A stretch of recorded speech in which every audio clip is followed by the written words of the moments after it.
Greetings and or salutations. Welcome to the Sunday Night Hang right here on Sunday Nights Hanging right here on the Ben Coombs YouTube channel, part of the Googleverse. Yep, that's me. Please subscribe if you're new. And hey, welcome back if, well, you know how it is. I've got Trev hanging out with me tonight. I've got Corn Doug hanging out for now. Yeah, we'll see. He's like, you know what? It's like your friend that invites you to their party, but you really don't want to go. So he's just coming in, doing a lap, and then he's going to dip out.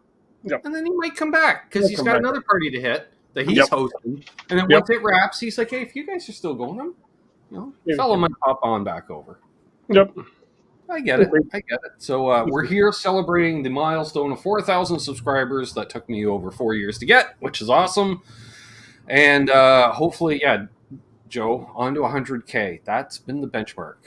I'm like 100K. That'd be nice. Get one of those plaques. I could put it next to Johnny Highland up here, maybe. Because I think it's a rule, like you lose your channel if you don't have one of those plaques on display. Because I don't know about you guys, but any large channel I've ever watched, they all have the plaque. It's like, where's Waldo? It is somewhere on display. So got a plaque. NASCAR's plaque. I don't have a plaque up here. I got Johnny Highland. Yeah, I got nothing. Remember, I did have a plaque up there our first Nax Connect show. And then it fell off the wall. Yeah, that's true. And then I got, what the hell now? I got, glass all over the carpet. So we got 29 people in here already. And I did the short intro tonight because people are messaging in. Everything cool? You're good to go? So I'm like, all right, we'll get her going. So let's see. In here, we've already got the Feel Button. Good to see you, my friend. LRM Guitars. Ferd Burfel. T. Ricky. Ryan Hall. Doug Strong, Joe Hervey 84, Christopher Neiman, Fast Eddie VH. Good to see you, buddy. Ed DePriest, that's the Eddies and the Eds. Doug Strong, Papa Blue, Symmetry, never heard of him. Nope. Guitar Man 45, but number one in our hearts. One day we'll see the fourth wall. One day. And for those who don't know what we're talking about, it's been a rumor during Zoom calls for, I don't know, a couple months now, Trev, that there's this wall, I believe 2 full Marshall stacks off camera. Rumor. I don't know. Patrick Zed, Janice Lala, Terry's 3Gs, Jeff Ripplinger. Thank you all for the congrats, folks. D-Max here. Great to see D-Mac. Martin Lemaire. Paul McNary. He needs to update his avatar. The Billy Gibbons beard is she gone. He went from all the beard, Doug, to none of the beard. Oh, yeah? Oh, yeah. Yeah. That must be weird after so many years. Yeah. Well, summer. He's like, you got to air it out. I think maybe he just shaves once a year. I don't know. We'll know once we start doing the Zoom hangs longer. Gary's here. Guitar 1952. Lawrence Cash. LRM Guitars. JP Page 2, he says, I remember when you had 50 subs. Yeah, you're one of the OGs of the channel. You, of all people, should know better. Michael Kraus, good to see you, my friend. Mercy Jans, get on down the bottom here. Michael B. Tim Thomas. Jason Lindholm. Hip Metalworks. Unfucking believable. Down the Back Cornhole Podcast, the number one podcast on the subject of cornhole right here on YouTube. That's what the algorithms tell me, Doug. Yeah. Because apparently I work for YouTube, or people think I do. Oh yeah. Tom Raines, good to see you, my friend. James Starrett, I'm trending up. Oh, that would be a first. Okay. Rob Baker, good to see you. The lawyer, not the guitar. Well, he's also a guitar player, but not that Rob Baker, Doug. Different. Shorter hair? Yeah. Okay. Well, he's a lawyer, so I'm going to assume yes. Although you never know. You never know. So, you never know. Awesome. Who we got, people? Got it. All right. Walking dogs. Gotcha. Yep. All right. Fair enough. So, excuse me. Presley, California Customs. Adam D. Good to see you guys. I know a few of you, we talked on the Zoom call that if you want to jump in tonight, just hit a fella up. jump in, say hi. We've got a couple people that wanted to pop on for a few minutes at least and say, hey, I remember you when, and you haven't improved at all. So, Doug knows. Jeez, it's been like 47 years and you've still sucked. I know. You know. Yep. Although Germany 45 says this wall rocked people's lives for years. I bet it did. Joseph D'Angelo.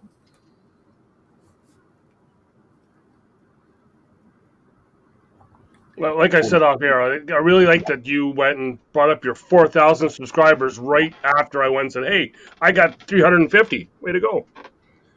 And then you're like, yeah, I'm better than you. No, I've just been at it longer, as Schrader would say.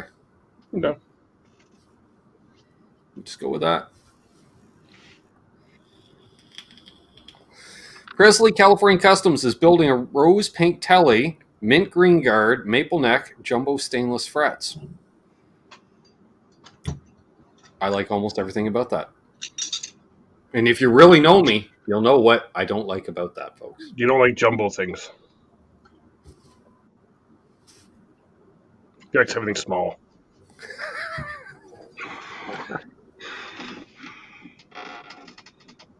What's that Marshall head behind you, Trev? Is that 900? GCM 900. That's what I thought you were rocking a 900. 50 watt. High gain dual reverb, not the fancy Mark II thingy. Brody's Jam Cave, good to see you. Jimmy Ray, thank you very much. Phil, good to see you. Bozique. Hobo Rody. Same. He says, I've sucked at guitar long enough that I'm pretty good at it. Ben, with your permission, I'm going to send the link to Hit Metal Works. You do that. I have no problem with that. You can produce. Like I'm okay with just hanging back and going, oh, there's someone in the green room. Bink. I'm all good with that. Yeah. So I seen, just before I come on here, I seen my one music thing I'm going to bring to the show, because that's all I ever do, was, I don't know, I seen a thing on Facebook come up with their Reels thing for Instagram, I think it is. Okay. And, the lead singer, I think it's the lead singer, could be some dude from Shinedown. Okay. Visited like 2 Walmarts in Florida and autographed all the vinyl copies that they had in their store, I guess, of their latest vinyl recording.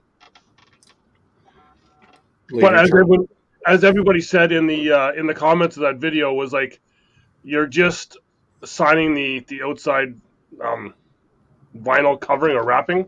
Just the saran wrap? That'd be it.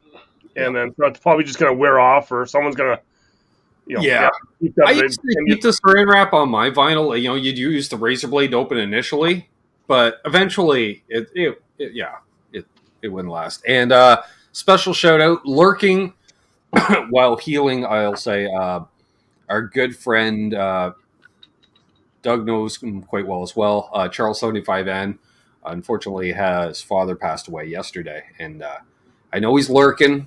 We're all tearing up, probably, and I get that, brother, and virtual hugs. We're thinking of you, for sure. So, to Charles 75N Sr. Indeed. Hello, Will Murray.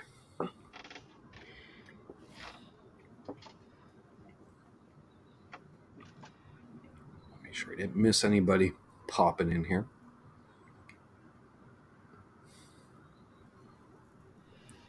Yeah, so if you're wondering, Doug is shooting a cornhole podcast later this evening. He's not featuring a new ACL-sponsored NASCAR team. No. What's up, Milt? I'm just waiting for the text, because I was supposed to have the guy on this afternoon, record it, but he was on his way from St. Louis to Kansas City, and so he was going to stop at like a roadside stop, but I was like, no, I'll just wait to get home. It's all good. Thank you, Johnny Love. Milt's popping in on a work break. Nice. Thank you, my friend. Thank you, Gretch Zeppelin. Getting a few people saying, hey, I'm going to be on in a little bit. That's fine. That's fine. Someone may be popping in from their workplace. Just saying. Gretsch Zeppelin's another BC lad. Oh, okay. I wasn't aware of that.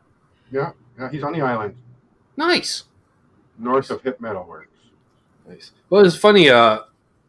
Hey, Thomas Santiago. Thomas Santiago. Santiago. Keith H is here as well. Mark was over here yesterday, and we were talking. We've always talked about doing a road trip across Canada. He goes, well, what? Just check it out, like mom and pop music shops. I'm like, yeah, that and meeting all you folks. Like Meetups along the way. spend a day eve, type thing, and then because the idea have like a conversion van or something of that size, or maybe one of those slip-on-ins for the pickup truck. One of those deals. Whatever, mobile, and then you just park in someone's driveway every night, type thing. What's up, Half-Ace? So that, and Gotta be really cool. discover Canada. Vlog it the whole way to kind of do the Oh, yeah. videos. Like I did for the Nashville trip with the You live have to stop vlogs. at all those monuments along the way, like, the world's biggest hockey stick and the world's biggest dump truck there. It's all those. And every time I can stand there, Doug, and point at it. Yeah, yeah.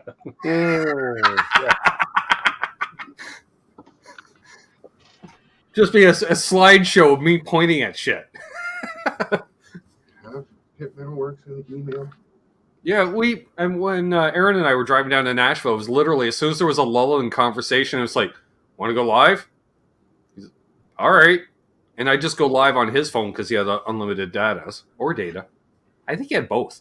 So we just do that, and it was great. Bring you all along for the ride.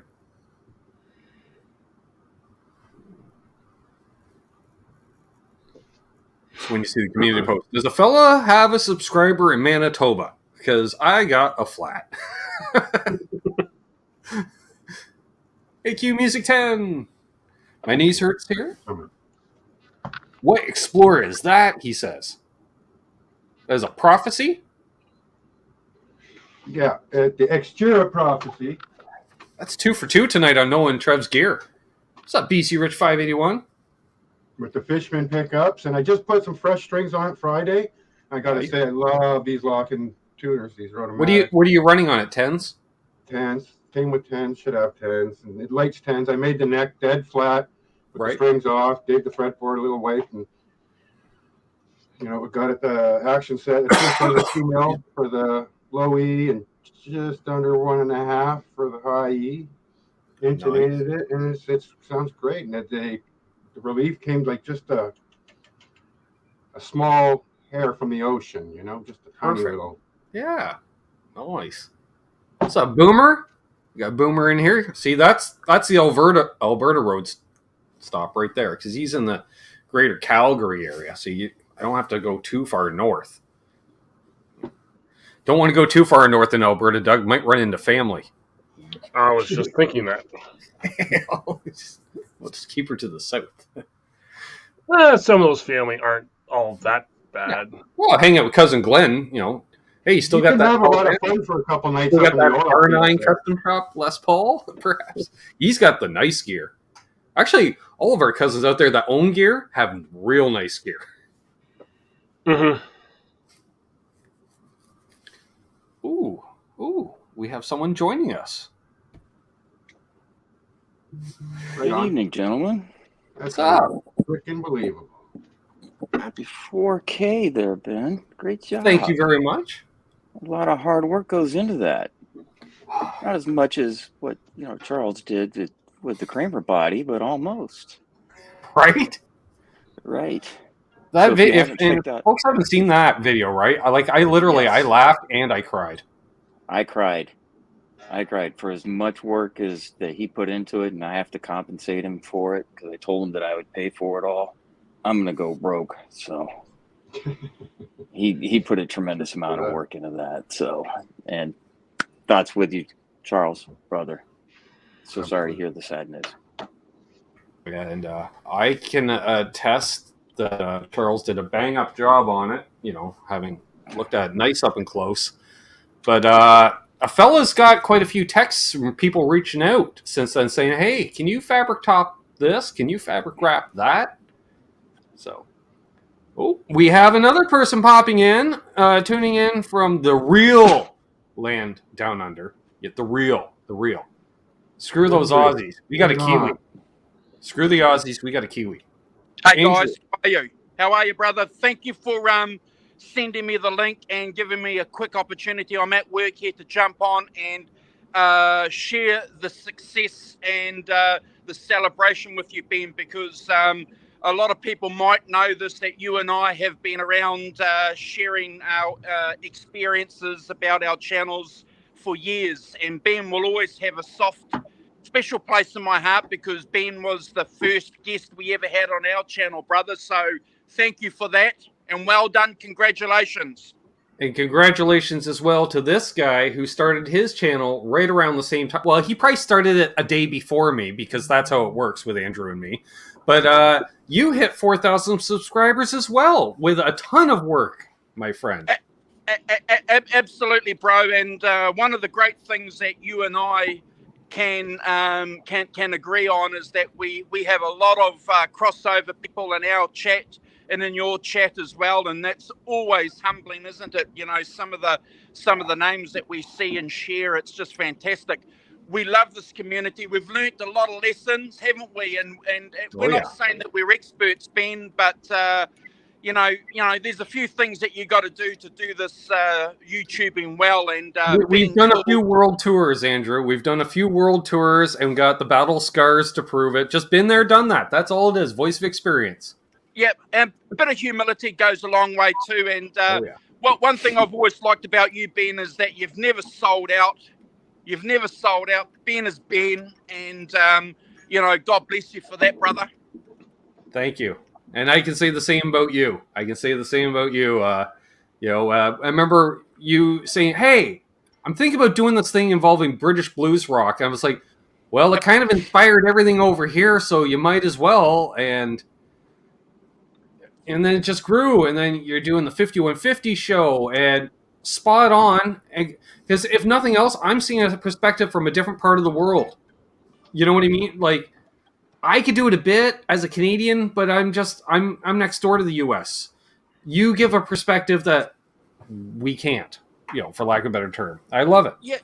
Yeah, and to be fair, you know, that's always something that we get messaged about. You know, the success of our channel is always going to be a collaborative effort. You know, I've got to do a special shout out clearly to the Rock Professor, to Simon.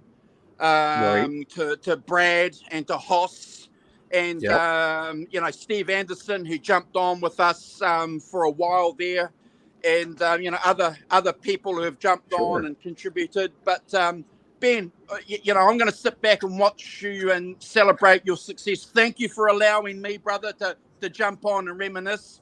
I look forward to hanging out with Ben. We've got a show, guys, planned on our channel with Ben next month. Yep. If you guys want to jump on and hear some insider goss on what it's like to be a YouTuber, that's the show for you. Yeah, we're going to do a whole YouTube channel breakdown as YouTubers that have been DIYing it for 4+ years now. And it's on at 8 p.m. Eastern on a Friday, no less, because Aaron's just like, what works for you? And I said, that time's great. And he's like, it's noon Saturday for me, so it's perfect. And I went, awesome, brother. So I'm really looking forward to that. It's been too long since we've had a proper chat. Yeah, and look, I appreciate your guests allowing me just to hog the chat here for a little while. I'll let you guys get back to it. But Ben, you know, thank you, and to all your supporters and everybody who's supported you over the years and watched you. Well done, brother. Well done. Congratulations, and we'll talk later. Thanks, my friend. Okay. Bye-bye, everybody. I want to welcome in. We got Brother Bent Tom in here. We got Fruitcake Tony. No, you're right on time, as usual. Scott Brockway, Rock Daddy. Awesome. Yes, thank you, Andrew. Tuning in from work, no less. So, yeah. Mazel. Well, you know, we got someone to take his spot, too. You know, we'll just... Speaking of Vancouver Island, Pip Metalworks. You know, I'm going to mail that fret rocker out to you. I swear. Tomorrow, honest. Yeah. It'll be out. No worries, man. I know. How you doing? Not too bad. I got unmute myself here. You do whatever you need to do. What are you picking on there, Unbelievable? This is my 2014 American-made special Strat, so it's got the bigger headstock, which is why I bought it, and it has the Texas Special pickups in it, and I just changed the strings on it, and it does have the fender locking tuners on it. Nice. But I screwed it up and just pulled them straight, locked it down, and then put it in a tune, but still with the break angle for the A and D, I still need to wrap the string, so I got to do it all again because I'm such a screw up. But enough about me. I do that with mine, so it doesn't make it. I leave the low E enough slack that I can put it into drop D if needed. That's basically it. You pull it to pitch on D, and then you can just an eighth of a turn up to pitch. Perfect. Yeah, I should have wrapped the strings around the post, but I was drunk and lazy, and what else is new? So been there. Yeah. So what are the plans for next step? What is the next step for the first plans is to get in some edibles without giving everything away? Well, it's funny how many people had asked me in Phil McKnight's chat. They're like, "Is that guitar together yet?" I was like, "I got it yesterday, and I don't rush stuff like that. So because I want to actually do this right." Hey, Eddie. So you're painting the cavity first. What kind of bridge are you going to put in that, Ben? The original. Oh, I'm so sorry. I should have bought you a bridge instead of a super distortion. I should have bought you a new bridge. No, because I'm going to eventually throw probably an FU-tone block on that bridge. And depending on neck angles and stuff, we'll see. Yeah. Maybe different saddles, maybe not. But yeah, obviously the super distortion. I assume I got to put a ground wire back through here for the claw, I assume. Yep, you do. Except apparently Charles used all the sealant, so I don't know where that hole is. So that's going to be fun to figure out. Could be over here. Could be over there. There's a couple candidates. Or make your own. I did get an upgraded volume pot for it. Thank you, Tesi Switch. And you decided against the kill switch? Decided against the kill switch. Sorry, Robert, Tesi Switch. But yeah, that's why we went for the pot from Tesi Switch. Barrel jack. That's right. We're going back to the barrel jack. Can't remember why, but Charles remembers, so that's enough. Because the hole's too small for the not barrel jack. Yeah, I think that was something. Yeah, we had to hog it out, and he didn't want to hog it out. I'm like, come on, get a half, get a half-inch bit. He says, but I've already wrapped it. And I sent you the wrong wiring harness for that too. So we're not talking about that. That's okay. The company that you're holding on to it, using it for some other project. Yeah, or both. Or both. Yeah, we shall see. Right now, I just look at the box. And that's what it's there for a reason. On display, off camera, fourth wall and all. But I was really surprised at how much the colors did change on this during the whole process, because what's black used to be blue essentially, and it's going to say I thought it kind of used to be blue. Yeah, and then but now it looks more like a flame job too. So I dig that. So that looks cool. Yeah, that looks cool. It was fun. Yeah, and again, I'm just like, I put photo on Instagram and stuff. So like, so what are you doing? Are you gonna refinish it? Like, what are you doing with it? I was like, it's been refinished. Like, really, folks? Really? What part of custom fabric wrap? Did you not read the description? You just saw the photo, commented, but skipped over the description somehow. But, yeah. So, have we reviewed the neck you're putting on this guitar recently? What are you putting on the neck? The original neck, it does have a tusk nut now, not installed. No. Did I take it out of the package and dry fit? Not even. So, yeah, we're going to throw a tusk nut in it. What else?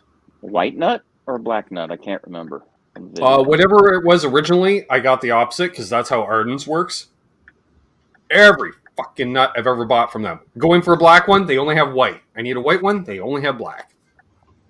So I could just rob one of these that I've already replaced the nut because I probably have, But I think I end up with a white nut, but I might just Sharpie it because, do it the right way. Oh, why not? That's what Prince did with his pickups. Ooh, yeah, could do that. Do a custom thing or cream to match the pickup.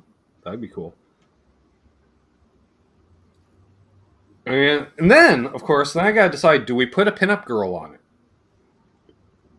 Ooh. Well, as long as it doesn't look like the Wendy's logo, sure. Well,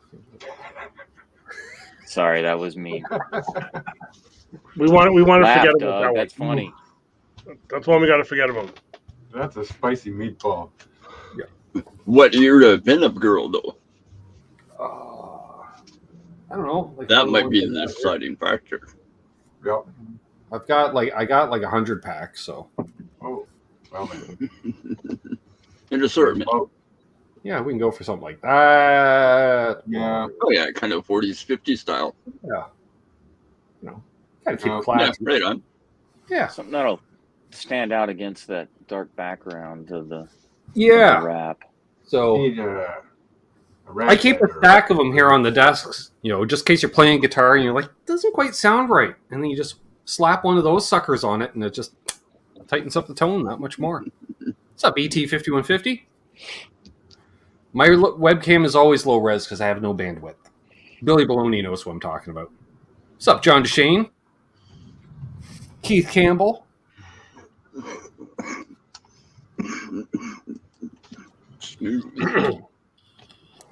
Octopus ears. Is the bridge for a 2-point? No, it's the 6-point, which I haven't set up one of those since the 90s. That's going to be all kinds of fun. Yeah, but I'm planning on, I figured this is going to be 4 to 6 part video, depending on cursing and burns. If it goes smooth, I could probably knock it out in maybe even 3 videos. Doubt it. Hey, Caleb, thank you. Thank you very much. Good to see you. Other than that, yeah, I'm thinking, and then tease it out over the next month or so. And then, of course, then we put it into Monday night rotation, playing Greasy Weasel type songs on it. It's nice. I like that. Well, Did you buy new tuners for it? No. I don't care. I like shitty tuners anyways, for some reason. Because they're mushy. They're you can just grind it up to pitch, right in there. I don't like those ones that are really accurate. It's like same reason I don't use a strobe tuner. It's too accurate. Those tuners are shitty, and you'll spend a lot of time retuning even after you stretch the strings. Yeah. Well, I almost bought you the Vega trim. But I don't know. boy, that's more than the cost of the guitar. I love this Strobo Strong. Yeah. Well, you like accurate tuning, Trev. Well, I'm getting the notes all out of tune anyway. I've got the other ones with the, they just seem to be a little bit fiddly because when you pluck the string, it's a little sharp. As it fades away, it goes a little flat or whatever. But with strobe, it kind of, if you're right, it holds it. It just holds it. It doesn't. Yeah, but I find I'm back and forth. They're just too. It's like the Snark Tight had one, threw it away because it was too. I gave the strings a good, because I put new strings on this on Friday. All we do is jump the shark back and forth. Within a couple of hours, she held tuning. I was surprised today. I picked it up, and it was usually it'll, depending on the change of temperatures in the shop, go sharp or flat, but still be kind of relatively in tune. But today, I picked it up. Yeah, because my guitars are generally always a bit sharp when I pick them up, but then as I play them, they go flat as the strings warm up. I guess I don't know. Am I that hot a player? I don't think so. I think they're just giving up the ghost against me. They just don't want to work. What's up, Brad Miller? Good to see you, my friend. Thank you. Octopus ears came in too. And yeah, Travis. Good to see Travis. Keith Campbell. Yeah. Mr. Campbell, good day, sir.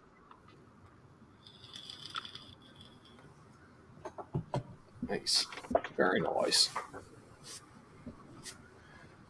So I think I've done 1,250 videos on the channel, give or take, at this point to get here. What's up, RJ? Mad Raj in the house. The OG RJ, according to this channel, because he found my channel first.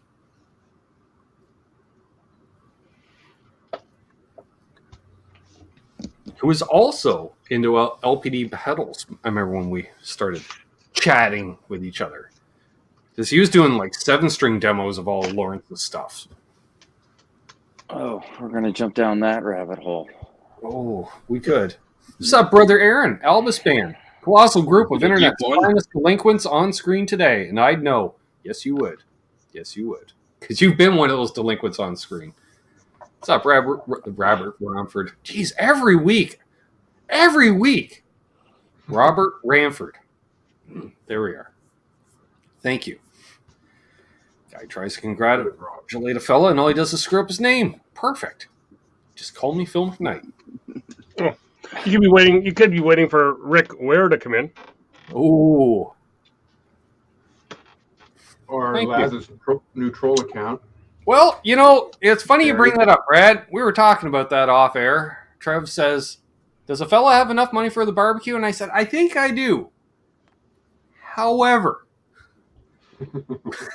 we know there's been regulars on the channel know I've been searching for that right delay for a while. The stereo in, stereo out, ba ba ba ba ba. And we know one of the ones that covers a lot of those bases is the Memory Man Deluxe by Electro Harmonics, which retails for $300 plus applicable taxes at the local music stores. However, they have a used one in for $200, and I know they're negotiable on prices for used pedals. So, does a fella go ahead and pick that up and just wait, a month, and then pick up the barbecue?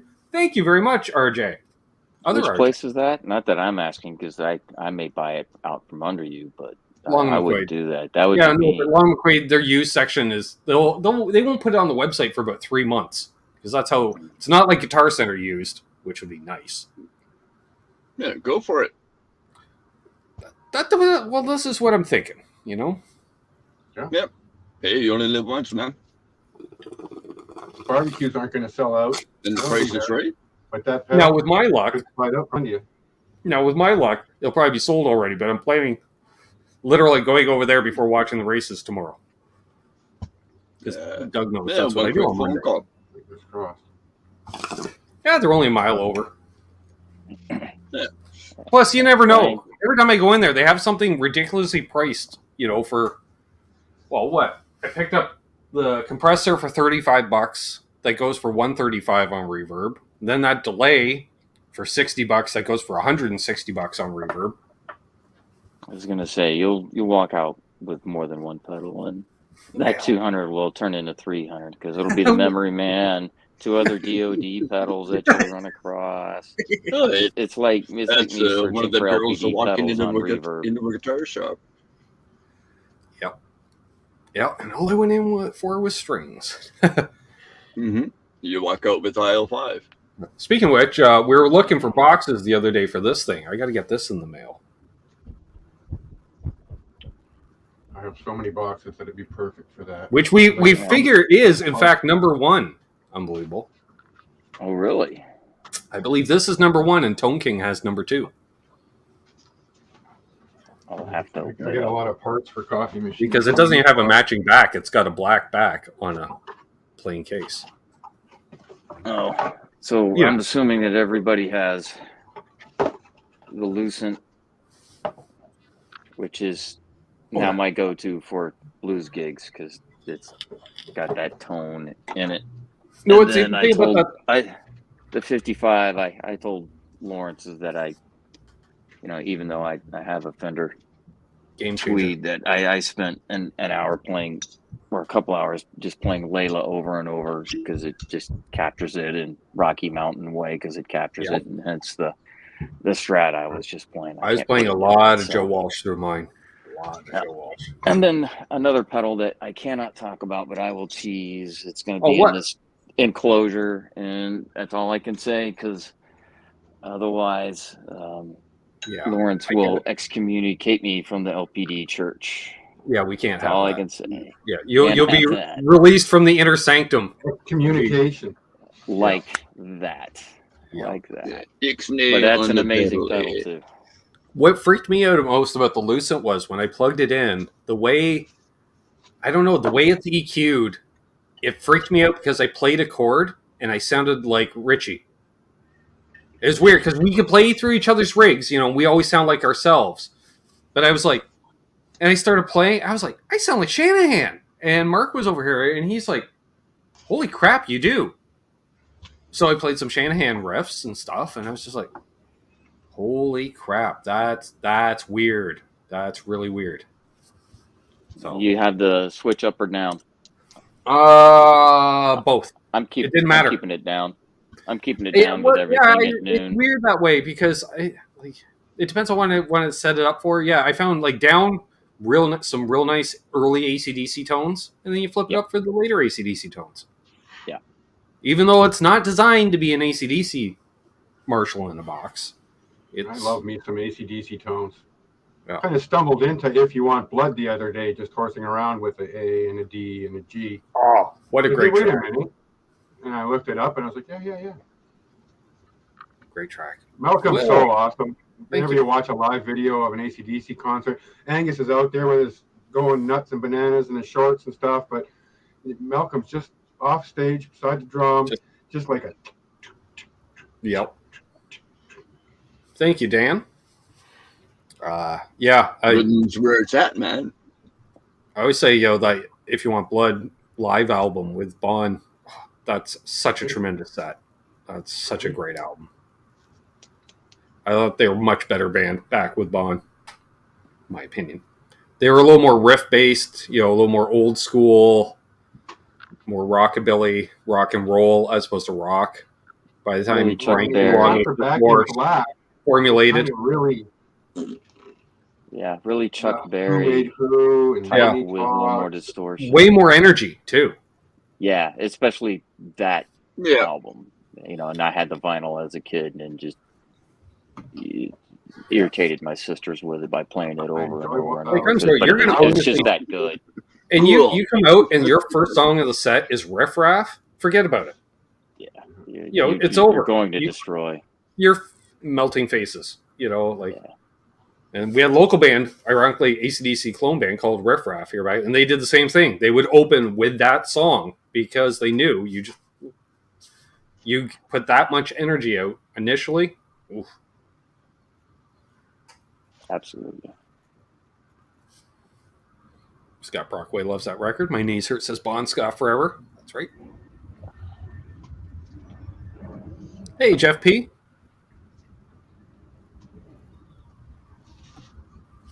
Now, there is some Brian songs I like as well, but... The Dirty Deeds album, again, that's another album, start to finish. It's really good fun to listen to from start to finish. Ain't no fun waiting around to be a millionaire. Great album. Great song. Great song. The lyrics. Yeah. Just got this... I got patches on my patches of my old blue jeans. Well, they used to be blue when they used to be new, when they used to be clean. It's like, great.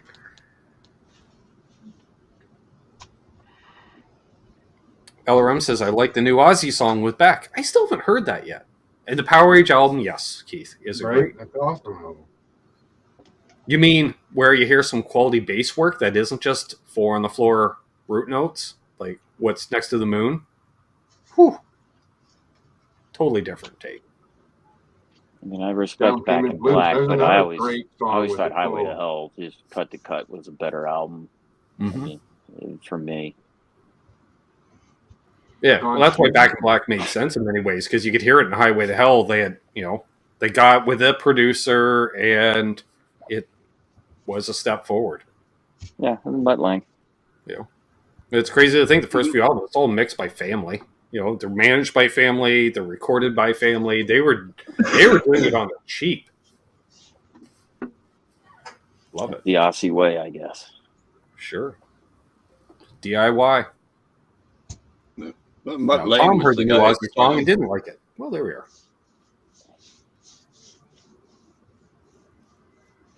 I'm going to have to find it and look it up on YouTube because I haven't heard it yet. You hear producers a lot. It's like the last 3 AC/DC albums. You like Did they record all 3 albums at the same session? Because they sound the exact, like the mix is the exact same. The tone is the exact same. Like, I don't know if they keep going back same studio and they just hit the preset on the mixer board. You know, like, I don't know what it is, but they're like, hey, it's a new AC/DC song. I'm like, it sounds like the last AC/DC song. It's so formulated. It's good. It's classic AC/DC, and they're still bringing out new content that's basically them, and it can work into a set. And you're not going to be totally over it. But probably sound better live anyways. Well, I think That that was a good live show. AC/DC, so loud. They So put loud. on a show. Angus is definitely a frontman for guitar. And nobody solos like him. That's a 20-minute version of him at Donington doing Jailbreak.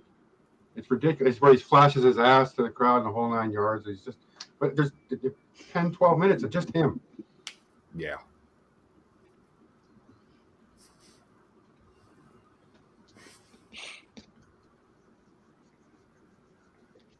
Michael Cress's Bon Jovi was recorded by family too. True. All right, it's like gentlemen, you I can got to try to Bob run. Rock album, too. Well, thank you for stopping in, my I got friend. to run. You make room for someone else to jump in. Once again, Ben, thank you for all your hard work. 4K, once again, another great achievement. Much love. We'll talk soon. Thank you. Take care. Cheers, dude. So let's Janice take a bought a tangent CBD off vape of the other day. AC/DC train and talk about Crocus. I did Crocus albums Friday, Saturday night, just for the hell of it. The old Long Stick Goes Boom, Midnight Maniac, and it was very AC/DC-ish, but still had its kind of own taste, right? Right. That's one band I've had very little experience with. Really? Any Okay, good probably albums? good one. What's the #1 album to listen to? I know a couple of their songs. That's about it myself. Like, I know the hits. Mm-hmm. And they did a kick-ass version of American Woman. I don't care what anybody says. All those harmonics in there. It's cheesy as hell, but it's awesome. And it sounds like it would be so fun to play because it's like, hey, we're going to play like a metal version of American Woman, and you get to play every cheesy rock, heavy metal fill you can think of. You tap, you can do pinch harmony, you can do whatever. You're like, yes, let's do it. And then just own it because they owned it. But what would it sound like at a home hardware? Because the original was Kick done ass. down Depends the road. on what section you set it up in, right? I mean, if you went close to all the barbecues and stuff, you'd probably get a lot Well, of reverb. out of Because, well, I'm just saying because the original American Woman was done down the road here in a home hardware. those. Yeah. You wouldn't want to do it next to the peat moss and the piles of dirt and stuff. That's not going to get you good sound. The shovel aisle, you might get some acoustics off the shovels vibrating around in the rack. Scott says he has a real webcam now. Awesome. One of my new favorite riffs to play is accepts bolts to the walls. That's a pretty easy and cool sounding thing to turn up loud and just Playing the alternate fifth where you just don't play the root. Right? Yeah. Which I do that a lot. Used to piss off my bass player because if he was lost, he's like, "You never play a root note." I'm like, "You don't. That's your job."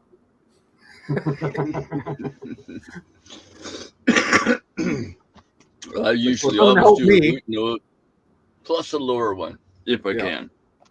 Well, because he would yell at me in the first band we were in together. He's like, "Play something different, like Kiss It."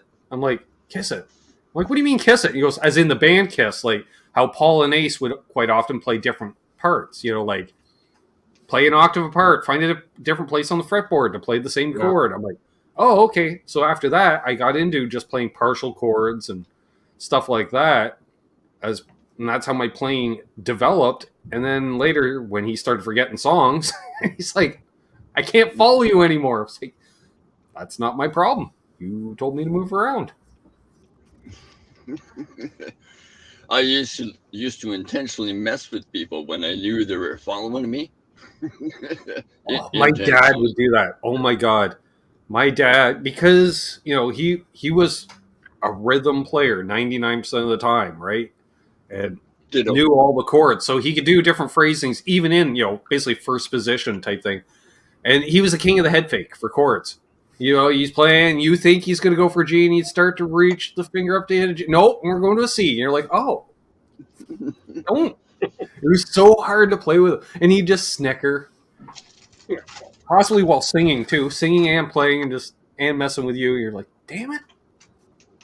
No, I cannot sing and play for the life of me. I can't sing. I can't play. Both, nah. Not even like a campfire song with an acoustic guitar out on the beach. No. Okay, I don't care what anyone says. I'm sharing this, Tom. The caption he sent me was, and this, I assume this is Tom. She ain't going to work, no fingerprint, because apparently it's asking for a fingerprint to sign into Google, and Tom can't really do that anymore. So that's not up.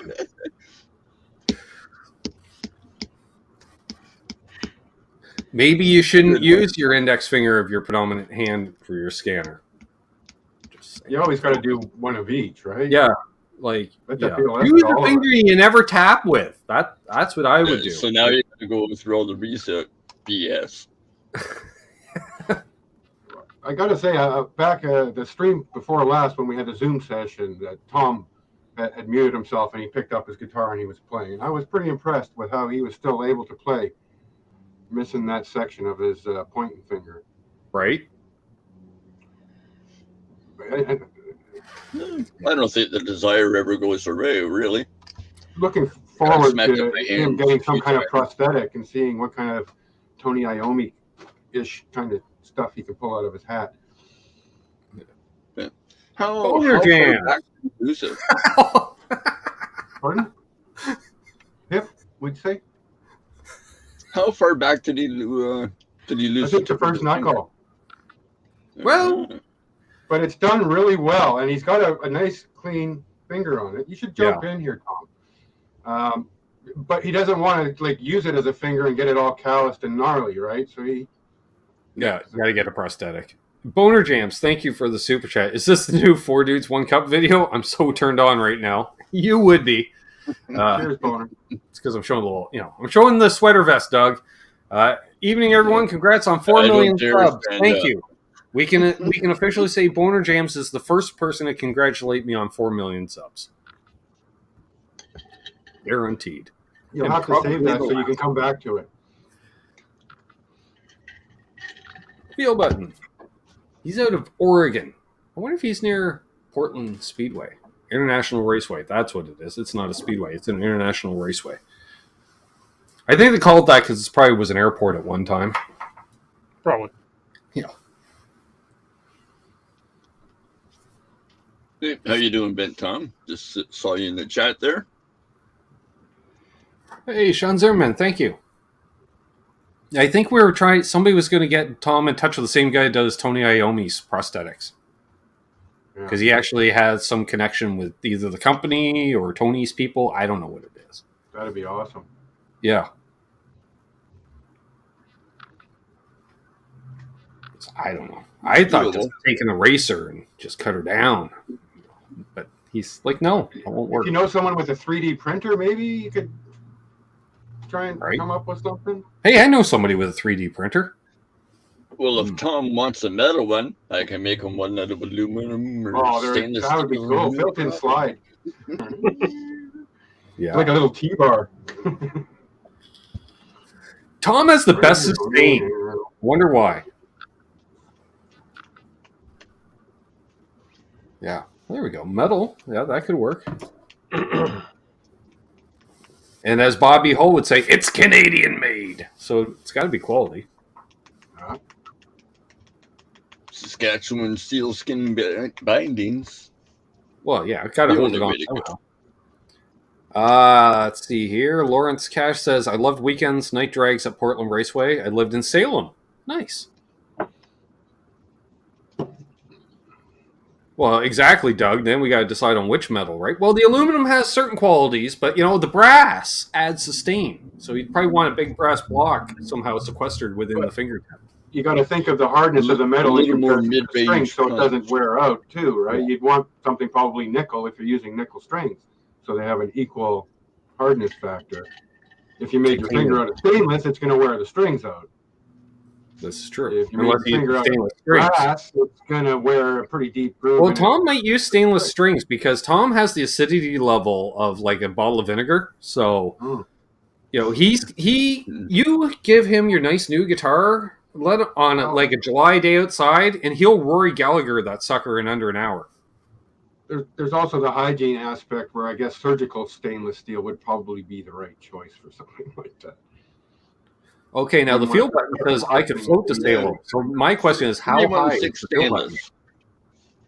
That's what I'd like to know. Hashtag tone finger. That's right, Tom. Tone finger. Hashtag tone finger. Yep. Nice. And if you didn't know, Boner Jams has a new show here on the Googleverse where he gets thrown under the bus weekly, apparently, or something. I don't know. I don't know if it's like a sports show or a music show, because throwing, that sounds like activity. That's physical. So Doug knows about throwing stuff. 4 in the hole, you know. I'm just saying. But yes, under the bus Wednesdays, I do believe. Wednesday. Brad Egan. It has been a minute. Good to see you, my friend. Thank you. So, Doug, if you go to the fair, and do you go and play those beanbag toss games and then clean up when you go in there? And... I haven't been to one in like forever. Actually, I did today. I did put up a memory that it was 6 years ago. I was at it's another music reference. I was at the CMA Fest. I think they had here at Bingham's, and I sat in a saddle on a bale of hay, threw a 4-bagger, and got Zach Brown VIP pass. So yeah, that came in handy. That's not, see, and people are like, do they have rednecks in Canada? Yes. Yep. Nah. Actually, probably a higher percentage of rednecks to not rednecks than they do in the States. We got a lot of rural folk. And some of them aren't even rural, like Doug. Doug's not a country boy. Plays one on TV, but he's not. I work in the country. You do? Yeah, that's true. That's true. You commute the other way. You commute out of the city to work. Everyone else commutes into the city to work. Doug's like, what are you talking about morning and afternoon traffic? Because he's going the opposite way. He's gonna waving at him as he drives by. He's gonna dodge the horse shit. That's all. Well, there is that. Road apples. Yipper. Keith says Wine God's name is Horseshoe's been replaced with beanbags. Well, you know, you don't have to wear steel-toe footwear, for one thing. If you drop a bag on your foot, it's a lot easier than dropping a horseshoe on it. I guess it's about what you have laying around, right? Well, I mean, if you're a farrier and you got horseshoes coming out your ass, you might as well throw horseshoes. But it's easier to play indoor, outdoor, because you can move the whole thing around. You're not moving a horseshoe pit around. You don't have mobile. Well, that'd be interesting, mobile horseshoe pit. That takes me to whatever. Bring back lawn darts. Hashtag bring back lawn darts. Hashtag bring back lawn darts. They were a blast. You know, what's the problem? Let's move the hell out of the way. Hello. It's natural selection at its best, because those who got hurt by lawn darts probably should have been hurt by lawn darts. Hey, Mark. Good to see you. Well, I see no difference in lawn darts than those. You see those guys in javelin that are like marking like how the distance. Yeah. They're standing in the middle of the field and they take one in the chest. Like, how the hell are you have drunk guys standing at the other end waiting by the target? Same deal. Same deal. Yeah. Thank you, Mark. I haven't mentioned the score of yesterday's cornhole games on here yet, Mark, but I am going to mention now that you're in the chat. Yes, I finally beat Mark at cornhole yesterday. Twice. Of course, he beat me 4 times yesterday and beat me every other game this year and last year. But finally beat him somehow, some way. I don't understand. I think the sun was getting in his eyes or heat exhaustion. I don't know. But maybe he let me win. I don't know. I'm going to have to jump out here. I just got the 5-minute that the guy be ready for my... All right. Well, thanks for popping in. I might pop in later on. He may be back. And also, Tuesday nights at 8:30 p.m. Eastern, NAS Canucks right here on YouTube. Look for NAS Canucks. All one word. It's not hard to spell. And You know what? I'll be honest. The chat's basically full of guitar players that also look kind of like racing. So, And come on over. You know, I'm thinking you'll there see will be people. there will be another one of these here consumed as well Oh. Tuesday night. Oh, okay. Well, there we are. Not saying there might be a reason or not a reason, but there might be one of these. And you'll get breaking news because, like, apparently, because as I said on last week's NASCAR show, Yeah. the real, all the NASCAR We announced it before they NASCAR. all watch us. They all watch us before deciding on points penalties and stuff because they're like, "Oh, Gregson, no, he's fine," and we're like, "No, it's not fine. You need to do something about it." And first thing the next morning, that was obviously the top of the to-do list the next morning because they got together and they said, "You know what? Those Canucks were right. Those NAS Canucks were right.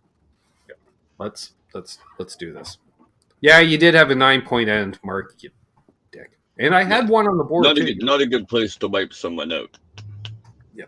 Not at all. Yeah. So, no, not in the kink. You don't wreck people in the kink. So there we are. No. Yep. So more breaking news. Apparently, we don't even know is breaking. Nope. So I may be back. You may not be back. We'll see. Okay. Yeah. Okay. I will. Congrats on the 4,000. Thank you. Outdoing my 350. But if anyone wants to go to my channel, I have a contest right now where you can win a cornhole regulator. You can figure Whatever that out. that is. I don't know. I think it's something you breathe through while playing.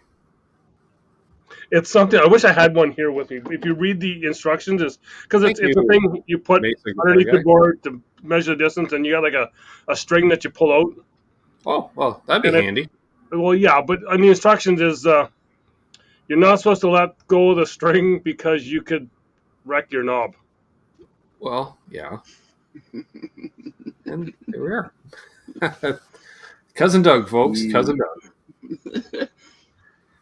Yeah. Imagine spending 2 weeks at a time in a trailer with that guy.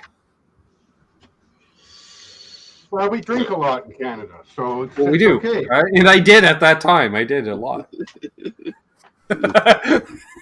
So that's how you got through it all? Yeah, I'd start shortly after breakfast. Breakfast of champions. I gotta say, if anything, that restaurant industry really brought a lot of parties out back in my 20 to 30 years old. Because every night you're primed up, end of the night, it's midnight, you start drinking after a long day at work, you're out, and next thing you know, the sun's coming up. The only thing crazier is hanging out with the bar crowd, like people that work at bars. One of my buddies was a DJ at a local dance club, which I hated the music. It was all that the boy. I think it's bad now. It was bad then, but it's worse now. But it was all the boy band era, late '90s, we'll say. Right. I'm gonna say, and he was a DJ there, and so you got cheap, if not free, drinks half the time. If not, it was dollar drinks till midnight, anyways. Whatever. Slip in a few tracks you didn't mind, and then you'd hang out with the bar staff after work because they'd all get together, for an hour or two. Not once did we ever make it home before the newspapers. There was always a newspaper in his driveway when I drop him off. And the sun may be already up or coming up. Always a good time, though. Man. It's much younger then. The good old days. Yep. Too old for that shit now.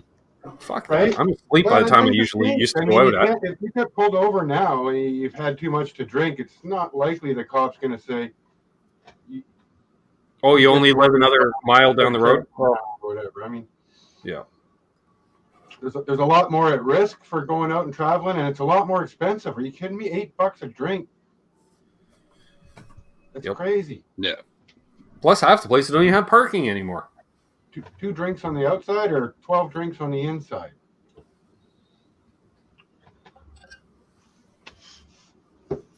And that's why they pay bands the same thing they did in the 80s. Well, I can get a DJ for the same amount of money. True. Yeah, I can get a karaoke machine for the same price. Yeah, well, do that then. Right? We're not a karaoke machine. Some bar owners get it. Others, nah, they have no idea. So dollars and cents. The real fun started after the bar closed. I had somebody who ended up with a jam. Well, until you had to pack your shit up in a warehouse in downtown Vancouver, and they got to use this place as a jam place, and the condition was that on Fridays, Saturdays, and Wednesdays, it was a booze camp, after hours club. Right, so the bars would close and people would show up, and the thing was that was their loophole, because it was just a bunch of people hanging out at a jam space partying. It wasn't an after hours booze camp. And holy moly, the stories from that place. Part of the deal, I mean, we practically lived there for a couple of months, and we could take in the empties. We got to keep the money. There was all kinds of party favors left over the next days. But when that place got full, holy moly, and this is after the bars closed. This is at 3, 4, 5 in the morning. Just giving her. They ended up, police put a lock on the door. We had to climb onto the roof, break in through the air conditioning. I know the chat's delayed. From the inside, and steal all their gear back and evacuate in a matter of a couple of hours. I know the chat's delayed a bit. Mark's like, hey, did you have a gummy bear yet? Just wondering. It's like, I just ate one. But I'll eat another one.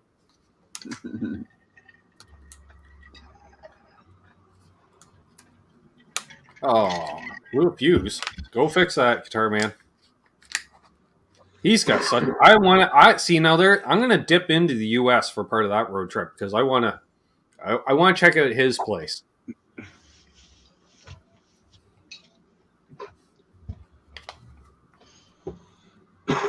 You'd like it, Hit Metalworks. One side of the room, it's all gear. The other side of the room is a full-blown machine shop. Talking about Bo's place? Yeah. My kind of place. My kind of place. Like I kind of have a miniature version of that.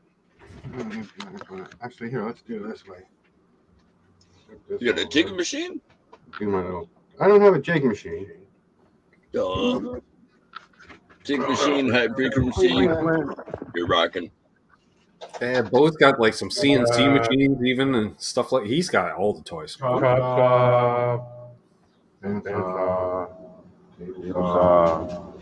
Router tables, belt grinders.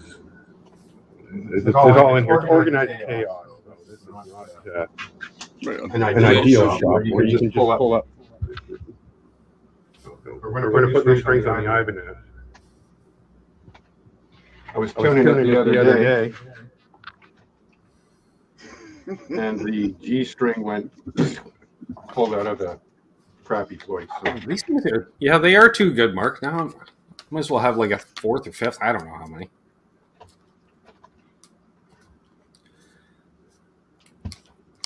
Jimmy Ray in the chat. That is a big time yes. I usually get Frank Zappa or Sam Elliott. I actually had a woman insist on hugging me because she thought I looked like Sam Elliott. Okay.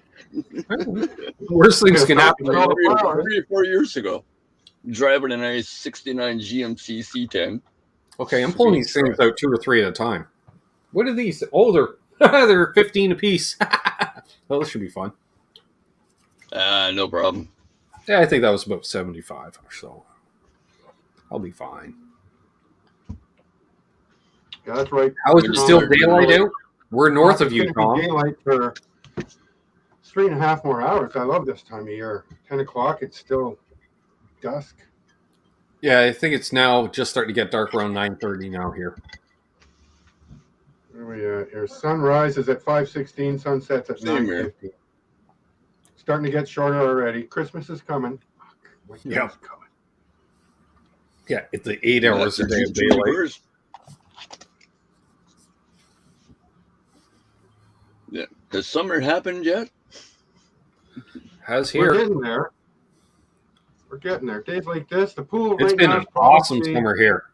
Like it's been mid 70s, but that nice mix of sun and clouds, so you don't get sunburn, enough of a breeze, so it keeps the humidity out of the air. So right now it's 83 in the shop. Bitchin'. Nice. Hell, if I was in your shoes, I'd be wailing away right now. Hey, he's hanging here. We got 50 people watching. Nice. So if anybody wants to jump on, hit a fella up. We got room. Not in the back of your house yet. You should jump on, man. We need you in the Yeah, he's a character. Guitar Man says, I'm back. Miss anything good? I don't know. I ate a few gummies. Hey, Steve Anderson. We were talking about you earlier. Who was talking? Oh, Andrew was on. He was talking about you. AKA Fender Guru. AKA Andrew. That's right. If you haven't already, hit the like. Algorithms. It helps. Jesus face. It all adds up. Exactly. All right. We have a taker. The easiest way is, see, if a fella messages another fella. And if you happen to email me, because I don't have notifications for email, then just say in the chat, hey. Well, I'll say, yeah. He says, I emailed you. I assume it's a he, because, my chat's usually a sausage fest, especially, I think Janice left. Steve Anderson's another West Coast BC boy. He's close to you, right, Hip? Must be if he's on the southern tip of Vancouver Island. Southern tip of sunny Vancouver Island, isn't it? Yep, sunny and hot. It's beauty out right now. Yeah. I don't know where Steve lives, but he has all the sunshine. Nice day. He has all the sunshine. I'm in Sydney. Right. I can take you for a look outside. Like about 2 kilometers from the airport. Well, when Mark and I was talking yesterday, I had mentioned you. You were out in Sydney. I was like, that gets us all the way to the all the way to the island as far as visiting people from the community. And the idea would be try to hit, and then another trip, do it east all the way. See how. Although I am not looking forward to that 24-hour ferry ride to Newfoundland. That might be a big case for that. I'm not sure. No, I love Mark Dillon. As far as I know, Mark Dillon's the only Newfoundlander in my chat. Victoria, uptown is Steve Anderson. He's in Victoria. Yeah, I know there's a Nova Scotian in the chat. I know a few Quebecers, Ontarians, obviously. Manitoba? That's the question. I'm not sure. Man. Oh, wait. Marcy Jans, I think she's in Winnipeg. Oh, excuse me. That's all the root beer. With an edible. That'd be a cool thing to do. Coast to coast. It's funny because living right next to the 401, you're constantly seeing campers going by, and Mark and I were just sitting there. I'm having a vape. We're taking a break in the shade after playing some cornhole. We're like, "That's a nice one." Because we're like, "What's the perfect size?" For a couple of people that, but you're not living on top of each other because you want to, spend say 2 weeks each way to really have fun. Mm-hmm. And so it's like, I don't know, so one of those ones, with a slight cab over, but not, because you don't want something that's too fuel inefficient. It'd be amazing if they start doing like a hybrid of some kind for RVs. Yeah, give yourself lots of time, like especially when you hit like Calgary and west.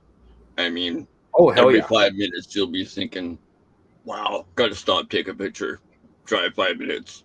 Cool. Stop, take a picture. I mean, it's gorgeous. Or it's like, screw it, we got service. Let's go live and show this off. Hey, we're just stopping inside the highway, taking a break, blah, blah, blah. And you're like, and people are like, where the hell is that? And you BC boys are like, I know where that is. God's country. That trip between here and Calgary is truly amazing. And it's really cool because it's starting from the West Coast side. I mean, it's mountains, rivers, and valleys, and but as you get closer, when you get to Banff, and basically ground level is 2,500 feet altitude, right? And you're looking at the sheer faces of those mountains. It's just like, wow. Okay, see now. Rogers Pass is another one of those way the hell up and over. I remember the last time I drove down through Golden. Right. I just kind of happened to look over to the right-hand side of the road. I'm like a vertical sheer cliff, and there's like 4 or 5 mountain goats just going boing, boing, boing. Like just, holy shit. Incredible. Yeah. Now, Scott, you can't turn the light off because you came in and all I saw was white and pedal and you. And I went, Josh Scott has entered the chat apparently because all I see is white, pedals, and a dude that likes pedals. So I loved it. I was just like, yes. Nothing wrong with that. Yes. Not at all. How you doing, my friend? I'm doing good. How's the webcam look? Looks great. Looks great. Better. No more phone. No, you're even filling out the whole thing. You're not in the 3x4. You're actually the 16x9 divided by 2 times 3. Coming in good, man. Math. Absolute mayhem. Great to see Mayhem in the chat. Mm-hmm. Randy Crooks. Got 44 watching. Thanks. Hey, Guitar Man. Apparently Randy's headed out. Randy? Have a good one, Randy. Cheers, Randy. Boomer says, come see the Badlands. Well, yeah, and the whole idea is I will pack some Rockware just for the Badlands so I can do my Total Motorhead fucking album cover shot, because why not? You're in the Badlands. Mazel. Yeah. You know, so I'm going to have to rattlesnake. find and pack a bullet belt of some kind, because you got to wear a bullet belt and some tight-ass jeans, possibly leather pants, standing around the Badlands. No sleeves allowed, obviously. You need to bring out the wear some form of shirt, sleeves. but it can't have sleeves. Yeah. I'm just saying. Be prepared for a good road trip. Oh, yeah. That's what I'm thinking, like, at least, like, 2 weeks each way. Yeah, like you'd want to do it over the course of a month. Yeah, but, well, if you think of it this way, just in Ontario, let's say if you kind of took it's your going to take a time day. and stuff along the way. That's a couple days just to get out of Ontario, because, you know. If you drove without 6 hours a stopping day or and then doing spent the nothing. night in a place, give or take, Yeah. you could have a pretty cool road trip all the way across. I mean, from Exactly. here, 6 hours would take me to Thanks, Salmon Arm would probably be my pick. And then from Salmon Arm would be to Calgary. Then another 6 hours from there would be down to Medicine Hat, probably. Rattlesnake Country, stop there quickly. Into Regina. What are you going to do in Saskatchewan? You're going to go up to Saskatoon? Maybe. I don't know. You're gonna Again, ride through again, Saskatchewan. If I have a subscriber in Saskatchewan, now is the time to make yourself known. If you're watching on replay, comment. You stop for lunch in Brandon, Manitoba, then you're into Winnipeg and probably spend the night. Maybe. Well, let's see. Any Canucks that we have in the Saskatchewan chat, goes shout by out so where you quick. are. And if you got a spot in a driveway for, we'll say 14 to 16 foot, conversion van / Anytime, Ben. one of those size deals. Always a spot for you at my campfire, brother. Awesome. That goes for the most of you here. There we go. You sick bastard. You know who you are. You're a good lad. Yeah, the key is to find someone else that drives. Mark doesn't drive. That's the problem with the Yeah. only problem with But, doing a road trip with him is he doesn't drive. He'll do everything else, and that's fine. But I'd be doing all. But I like to drive anyway. So, and I like to drive fast. He doesn't like it when I drive fast. He's like, "Why do you always drive fast?" I'm like, "Because I enjoy driving fast. That's how I drive." When you can, you can. I mean, Yeah, that's and why I when- like going to that stretch to Kamloops on the Coquihalla, 120K legal, so you can get away with 130, 140. I mean, that's as fast as my little. Oh, stupid- wow. Yeah, and it's all up and down and left and right and everything else too. So that's a fun ride. Well, it's a good But- stretch. That said, on the last trip, there was the damage from that atmospheric river shit that we had 7 months ago there in December, November, where bridges are washed out. So the highway all of a sudden goes down to, alternating traffic, one lane over a temporary bridge or whatever. And then there's the scars from last summer with the forest fire. You see these little patches where there's all these charred trees with no leaves and shit, and the ground's just scorched. And I mean, a lot of the time you're looking around saying, man, it would be nice to buy a chunk of land around here, retire. I got a little personal lake and trouts and whatever. But then you go down You're the road and joking. you see fires, and it's like, my goodness, these guys were this close to being.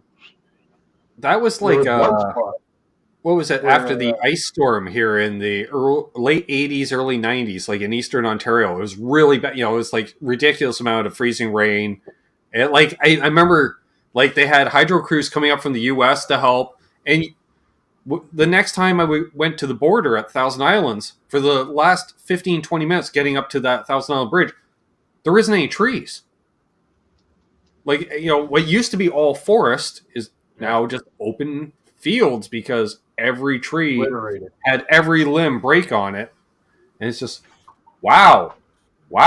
You know, couldn't believe it. Because, yeah, it was weird. They several inches of ice over the course of a day or two. How hot A is lot it of there firewood today? for someone. Yeah, a lot of firewood. How hot is it there today, Ben? It was 77, 78. Oh, nice. It's like Yeah, it's nice. You know, with like 115 40, 50% humidity, it's been like that all freaking summer. That's why it's been the. Right on. My sister and I would say it's the first summer in years I can go outside for more than 20 minutes and not have to put on sunscreen. It's like the perfect amount of whatever it is: breeze, intermittent clouds. You know, so you're not just constantly just baking. Because when there is no sun, you just stand there. You're like, okay, this is getting hot. Like when I did the unboxing of that, I was melting. I was like, oh, this is beautiful. That was like 10:45 in the morning. Like literally, the temperature was rising by the minute apparently, and all of a sudden I was like, by the time I got done, I was like, holy crap! I'm like a sweaty mess here. Like I gotta go sit down in the shade and just relax. 77, that's like perfect barbecue weather. Oh yeah. Oh, it was beauty. Oh, beauty. Mm-hmm. I need it to be mid-80s. Yes, I don't miss the 90, 95, 100 degrees and 90% humidity days of Ontario at all. Yeah, Oh. yeah. I'm waiting on that. And fortunately, we didn't get that weird blip, which is usually right around Memorial Day weekend for the. You know, it's like that weekend after Victoria Day weekend, where all of a sudden it's like 68, 68, 68, 98. All the humidity because the ground is still saturated, and you're like, I can't deal with this. You're like, no, you got to break into that. You know, you can handle Welcome it. to like Jamaica, that. man. Not me. You're making me hungry. It was 112 here or something yesterday. You know, like Arizona weather in or some Idaho. kind of thing? Huh? So you're like Arizona or? I'm in Nevada? southern Idaho. Okay. So it's Yeah. kind of, we're like right above Nevada. Yep. So yeah, it's pretty deserty. Under Montana? Yeah, way under Montana. We're just like right above Nevada. Like Reno's like 100 miles from here or so. Right on. Yeah. Okay. So close to Death Valley. And there's Yeah, a reason they it's- call it Death Valley. Yeah, it gets hot.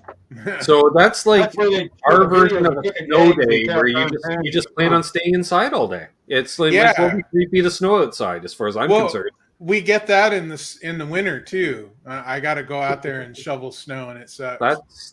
That's not right, Scott. I know. That's weird, and that's not. It's funny because Weird, yeah. on the Zoom calls we always talk about like Trev. He knows like latitudes, and he knows where the best places to live in the world is. He knows all this stuff, and that's why I love him. And I'm thinking, no, not where Scotty is. That because ideally I'd like it 72 and partially cloudy year round. You know what I mean? Well, That'd be nice. what I do Maybe like about 75 it, so I can wear shorts. I like 75. Yeah. Well, we actually have 4 seasons still. Yeah. So like spring is spring and fall is fall. So you've got like 5 or 6 months out of the depending year. on the that year. are Yeah, nice. wait, spring in and summer and extreme in the winter. yeah, and spring and fall used to be a good month or two, but now it's like, oh, that was a week. Yeah, From well, winter to summer. We get 9 months of spring and 3 months of a variety of other things. we had 2.5 Yeah. months of Rain. spring this year. It was beautiful. That would be that's nice. Yeah, I like that. I don't like the extreme heat though in the late summer. It's just I gotta confess, I enjoyed the heat dome last year when it was 40, 45 degrees outside. Given that into 100, 110 degrees outside. Yeah. It was nice, but I had air conditioning in the house, which kept the house down to the high to mid 70s, so like 25 degrees Celsius. And I got the pool outside. I actually had to throw ice in the pool to try and cool it down a bit because it was getting a bit too warm. Too It was warm. more Yeah. like getting in a hot tub on a hot day versus getting into. I like the pool at 80. Yeah. I'll go in at 75, 85. I start throwing ice in it, right? At least it's arid here, so Yeah. it's you don't get that. You're not getting smacked in the face with a wall of humidity when you open the door. Yeah, That and was you don't like 5 minutes Fort outside. You're Lauderdale, not Florida. sticking to your clothes. Yeah. It's like Well, it's funny. Doug and I will always joke about that. Going down to North Carolina in mid-May, depending on the Ontario spring, we may have had a few weeks of spring already, or we may still have, like, we had snow last week, type thing, and it's just been cold and rainy. And then we go down there, and it's already mid-May in North Carolina, so it's like summer, and we're just like, so how many shirts are you going to go through today? And you're like, 2, 3. Depends on how active I am, I guess. What are you planning on doing today? Finding shade wherever possible. Sounds good. ooh, yeah. Yeah. Guitar Man 45 loves summer. How can you know? Yeah, me too. It's just Man, I used to live love in it the when I warmest was a part of my kid. country that I can Hey, without going to a different country. The very bottom corner of the very west side. So Trev, I gotta ask, show me that ghost horse because I am gassing for one of those. It's not a ghost horse. It's a prophecy. not. It's a prophecy. I like the ghost horse because it got the Floyd, right? Right. This is a hardtail. It's a prophecy Xterra. And that has the fluence in it. Yeah, push pulls on both knobs. So you got the what they call the burst bucker, you got the modern humbucker, and you got the overwound single coil, which is a pretty good emulation because with it on and the fluorescence going, I can hear hum. I got to Now is that an 800 behind you or a 900? 9. 9. Thank you, Marcy. High gain dual reverb, 50 watt to 50 the watt. 412 matching cab with the G12T75. Nice. Rate the stock speakers for whatever. I got it. That right there is a $900 setup. Yeah. I just got a new cabinet and I'm really digging it. I don't know if Ben saw it or not. Yeah. I did. I got an 87 G12M. And being a to stick in woodworker there. as I am, I'm thinking about building. I want a little 112 to go with that DSL 1 watt that I got. I think whatever. Yeah. One of these might work well for that. So I might buy a couple something else's to put in with these. And internet says, survey says, vintage 30s blend well with these, and the greenbacks blend well with these. And I think I might go with the greenbacks if I had to pick. The creamback goes really well with them too, if you want a little less spikiness. And I'm not in a quest to join a band to become a rock star. I'm a guy who loves to hear loud electric guitars coming from loud, powerful tube amps. So it's a necessity for me to learn how to make these don't suck sounds. How to make it. Well, yeah, because there's no hiding as you crank them up, eh?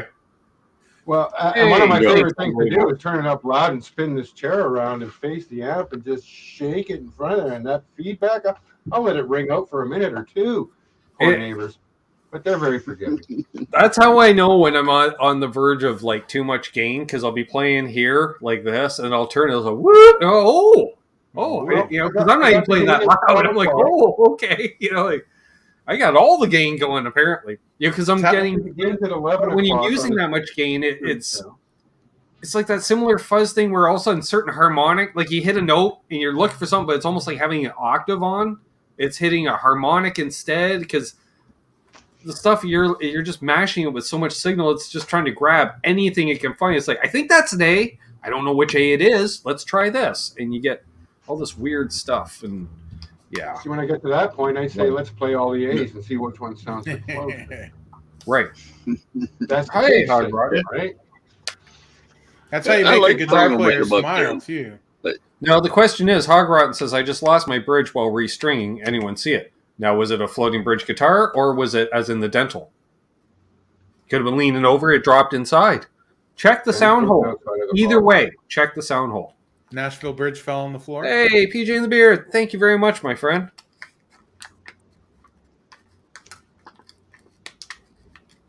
There we go. So yeah, I don't use a lot of gain on this. I think the gain on this is at 11 o'clock. I got the SD1, which is set for 2 o'clock output, real deep on the tone, and just a hair of drive. Just a little.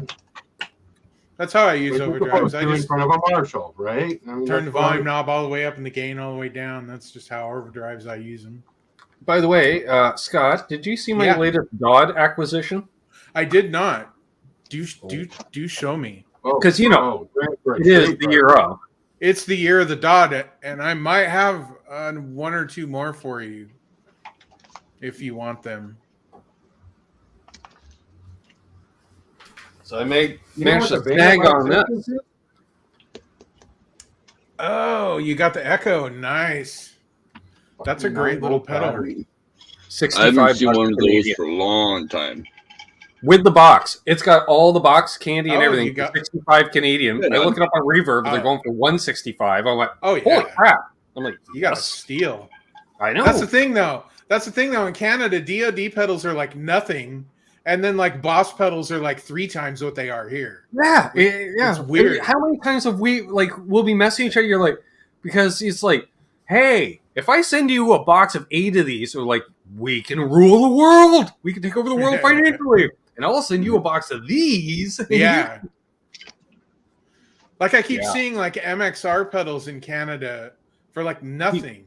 The old ones. Like I even bought a couple. I even paid the extra shipping because it was still cheaper. I was just, and I'm like, I don't. Plus, I love so weird. And then you're like, sounds like Bubbles and Ricky getting up to let's take all these 5-cent bottles in Quebec over the line into Ontario where they were 10 cents. Hey, we used to do that in Seattle because they didn't have recycling, so we just truck them down to Portland and get 10 cents a bottle for them. Sure. Make a couple $100. Whole truck. But how much did it cost you in fuel and time? Well, that was back in the 80s, so yeah, fuel was only $1 a gallon. At that time, it made sense, right? Yeah, you did it for the experience. Yeah, Portland, dude. Well, there's a song in there somewhere. I still get to plug this in. I'll have to plug it in. Maybe 12. Oh yeah, and see, it's new enough that they learned.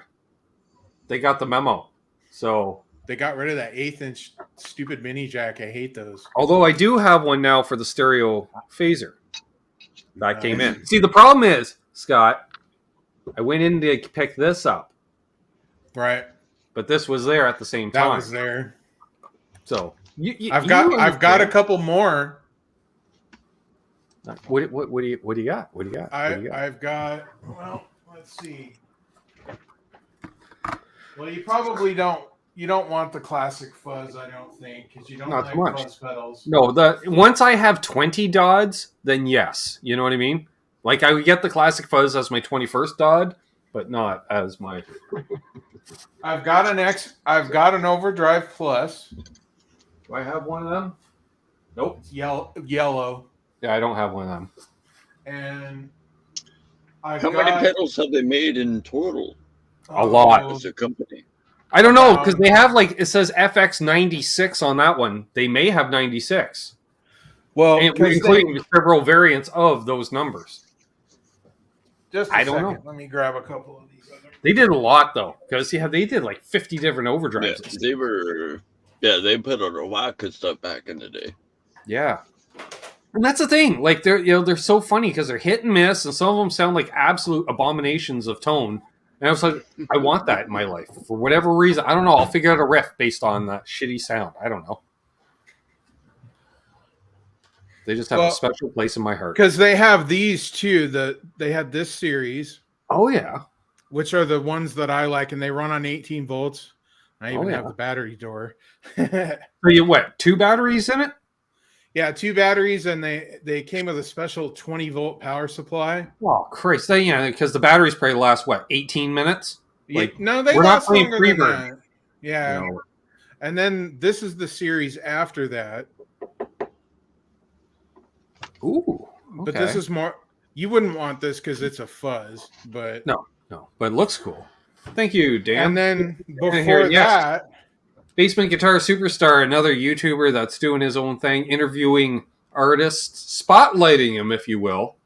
Everyone should check out Basement Guitar Superstar, and thank you for the kind words, my friend. These are the cool ones. Yes. So like the DoD 250 yeah, era. See, like anything that has a cable, they're like, we got you covered for power. We need an outlet, and you're like, but there's only one outlet for the whole band.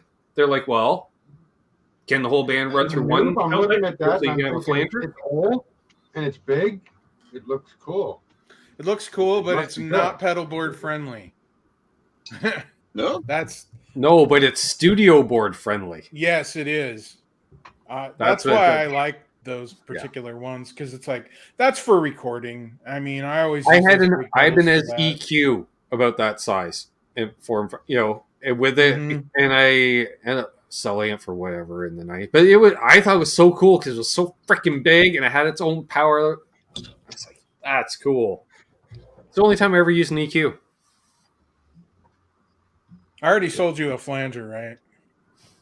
Sure, I have one. I may have got it from you. I don't know. I'm pretty sure I sold you the flanger. Yes, because that's the one that Richie said he may break into the studio and steal. And literally, one of the first pedal conversations I ever had with Richard Shanahan.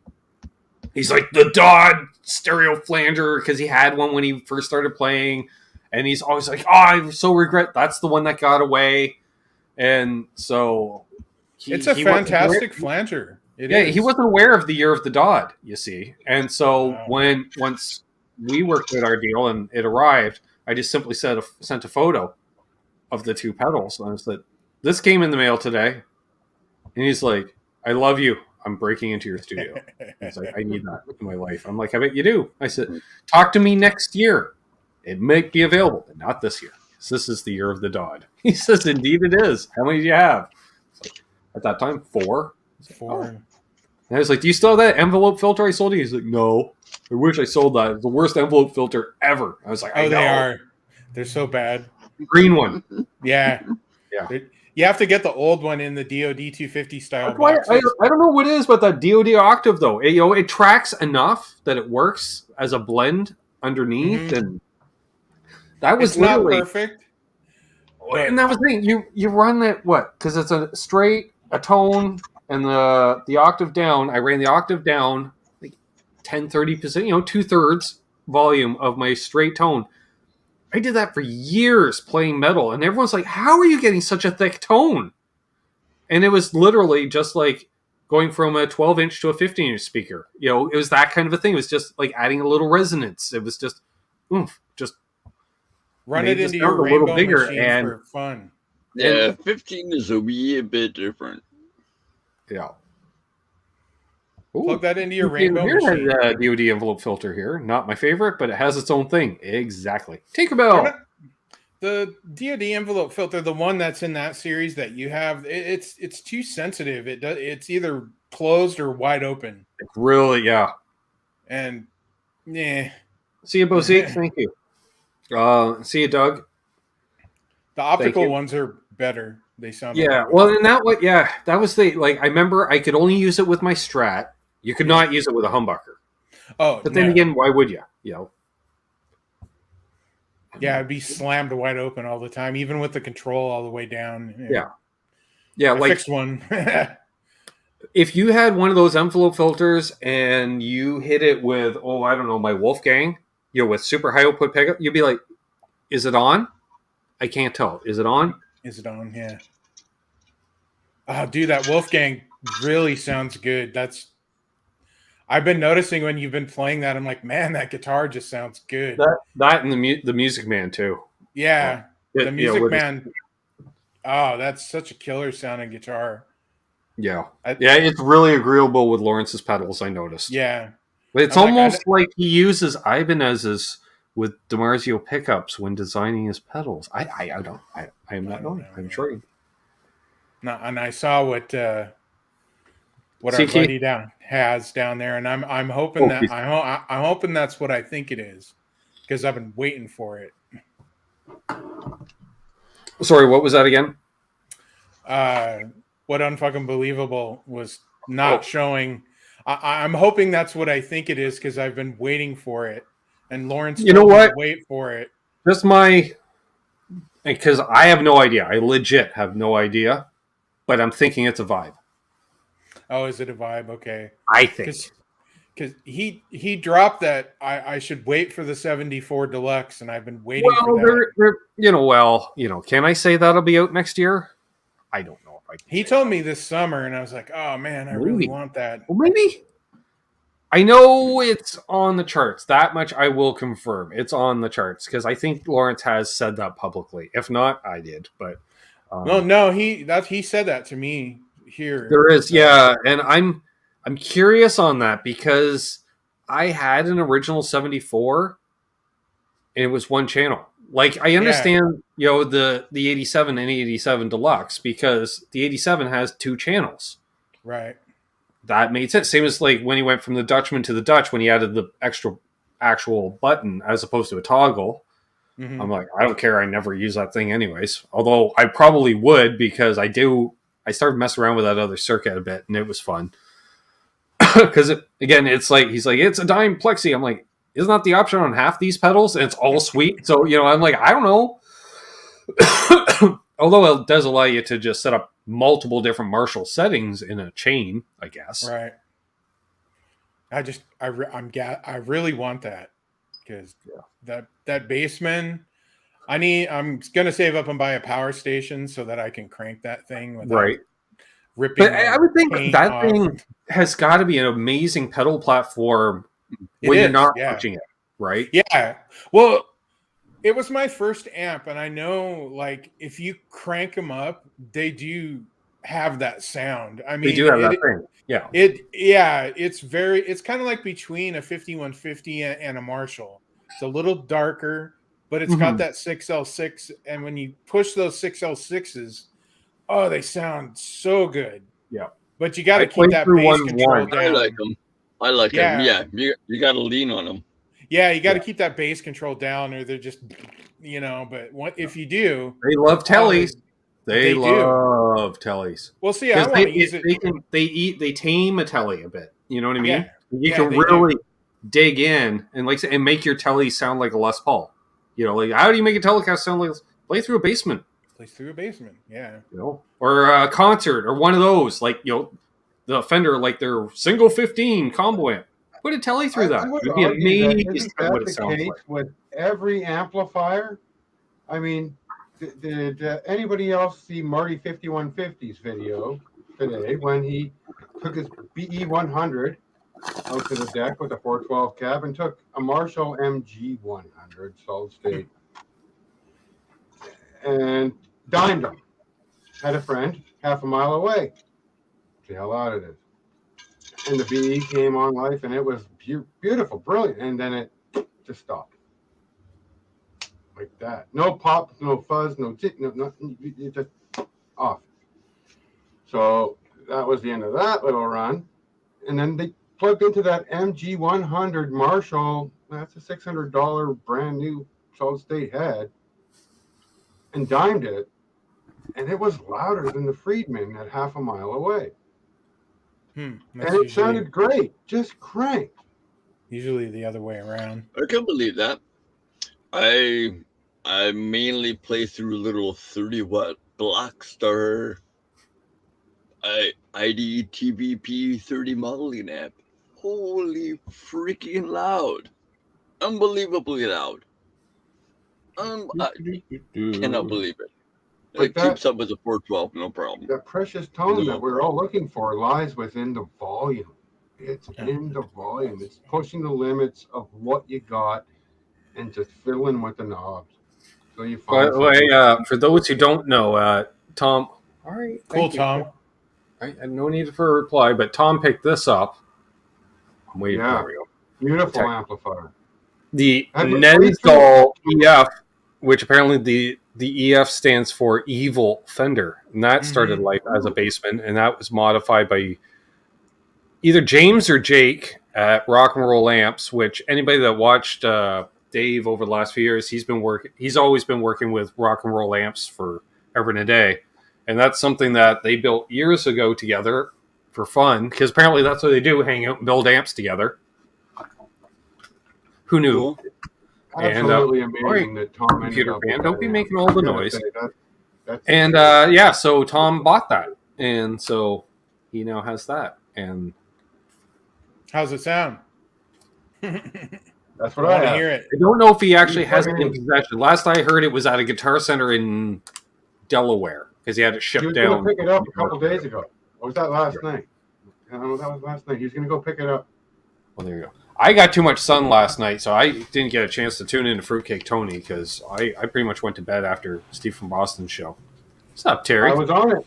What's up, Terry? I tied for the pick. Hello, folks. Coming from Fruitcake Tony. Love you, brother. And thanks for having me on the show. What a great time. Man. Jack at Rock and Roll. I with the map to the show there. Cool, dude. Hey to Preston, and again, congrats Hey, on 4K, Ben. Jack. Thank you. Memories. And Scott, So, yes, your you went webcam swimming, looks I a hear. lot better. Okay. Yeah, I can. Tom does own It it. does. Or have it. And I've lost a bunch of weight too, so Is there? I look better. Awesome. Yeah, you do. 2 more in here, I guess. Yeah, we'll wait. We'll wait a little bit. For a Brady Bunch. So apparently I'm a Duncan guy, John. It's 120. You know that. Super D's a good pickup, though. I like it. Nice. I'll have to check that out, Tom. Cheers to Preston Smith. I can close the L&M search because we did the panel discussion. Apparently, I'll go over first thing tomorrow and look for that Memory Man Deluxe. So what's hanging? Snag on that. Maybe we'll use it. Tomorrow night you might see NPD in the title of tomorrow's show. Of course, cool. knowing me, if it's already sold, I'll probably head over to the pawn shop just to see what they got in stock. Just on the safe side. Definitely won't be a tri-maple show. There'll be no maple. The only maple is the next. Did you pick up the barbecue, or did you get your money? Not yet. I do have the money. Well, see, this is the thing.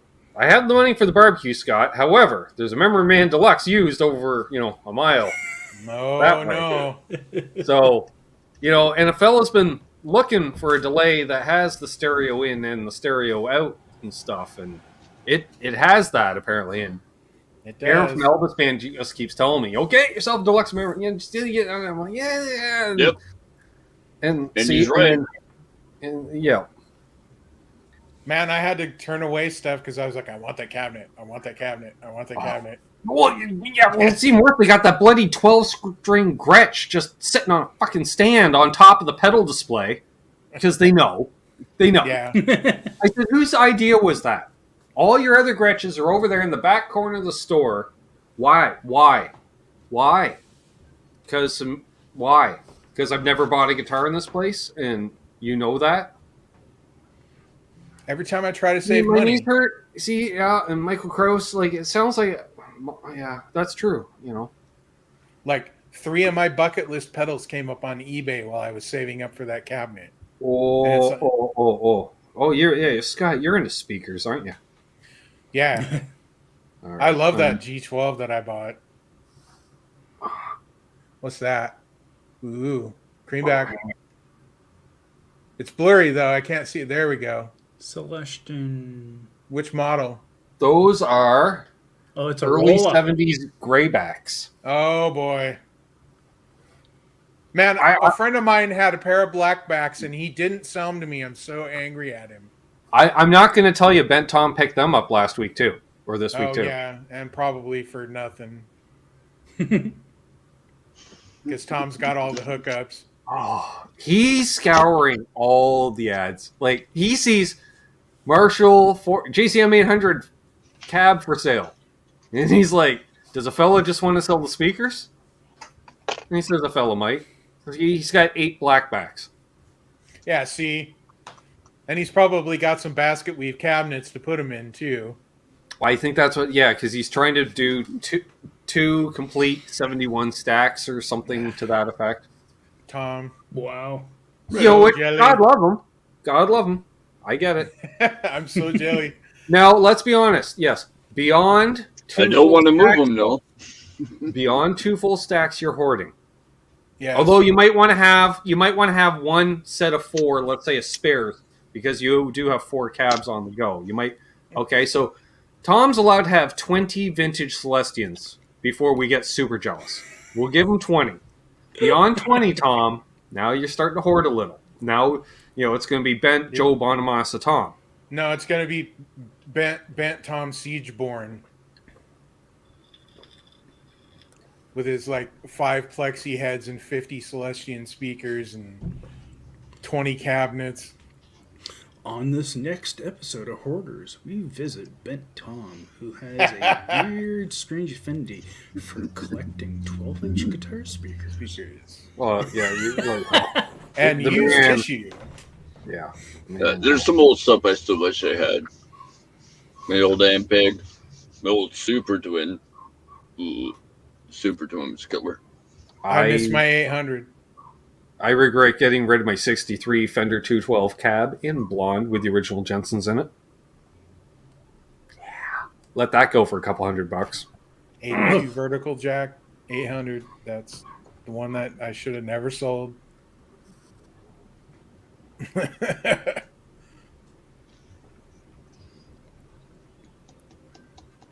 So what else you getting, Ben? Or who else is getting stuff? What do you got? Believe me, that 12-string Gretsch is still haunting me. 12-string Gretsch. Well, come on, because I keep saying, when I see the right 12, it'll fall into my life, and I'm like, that's the right 12. How many guitars do you have, Ben? I don't know, Scott. Is that still laying around? There's 17 back there. Well, you're gonna have to start doing what Steve from Boston does, and just get rid of a couple things to buy some new stuff. Well, yeah, usually when I get rid of them, I end up just giving them to my sister. That's the problem, right? Yeah. Or you make it at even 20 and then start. Yeah, or you just get another rack. That's usually the case. She gets the overflow. Hey. Well, she's been talking. She wants to get a rack now too. So. Uh-oh.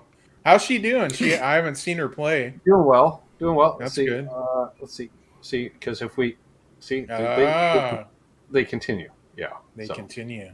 Yeah. Cool. And then, the basses are over there because we don't play with the basses. But they're there in case we need the basses. Well, I need another one of those. So it's... I get that. There's a shelf right here full of pedals that I have no desire to own. How about that? Yeah. Gotta have a basis at home doing your own recording thing.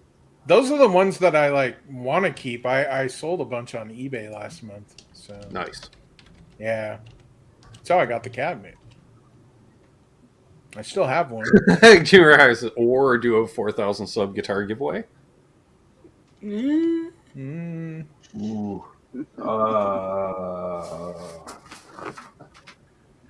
You could be the winner of this guitar right here. Pedal giveaway. Although it does have the original Canuck Bucker prototype in it. And a sticker. Which, I don't know, doubles the value, even though I'm a nobody. One of a kind? Does it intonate? Enough. Depends on what strings you put on it. Lots of string bending. Punk rock guitar, define intonate. It does power chords well. First 5 positions only. Got it. And it does need yet another nut. Because that one and it comes with 10 unknown pedals. 10 unknown. Preston, you would probably like this pickup because it's basically a DiMarzio Super Distortion ripoff. Right down to the double green bob boots. Does it have an Alnico or a ceramic? I don't know. I don't know. I tell my guy, this is what I want you to rip off, and we'll call it this. And he's like, I can do that. That's how my whole line of signature pickups, with the exception of, the P90s, I said, do you know a P90? He goes, I've got a P90 that's sweet. I said, okay, well, take that and throw a bunch more wines on it. Wind it up. I'm like, what's it put out? 7? He's like, yeah, about that. I said, yeah, we'll take her up over 9. Really? I said, yeah. He says, and I said, stick it in the bridge. And he's like, really? I was like, yeah. Like, all right. And he did. And now we're developing a stacked version of that to cut down on the noise. Because that thing, holy fuck, you'd switch that, and it was feedback. I'm like, oh, I need a noise gate, apparently. You don't usually need a noise gate on a Telecaster. Just saying. Playing with low gain, just saying. Yeah, I was just going to say, depends on if it's plugged into your EVH or not. Yeah, no, it was plugged into a Blues Deluxe being pushed by like a Klon. Oh, jeez. We're not none of the gain. None of the gain. No, actually, no. Overwound a little too much. No, it would do it on the more medium gain, which would be a Klon pushing another Klon into that. Because I was into stacking Klons at the time, or Klon type rip-off circuits. Because we're not stacking Klons. I'm not that guy. Joe Bonamassa is that guy. I'm not that guy. I have a secret for you, Tom. If you can find one of the old 410 cabs that's an Ampeg that has the silver cloth on it, they are monstrous guitar cabs. And they're cheap still. What I can't do, Scott, is sell my chips in, right? Because that's wrong. No, you can't do that. If somebody wants to make a donation to the channel, and then I look over here and there happens to be a guitar missing, when I turn back around, I am okay with that. You could have a pedal. You could have a pedal giveaway. Every time I do that, I lose subs.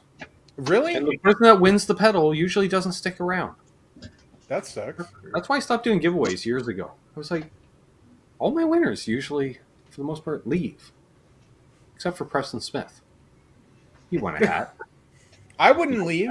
I'd be like, that'll work. See? He won a foot rocker and he left right now. See? That was the last giveaway we did. And I still mailed it out 4 months later. That's because you haven't mailed it to him yet. This is why we don't do giveaways, Scotty. Nobody will get anything. Nobody will get anything. That's true. It's just... I only accept UPS shipments. It's just... Yeah. And only on Tuesdays. If I win the guitar, you have to put a 1 meg pot in. I swear, every time I go over to Shoppers Drug Mart, I walk in, I'm like, dang it, there's a post office here. I really should... I bought the fucking padded envelope because I was going to throw some extra shit in there, and I'm... Nope, forget. So, yeah, maybe this week we'll do that. After we go over to Long... No, because I'll go to Long McQuaid, and I'll be like, I got a paddle! And then I'll have to come home. And then I'll forget all about going over there, because I was over there this morning. So you go there first. Well, you can't blame it on overheat exposure because we're not having hot heat like last year. Oh, we're having enough. I've spent more time outside this year than I have in a long time. Yeah. I have to say, I've saved some money on air conditioning up until this point this year. Yep. I've had to only turn the air conditioning on once. Presley says, when are you going to send me a Nectaplex? Hasn't been much of the summer. Plecking that aren't attached to guitars. Yeah, the only ones that would need a plecking would be the set necks. Then the bolt tons. They're all pretty good. The one that has stainless steel frets. Oh, excuse me. Well, that would be the Reno Fin. But I'm thinking about swapping the neck out on that now that Travis is in town, or swapping frets at the very least. Or just swap to the on other paper. version. I freely admit, on paper, I thought stainless steel frets and P90s would be an okay combination with that wood type. I need to tone it down a little. I need to tone it down. Spiky. It's a little. I'm not putting a 1 meg pot in. That's no. you know what I'm saying? That's what I mean. Like if it had a 500K, it'd be getting a 250 in automatically. Yeah. I got to figure out. It needs to. I need to. I'm a takeover, right? I'm like, I was thinking, dark pickups. You know circuits and such. Yeah. Here's the question. All right, so we got. Hey, it's a 250 pot. Hey, it's a 500 pot. Can you? I don't know. Jumper in. I used to know this stuff. Can you or can you not jumper in a resistor to make it say a 400K pot? 333K pot. You can't. You can't really make it more, but you can make it less unless you don't want it to turn down all the way. Then you can. Right. But yeah. Another thing with the wiring is if you do modern wiring, it's brighter than if you do vintage wiring, which is why I use a 1 meg pot, because I use vintage wiring. So it's a little bit darker, and that brings back that high end. But I'm also using super dark pickups because, they're the one I have in my Kramer is 18.6K. So it's just wrong with that. Yeah, it's just dark, and I have it backed off too from Terry, the strings. Terry, just that's all the case. That's all the case. All the case. That's all the case. It's some fluke Duncan that I found, and it's just plus a little extra. Yeah, I usually use like 600Ks in my other guitars just for a little bit. Thank you, T. Ricky. But that's a 500K that I just tested with the meter. But anyway. Oh man, P90s. You can buy those 300K pots, like the old Tellys used to have. So that's kind of in between. And that's Bo. If I keep harping on the Zoom calls, but Trev, you know it too. Bo just sits back and listens to about 20 minutes of malarkey, and then he just comes out with a comment. You're like, "No, that'll make it fixed resistance." I'm like, "Hey, Bo, you're right again." He's that guy, Terry, and I love him. He's a great other reality is do you not recall, Trev, him showing off recently, like new guitars? Right, the guy's already hankering on a new guitar. I was like, didn't you just get at least one, if not two? I seem to recall. I think it was Father's Day he got one most recently. Right? Yeah, I thought he was getting like a Telly, and he got the Taylor, and I saw him talking about it. Apparently, Doug's guest still hasn't arrived for his podcast. Well, no, you can wire the resistor across the two outside poles, and it's R1 plus R2 divided by R1 plus R2. But it messes with the taper of the pot, too. So, But as I was going to mention, 330 pots are like even more expensive than even the highest end 250 and 500K pots. Yeah, but who cares? You're fine tuning your guitar. I mean, when people pay $50, even though, and bucks, are we talking? But even though, when you think about it, to change the tone that much, the same, you could just reach on a guy's amp and make a simple adjustment to make it sound the same of what you're achieving with a different pot, anyways. But so, but if we don't have these pointless discussions, I'm kind of out of business here. So, chat on. I would interact machine. I think we can still have fun hanging out without all that nonsense. Yeah. Well, it's all this, highbrow hypothesizing in the world of gear, as far as I'm concerned. Kind of wish I had a real pipe. I was poking around Luthier Supply yesterday, and they have no load volume pots now too. I was thinking about grabbing one. So does that mean it could also be a no load tone pot? Yeah, but I mean it's like a 500K. Usually the no load tone pots are only 250. So that just means when you have it all the way up. I don't know. That's why I put a piece of tape on them with a V and a T when I take them out of guitars, because I can't. There's a blob of solder all over it anyway, right? Because by the time I'm in there, 14 other people have left their trademark signature stuff. So I don't know what the pot. What's the pot? I don't know. Solder covered? I don't know. It looks like the moon. I don't know. Is it audio tape or is it linear? I don't know. I don't know. Yeah. Well, what does it do when you back off your volume on your pickup? What? When you back off the... What? When you... Sorry. Huh? No. Guitar Man 45. I have gear illness like women that need 500 shoes or sweaters. Don't we all? I need 500 pedals. Hey, Ricky Compton. Hey, Ricky. You got a good start there, Scotty. For sure. He has a fine collection. 144 at the moment. Yeah, I still don't know how. I apparently now have a left-handed pot in that Talon. Because, when I fix the ground, all of a sudden now it works opposite. I'm like, how? It was the fucking ground. Yeah, that's how when you does know that you happen? can capture the market if you create a left-handed guitar pot. Well, they're all universal, right? Just which of the 3 lugs you solder the wire, or you ground out, or I don't know. Because one you bring one back, you solder onto another one, and then the other one's I don't know. And that's why I look at schematics. I can't remember the stuff. I've wired guitars, and I don't know how to wire a guitar. I've wired guitars. You live in the moment, Scotty. You know that. You've watched my repair videos. Yeah. I live in the moment. But I'm just going to do this. Oh, well, I don't have that. Well, I'll improvise. Yeah. You just do a quick type and you get the answer. Well, yeah, it seems like it. But the problem is I do all my Googling on my phone and I'm shooting on my phone. I'm like, you're on your own. You're on an island. Let's go. I could stop and Google, but that would involve thinking. So that doesn't happen. And it's like, the fine folks in the community here, I pop into Phil's chat there on Friday and, hey, saw the video. You're sweating. Yep. Cool looking guitar. That too. Yep. So do you have everything you need for it? I don't know. I threw, 1,500 sandwich bags of parts onto my bench 4 months ago. I assume they're all still there.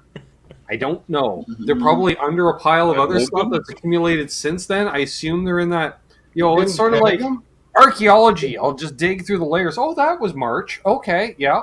Digging down, I think I have everything. I'm pretty sure I have everything. If not, I can rob other guitars for parts. It's been, 4 months? It's about that. Yeah. I don't know. So, that's not surprising. I think the original pickup is still sitting right here. See, yeah, there's no way I'm putting that in a guitar. Because that's a zebra pickup, and I don't like zebra pickups. Hey, there we go. There's a giveaway. Anybody needs a zebra pickup? The lowest end model streamer you can buy. So this is probably the zebra. I assume this is a non-branded Epiphone pickup of some kind, because why would you design a different pickup, Scotty? That doesn't make sense. You're just why are you paying a guy a lab coat to design that? Just no. Whatever Epiphone Les Paul, I think the specials come with the zebras or the zebras. I don't know. It'd be so funny if it was a rebranded Epiphone Custom Bucker or something. Yeah, like that. I don't know. Just pull it off. Epiphone. Epiphone. I bought a Pacer. Well, they're owned by the same company. I totally. Anybody that knows pickups, I don't know. There is a stamp in the center. I don't know. Can we? It'd be just as confusing as buying a Gibson and go to pull the pickups. See, whatever that is. Their Epiphone. Okay, everybody owns an Epiphone or a Kramer or no idea. Steinberger or what else do they own? Don't they own 4? Those fucking off-brand things. BHC, never heard of it. Yeah, that's what I was going to say. That branding looks interesting to me. Yeah, so let's find it. Then we'll give it away or something. I don't know. So apparently I originally had a pickup ring. I was wondering about a pickup ring. Apparently I found the pickup ring. But I was thinking we might direct mount. I don't know. Yeah, I was going to say. Or do I go on the Jungle website and find a zebra skin pickup ring? Black and chrome. You know who's going to deliver it. Chrome. Just chrome. A chrome just pickup chrome. ring. Giraffe print. No, the chrome. No, the black shirt. The black might work because it's a double cream pickup going into it. So fuzzy, one that's fuzzy, like those pedals.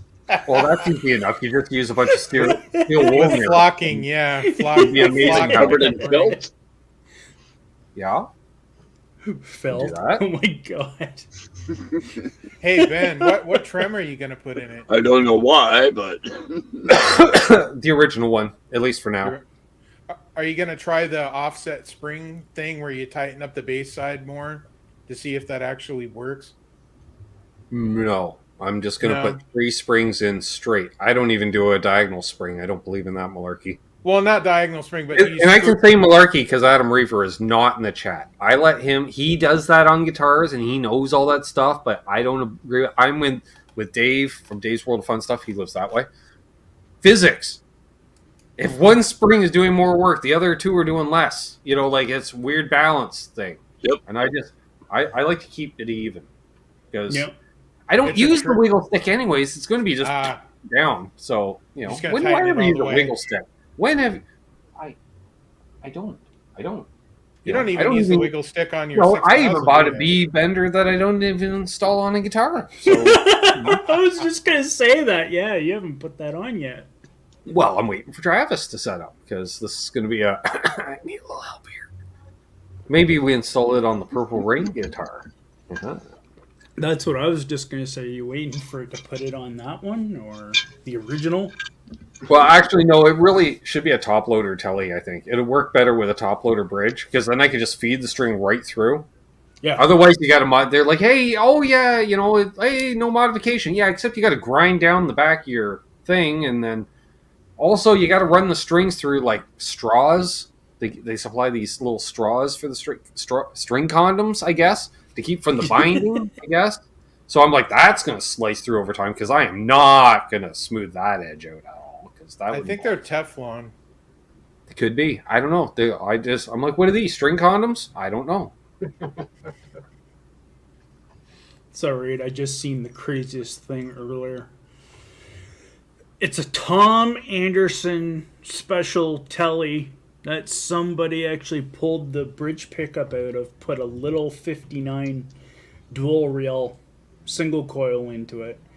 The bridge isn't even, I'm not even sure if the bridge is original, but it's one of those 4 screw down like Strat style bridges. And then what's worse of all, I got on my telly. One telly has one of those. Worst of all is at the end where your strap button is, it's not one strap button in the middle, but somebody drilled 2 of them along the bottom of the body. And I'm just like, an expensive guitar like that, and you put 2 strap buttons on the ass end of it. There's no accounting for taste. Could try something different. I don't know. Put a B bender on a Duo Jet. That'd be cool. Yeah, it'd be hard to do. Actually, it wouldn't be that hard. Yeah, it's got the tailpiece. It shouldn't be too chambered. hard. It's chambered. I don't know if I've ever seen a B bender on an arch top though. I don't think there ever has been. Hey, it's something new. That's true, Joe. All the holes. You know what guitar has all the holes? Eddie's 5150. You ever see the back where the strap button goes into that fucker? That looks like someone shot it with a shotgun. Like, it's got all the holes. Man, I remember some 80s guitar player had a guitar that had like drill holes through the whole guitar. It was like a holy guitar. Yeah, like a Swiss cheese guitar. Yeah, it was a Swiss cheese guitar made out of aluminum. Yeah, I'm sure that had great tone. Like, he was using all the gain and it didn't matter. If you had a hot enough pickup and you turned it up loud and hit it hard, you're still vibrating the string in the magnetic field. I mean, exactly. It's going to make some noise. As long as it's physically stable. It's like I say, I'm sure tone would exist, but I don't necessarily hear it because my ears are half shot anyway. So I hear what I hear, and I like what I like, and you should like what you like. And that's, you know why? And I hope you don't like what I like, because that means I can pick up what I like. Tone would exist for acoustic guitars. It's okay, you can all like Telecasters, because there's a billion of them on the planet. And Telecasters shaped objects. So that's fine. But so certain things, five people have a Telecaster? Please, hands off the Dodds. Let's not drive those up in value till at least 2023. Then, buy low, sell high. That's okay. But Josh Scott is going to do a Dodd video now just to spite you. He better not. He better not. I will never sell my Memphis pedals if he does. Because he wants them. Does he? Oh, yeah. Really? Yep. He doesn't have any Memphis pedals. Well, really? He didn't at that time. And he hasn't shown them off, so I'm guessing he still doesn't. I know someone that has one, too. Oh, yeah? Yeah. He's got a distortion pedal. Yourself? It's not mine, but one of my good friends. Yeah, I got the distortion and the flanger. And I like the flanger because it's only got 2 knobs and one of them's a blend. Yeah. So I love, other than it was a bitch to run, on my pedal board for a while to have a flanger mixed in at like 1/3 underneath. People are like, I hear something. What, like the guitar players are like, what is going on there? Blended flange. Well, that's just cool. It is. It's very cool. That was one of the reasons why I didn't look that small. Yeah, with a variable rate control. The only thing was the rate. So it was more or less like it acted more like a phaser than a flange, but it was a little, soupier. So it was nice. That'd be cool with the blend control. That'd be cool. Yeah. I thought it was a great little circuit. And I said, when I sent them down to Lawrence for service, I'm like, you need to steal this. And he's like, I can't really make that. I'm like, oh, all right, well, you should steal this because that's a great idea. It's simple. 2 knob and 1's a blend. And it sounds no unicorns to get the horn dust to make the pedal. Unicorns are extinct. So that's my guess. It was probably some worthless chip at that time that they used in it that is no longer available. But there was a billion of them in 1976 when they designed the pedal, and that's why they used it. Oh, it uses the standard MN3007, I think. I don't. There's a chip used to run the Atari 2600. Right? 6507. TurboGrafx 16 powered flange. See you, Zach. What pedal doesn't Josh Scott have? Memphis. He doesn't have a lot of pedals, actually. There's so many pedals out there, like especially back in it, like the Memphises of the world. Like unless you didn't know or they were available in your shopping area, because regionally even, those things could have been only sold through, say, like a pedal that J.C. Penney sold in 1982. Well, if there wasn't a J.C. Penney in your neighborhood, you wouldn't have been exposed to that pedal. Dude, he buys every single one of those fuzzes that you have. Like all of them. You can't, as soon as one goes on reverb, I've been looking for one. As soon as one goes on reverb, Josh buys it. He doesn't care if it even works. He just buys it. He's got like 20 of them now. Wow. Yeah, it's kind of annoying. It's like, dude, leave some for the rest of us. Sorry, which fuzz? That one that was your dad's. He buys all of them when they pop up on Reverb or eBay. Yeah. Really? Maybe he's buying them all to make one good one. Yeah, that's the flanger there. Yeah, right on. Cool. Mini flange, yeah. Mini flange. Yeah, as I recall, it has emphasis and speed. Ooh, kinky. Then this one I found, this guy had it like cheap because he had butchered it. So then Lawrence butchered it some more for me, so it works. But it's got mismatched knobs, and someone had butchered in housing, which then Lawrence butchered in another housing. I don't care, but Guitar Man, I had a Klon in the 90s, and I didn't like it, and I still don't. It's too bright. I like him. I like the volume boost it has, but I don't. I can't. I turn the treble all the way down, and it's still too bright. It doesn't have any beef. Oh, where's the beef? I'm not moving away. It's adhered itself. That Arby's. I'm here for the beef. Like, because it's round. And I'm not into riff. I don't have to worry about frequencies and shit. I'm just out here to make this thing. So this is one call. The fuzzy. Yeah, which, to save battery life, it actually. Yeah. I thought that was awesome. Yeah, which I don't think that works anymore. Like Lawrence had to bypass that to save it or something. I don't know what he had to do in here, Scott, but I think it was a lot of Latin spoken and a lot of this, and I don't know, but he managed to get it working enough that I think I shot a video on this pedal. You did, yeah. You did, yes. Yeah. It just needed the pots clean and like a new battery clip and. Well, I put a new battery clip in it in high school. Which I didn't bother getting right into the circuit to clip it off the components. I just cut it near the end to get it extra. Spliced it. Why not? And because when my dad was given this from my godfather, one of his best friends, he's like, I was digging through a box from, I don't know, the 70s, 60s, whatever. He goes, I found this and it's yours. Dad's like, I don't have any use for that because he had stopped playing at that time. Not to mention, never going to use this tone. And he went, you want it? I'm like, yeah, because I was just like, that's cool. After your Father's Day. This thing with the Les Paul Deluxe into a Fender. Ooh, Neil Young, right there. Oh, nice. Yeah, well, that's true the too. only good tone I had in high school. But nobody played Neil Young stuff because there was no Godfather or grunge. Because there was there was grunge, but we didn't hear about it yet. Hadn't gotten out of the city limits of the greater Seattle area. It might have been in the suburbs of Seattle when I was given this. So but there was people out there lusting over these. I just didn't know who they were because there was no inner Google or anything. But probably people also said, what the hell do you mean Neil Young plays electric guitar? He plays acoustic.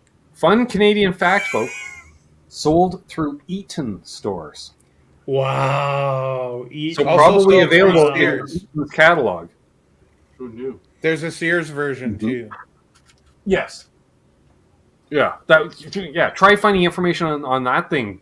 Like even 10 years ago, because it was Canadian only, Yeah, it's actually a Goya tone. Yeah. I did not know that. I don't know. Now you do. Well, I'll forget though, because we're 2 hours and 16 minutes in. You're like, that doesn't matter, Ben. If I told you at 2 p.m. on a Tuesday, I'd be like, yeah, but it's Tuesday, Scott. I won't remember. You're like, yeah. Keith Campbell actually asked.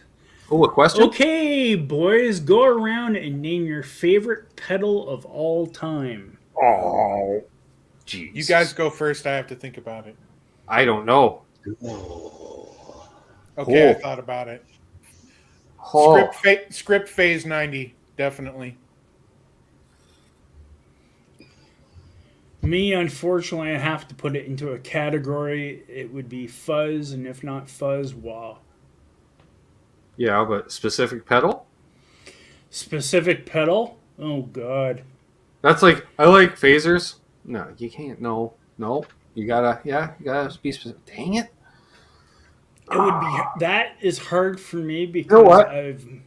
I'm gonna probably say the LPD 87 Deluxe. And it has to be the Deluxe. Well, I could have, or the 87. But that thing, I was like, holy, that was a game changer for me, tone-wise. So, I'm gonna probably have to go with the LPD 87. That's probably my favorite pedal. Because, that thing literally goes from every board I've built. That's the first pedal on the board, basically, since I've owned it. Or since I owned its predecessor. Yeah, I guess then I have to change it, and I would have to make it the El Rey FX Lucha Fuzz that I won back in 2013. Well, there we are. Because I still have it. It's the only real pedal that I've had for a long amount of time. Well, it doesn't have to be one you owned. I was going to say, it could be a fucking Klon, just to piss off the Klon haters. I don't know. What about you, Trev? What do you got? All right. What do I got? After careful consideration, I might have to break down and say an original Boss heavy metal pedal. Nice. Wow. Good choice. Looks at Still got it. I have have that. I have a Boss C2. Nice. Pretty kick ass. I know that tone. I used those two pedals together back in the day. And knowing what you have and how you are. All I run for pedals. Well, you don't need much more than that. Chorus, a reverb if the amp doesn't have reverb. Yeah, I gotta have reverb. That's part of the amp to me, though, not a pedal. So. Hey, George, you made it. Yeah, I just use it for cleans. A little delay for sometimes, but other than that, nah. Okay, Trev. Boss SD1? I have a very limited palette as I'm only, a year and a half and a bit in. However, if I could only have one of these pedals with me, it's going to be the Strobo Stomp. I love my Strobo Stomp. I know people that can hear a chord and go, John DeShane's one of them. Right, John? That's out of tune. I'm not there, so I need a point of reference for what is true and tolerant. And I have my version as part of the Year of the Dog of my version of an HM2. Yeah. Hard rock distortion. I remember those. Mm-hmm. Tuning aside, I'd pick my SD1. Which I think I will have to, because, typical, I just saw it and I went, oh, Year of the Dog. Yoink. I don't even remember. God, I don't know, a month or two ago, 2 months ago, let's say. I don't remember. Wait, was this the one I got during Fan Appreciation Day? I think it is. It was. Nope, that was the Rocktron. That's the HM2. This is something different. Where did I get this one? Did I get this from you, Scott? No. No. I'm trying to think now. Oh, this is the one with a shitty little built-in delay. That's right. Where did I get this? Yes. You got that from, I think, Long and McQuaid. Yeah, probably. No, you got the Supra distortion from me. That's right. No, my because I remember when we were backstage and you were playing that, and it was like, what the heck is the that? metal worker? Yeah, that's my HM2 clone. Because when I posted a photo of this, Sean Pierce Johnson called it right away. So. Now you got to get an American Metal there's a second one of it too, Super American Metal. It sounds like such a Google Translate. Some guy in Japan, Super American Metal. Sure. Super Canadian Metal. Well, those are the DoD ones. Yeah. Super American Metal and American Metal. Cool. Yeah. So and then the Thrashmaster and Metal Maniac. I had a Thrashmaster. That was wrong. They don't sound good. I that's right. I gave away on the channel, Terry. Yeah, same thing as I think you had the Dimebag Daryl MXR pedal, which also supposedly sounded like ass and needed to have a mod done to it. And then MXR released it as a totally different pedal, but it was basically the Dimebag Daryl pedal. I had the Dimebag. I couldn't dial in a tone I liked with it. And then I sold it right near the beginning of COVID. When when that initial spike happened, you could sell anything on Kijiji, and it was just gone. That was the Metal Maniac band, Tom. Or the Thrashmaster. One of them's like nuclear yellow, and the other one's nuclear pink. George says the Line 6 Pod Go is my current favorite pedal. That's a lot of pedal. Those Miku pedals are going for $500 now. Oh my god, really? Yeah. But at least it's more musical than, say, the fart pedal. That's true. I still want the placebo boost. It's just two jacks and a knob, but the knob isn't even hooked up. It's great. Oh. I was going to say, it should at least all it does is turns on an LED. But then that's all it does. But then someone will say, by turning on that LED, it affects the tone in a certain way, and I have to have it. You're like, sure. Okay. Make sure that changes the resistance. Nose to the west. Yeah, it's like it adds 18 inches to your cable in length, man. So it darkens up the tone just a touch. You're like, and then 2K at 2 dB at 10K. I got to take the fuse out of my Marshall and flip it around, man. I can hear it. Well, yeah, that's a classic. That is a classic. The talent. The amount of gigs I did, I never packed a spare fuse. I really should have. And as much as that, you should pack a spare fuse cap because they're all the same.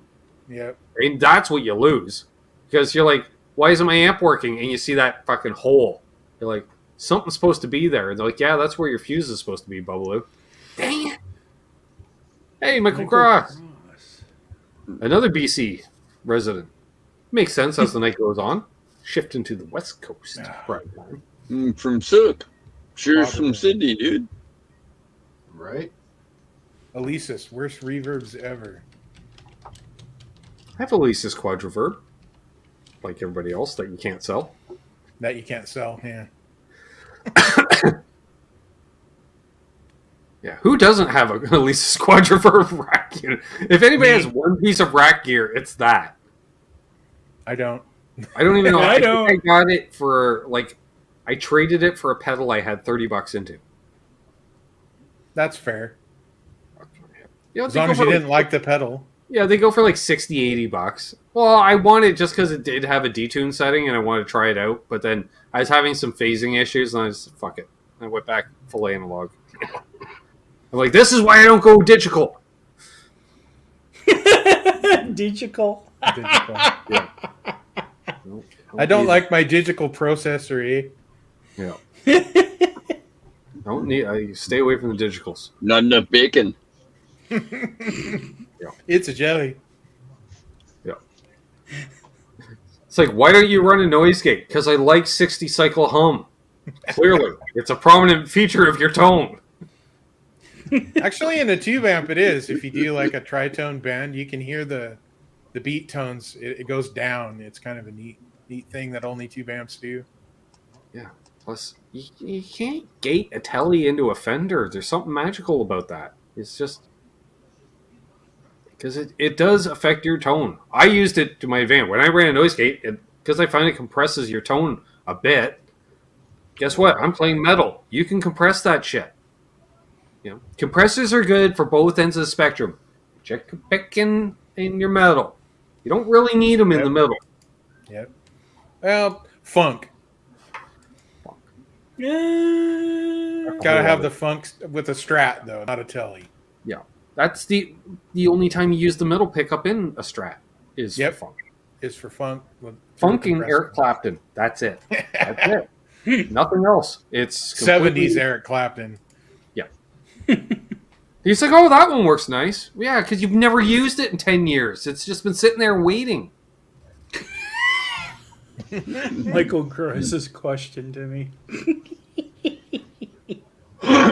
Oh, no. Yep, that's exactly what it stands for, Michael Crow. Avoid that one, Ben, please.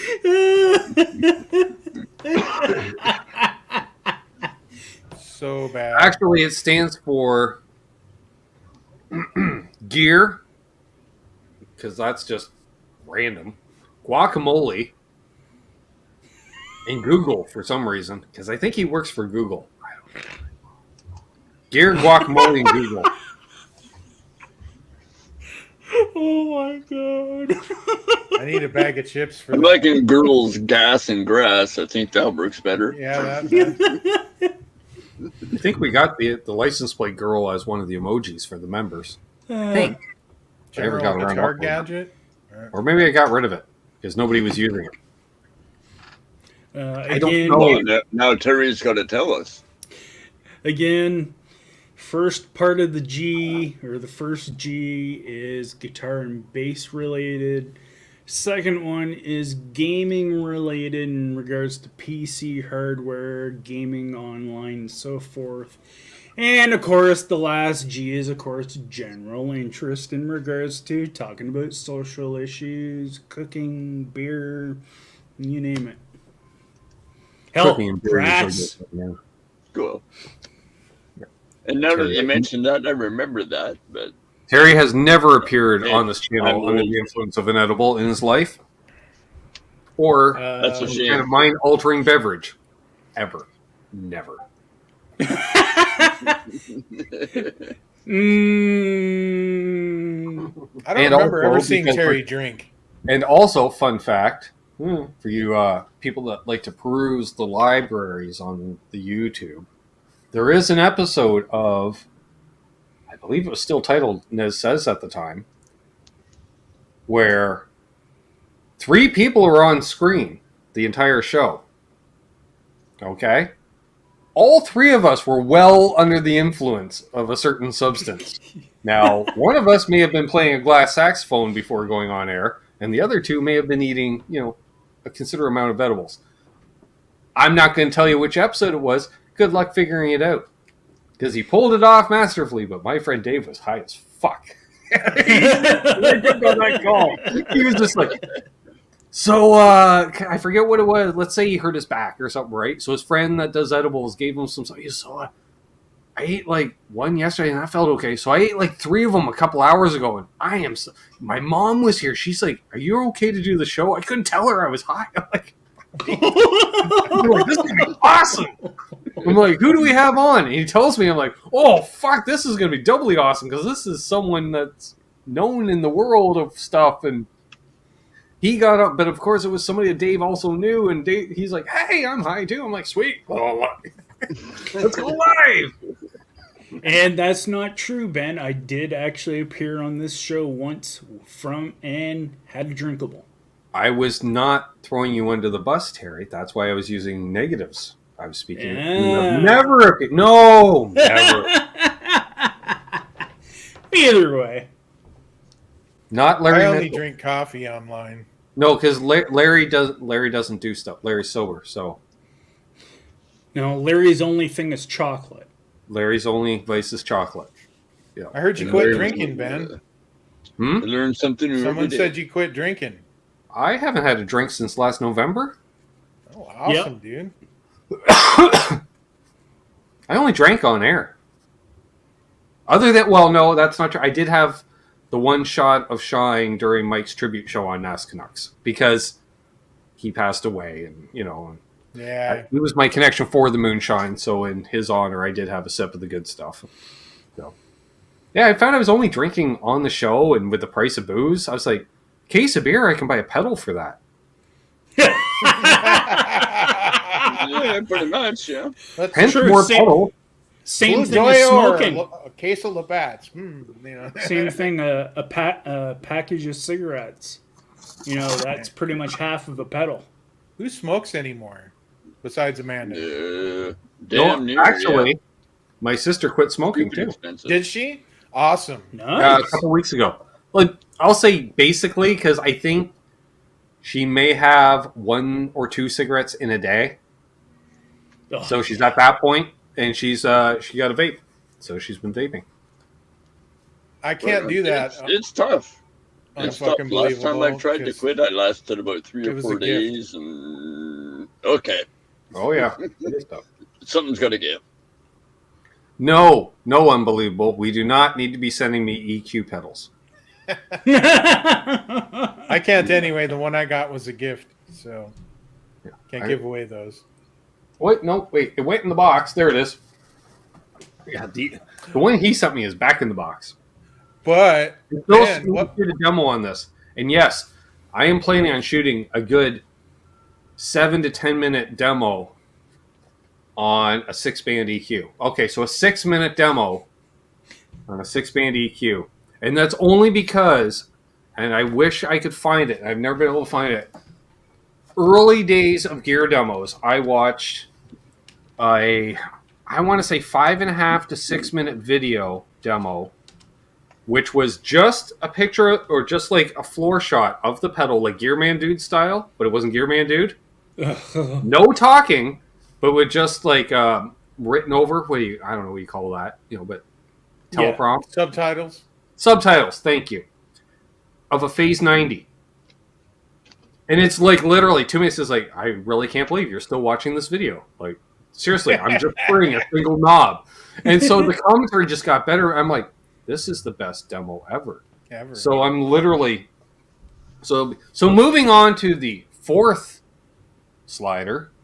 Let's see what happens when we pull it out of the mix. That's what I was going to say. That'd be funny. Do like a minute per slider. Oh, yeah, it's going to be painful to watch, or be hilarious to watch, depending on how. Like, it's going to be the comments were either going to be, "This is the most epic thing I've ever seen," or "Please take this down and leave YouTube." It's going to be one or the other. Ben, but do it John Cleese style. I'm going to find a DoD EQ now and send it to you. Well, see, that's different. That's different. So, But yeah, well, that I tried to come up with something. It's like some people say, like with the pop videos. It's like you're just tuning in to see me babble for 5 minutes as much as anything else, and I'm fine with that.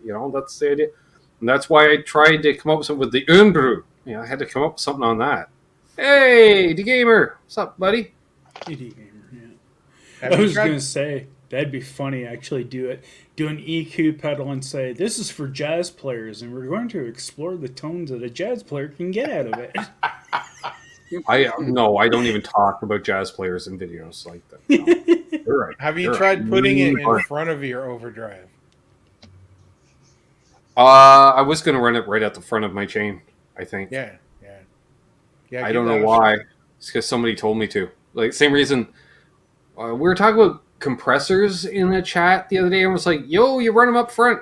Like, I run mine post gain. Why? Because Lawrence told me to, and if Lawrence tells me to, I do. And because he's like, unless you want to lose all your dynamics, I'm like, well, I don't.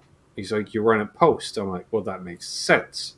On the other hand, if you're just going for that super compressed chicken picking squash, like you're taking, because you can't use a modern Boss, so it's got to be a Boss CS1 or CS2. Good fucking luck buying them, because every tele owner already owns them.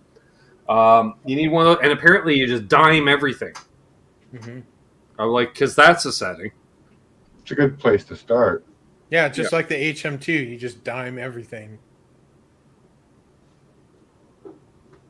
See, John says compressor first in line, but you lose your dynamics as a result. I like it after my gain. I want a woodshed compressor so bad. Everybody sold out. Can't find one. When's compression added during recording? Post. After. They compress it all down. So after. I guess. Or before. Or both. That's why I have two phasers on my board. Pre and post, because they're different. Personal preference, kind of what sounds better. They're both phase 90, set the same. Literally, they're set the same. And there you go. As it turns out, the Eddie phase 90 setting is also your country phase 90 setting. Which is, not quite 10 o'clock, but not quite 10:30. Somewhere about 10:23. Do you run your chorus and flanger pre-gain too, like I do? No, post. You run them post? Okay. I run them pre-gain. Yeah. I haven't. I've been meaning to. See, this is the thing. Scott, this is the thing I want to do. Is I want to have my dirt board and a couple modulation boards so I can run one pre and one post. One post, yeah. Basically, what I need is, your 8-channel looper you want to save on your pedals? Well, no, that's so I can just wire in pedal boards. Okay, right? I might have the pedal for you. I have. Well, just for that, because for the noise of it, right? Because that way, because you only have a couple pedals on, and let's say you got 6 pedals in each one of these loops, but you're only running a couple of on each. I've got a Morley select effect. I don't know what that is, but it sounds cool because I like anything where you take 2 words and mash them together in a kitschy 70s kind of select effect. Sounds like a guy in a houndstooth sports jacket's going to sell it to me at a Radio Shack. I'm down. It's one of the great big chrome ones, but the treadle goes like this, and it has 5 loops that you select by rotating the treadle. Wow. And it does volume too. Huh. Well, let's see. Now that's different, but that's cool. Yeah, it's really rare. And if anything, you just put it there, and people, what is that? What is that? Yep. I just got to get a bottom for it. I already repaired it. It just sounds weird. Yeah, it's very weird. Yeah, I'm trying. Okay, RJ. Well, Tom, I'm down to 110 pedals. Well, for now. you had what, 120? Briefly up to 113. 113. Yeah. Although it's going to be 111 tomorrow. More than likely. Surf B. Unless they have something else when you go. Well, no, because I refuse to buy a new pedal. I just get I almost go into cardiac arrest when I see the price of new pedals. It just hurts. They hurt. Like, first of all, if I like it, it's 300 Canadian probably. Oh, you know, so at least what? That like 250 US, you know, 240, you know, range, you know, like they're not cheap. And they all went up. All the pedals went up. So I just hope for the used stuff because Travis, I don't know, are these people like hard up? I don't know what the deal is, but they're paying pennies on the dollar, and I'm willing to take advantage of that as the recipient of them once they put them out, which they don't even always make it out. The last two didn't even make it into the case because they locked the case, but the Ibanez was sitting on top of the case because the guy was going to put it in, and then apparently someone, hey, can you give me a sec, and put it down. Although I think they just put it there for me to find, you know, Easter egg, because it was sitting with the shitty new Fender pedals that all look the same but don't sound the same. Hey, so Revan heard time to get rid of this pedal. They were over there with those, and I saw it, and the reason it wasn't in the case is so I could flip it over, Scott, to see the $35 price tag. See, that's why I think, right? Because all the other pedals, except for the shitty Fender ones, no one's going to steal them because of the shitty new Fender ones that all look the same and sound different. They sound terrible. Yeah. So it's there. And then the last time was I walked in and Travis had boxes and a couple without, but boxes. And he says to me, do you want to see some cool Boss pedals? And I replied, is there such a thing? Well, now, don't get me wrong. I like Boss pedals. Boss pedals are great pedals, but they're the Ford F-150s of pedals. They're great, they're reliable, they do a thing, industry standards in some cases, like the CE2, but not cool. A rainbow machine is cool. You know, that's where I'm going. But then I realized these guys, they're wearing shirts and ties and working in a music store. So their definition of cool and our definition of cool, you know, and everybody's definition of cool is different. But for me, you know, like, I'm that dude. Like, you guys know me. And there was a new guy there, and he was young, like 20-ish. And he's just like, oh, I thought Boss pedals were cool. I'm like, no, they aren't, young blood. No, they're not. Come with me. I'll show you the way. Subscribe to my channel. I'll show you the way. And so, but I'm looking. It's all made in Japan stuff. I'm like, okay, that is pretty cool. That's you know, we'll admit. Cool, and we're going through, and there's a reverb of some kind. I'm like, it's going to be too much money. Even unused, they're too much. Forget it. You know, it's going to be whatever. And there's a delay of some kind. I'm like, okay, possibly. Unless it's a DM2. It was. I know. It was something different though. It wasn't a DD. It was something. What do you mean? I don't know. Purple or red? I don't know. It was in the box. Oh. No, I don't think it was. It looked like a DD2, but it was like a DD2 something maybe that had an extra thing that did a thing. And I was like, well, I don't think I need that thing, so I don't care. So moving on. But then as he's parting, there was a single box of the Dodd buried amongst the uncool. I went, now that's cool. That's cool. Young guy. I'm like, see this? He's like, that looks old and crappy. Yeah, exactly. Yeah. Like this. And he's like, do you want to plug it in and try it? I'm like, no. He's like, well, you can bring it back. It doesn't work anyway. So I'm like, whatever. Give me. If a dude brought in a collection of pedals, all this cool shit, and still has the boxes, they work. And, you know, I get it. So boom, okay, you know, he tells me the price, and I looked up on Reverb, and I'm like, all right, sure. I'm like, can you go down on the price? He goes, really? You just told me what they go for on Reverb. I'm like, yeah, but I want to be a dick about it. So, okay, how about we knock off $5? I'm like, all right, nice. You know, whatever. It's just, you know, they didn't pay anything for them, so. Well, no, I know exactly their exact markup because I go for the percentage down. Because, fun fact for you fellow Canucks, Long & McQuaid does not negotiate on new gear on price, right? They're fixed prices, but the used gear is negotiable in price. And they mark up all their gear approximately, well, depending on the buyer, 25 to 30% markup. Is that all? That's it. That's not, it's pretty close margin. We used to do 300%. Well, yeah, but their idea is they just flip the shit and get rid of it, right? Right. You have one shelf for used pedals, for instance. So, I always ask for 10% off, always, because also I'm from that. You know, we're older. We used to go to music stores. Mm-hmm. That little price tag meant nothing. That was merely a negotiation starting point. Although you may pay that price, but he's throwing in a bunch of shit with it. Yeah. You're getting a case, you're getting a strap, he's throwing in extra strings, probably a setup, shit, whatever. It was negotiation. Strings, cable. It's like car dealer, We know where that one mod tone went, Ben. Dear Gamer. He said he got the mod tone from you that replaced his M2. Yes. Yes, he did. Another BC guy. He's in... There are lots of us. Do you have pawn shops up there where you can go guitar safaring? Oh, yeah. Well, yeah, I get. Well, there's one, but they're pretty good. Pawn shops now is that they all have access to Google. Yep. Yeah. We're all going to go to Reverb and see what it's worth, right? Well, yeah. Again, these guys. It's interesting because this area, for whatever reason, they always still try to pay as little as possible and then mark it up. Pretty much 25%.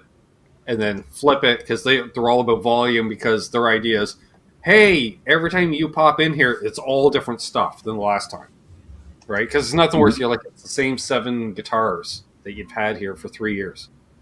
Yeah, it's like, it's always what it is with those shops. It's like they want to move stuff because if it sits there, they're losing money on it. So they want to recoup as fast as possible. Exactly. And then when they list online, they only list on Kijiji anyways. And half the time it's like, come on to the store, pick it up. So, yeah. It's like when the local music stores advertise on Kijiji. What's the point? I'll go to your website. If I want to see your inventory, I'll go to your website. If they even have one. A lot of the shops around here still don't have a website. So I just have to go to the store. Well, see, at least, you have the advantage because that's basically the internet doesn't exist in that shop for the most part. Yeah. Which is like, okay. There's a few shops around here that are still like, hey, Polly Walnuts. They're like 30 by 30 feet shops. They're just little tiny shops that have stuff. When I went into Tundra, oh my God, it was such a welcome. Like, they're big online. Oh, Terry, you chuckle, right? Because you know about Tundra. Yeah, you don't know. I was talking to Aaron there the other day. We were talking about Guild Guitars and how they're ramping up and blah, blah, blah. And I didn't realize that on one of my few saves on the Reverb, there's been a Guild Starfire that I've literally been looking at for a couple of years. Yeah. Then I realized, talking to Aaron just a few weeks ago, I played that freaking guitar at Tundra because it was Tundra that has it listed on the Reverb that I got marked. And I'm like, damn, I played that guitar and I like it. So that makes it even worse. But they're really cool because it's just, it's in a strip mall and it's a single unit. So it's like that 14 feet wide by 50 feet deep, and it's just one wall is guitars, and then amps, and then amps down the middle twice, and basses above these other amps, and all the pedals are in the case at the counter. Just enough of a display case that you can work on a guitar on top of the counter, and with, I don't know if you can see through the glass that hasn't been cleaned in 14 years, because it's just covered in fingerprints and COVID at this point, and you're like, is there pedals in there? Oh yeah, and they're not priced cheap. Because they overpaid. Yeah. Well, pretty much all their stuff is used, but high-end used. Oh, and they get some nice stuff. But they get some deals in there, too, because they've been buying a lot of, like, collections, entire collections and stuff, and moving it that way. So it's interesting, because you go in, you'll see a bunch of CBS Fender stuff, which is cool. So, a couple Norland Gibsons, and then a couple newer things like the Guild that they've had in there for a few years. That was basically a new guitar when they listed it. And then there'll be a couple Epiphones in there because they bought a collection of whatever and they flipped that stuff quick. So hard to find plates. Holy crap. Like, you go on MapQuest, it brings you into the back of the plaza, Terry. You're like, isn't this where the garbage trucks... Like, it was weird. Like, we drove down a residential street that you assume is a dead end. And there's one little alleyway opening type thing in the curb, But it's at the end of a cul-de-sac type thing, and all of a sudden you drive that, and all of a sudden you're in the back of a plaza, and you're like, what in the actual fuck? Okay. And then we're there, and I'm like, all right, this is cool. Did something... So DeGamer would be in Surrey, since that's his local L&M. Generally, your local means it's near you. You know, it's not like I live in Belleville, but my local L&M's the Toronto location because I prefer it. I'm half an hour away from 4 different Long and McQuaid's. Wow. I can go to Langley, I can go to Surrey, I can go to Abbotsford, I can go downtown Vancouver. Well, fortunately, being right next to the highway, I can hit a lot of Long and McQuaid's. You know, because I can be in Toronto in an hour and a half. So I can hit all the Long and McQuaid's, which are all within a couple miles of the 401. When's the last time you were at Steve's, Ben? When's the last time you were at Steve's? Oh, 1993. That used to be an awesome place. It did. My cousin used to work there at one time. Well, one of my cousins, I should say. Got a lot of cousins. But today I got the Music Note tattoo on Queen Street at a tattoo parlor. Then I went down the street. Before or after getting the tattoo, I went into Steve's. Checked out a couple other places as well along Queen before we went down to the CNE to see a concert. So it was opening day of CNE 93. So I know that would have been the last. You can look that up in the Google sphere, and that would have been the last day that I was in Steve's. And then, yeah, I've just never made it back. That was a great place. It was back in the day. That was the first time I saw a Marshall amplifier in person. Wow. And I was, Terry. Well, the first time I went in there would have been, I want to say probably August of 89 or August of 90, one or the other, because I used to hang out in Toronto for a week each year. Mm-hmm. And I said to my cousin, we were hanging out on Queen Street one day. I said, let's go hang out downtown, walk around. So it was probably 90. And I was like, let's check out Steve's Music. I'd heard about this place. And I walked in there, and I remember, because they had the typical back-to-back amps, down the center aisle, and they were all fucking Marshall half stacks. And I'm like, those are the ones I see in the music videos that everybody plays. And above that, on the left-hand side, was all the colors of Stratocasters you want to play. They had all the flavors, like 14 different flavor Strats, which, and then mixed in with them was some of them had the active pickups, the lace sensors. Some, the Strat had just come out at that time, so they had a couple of those.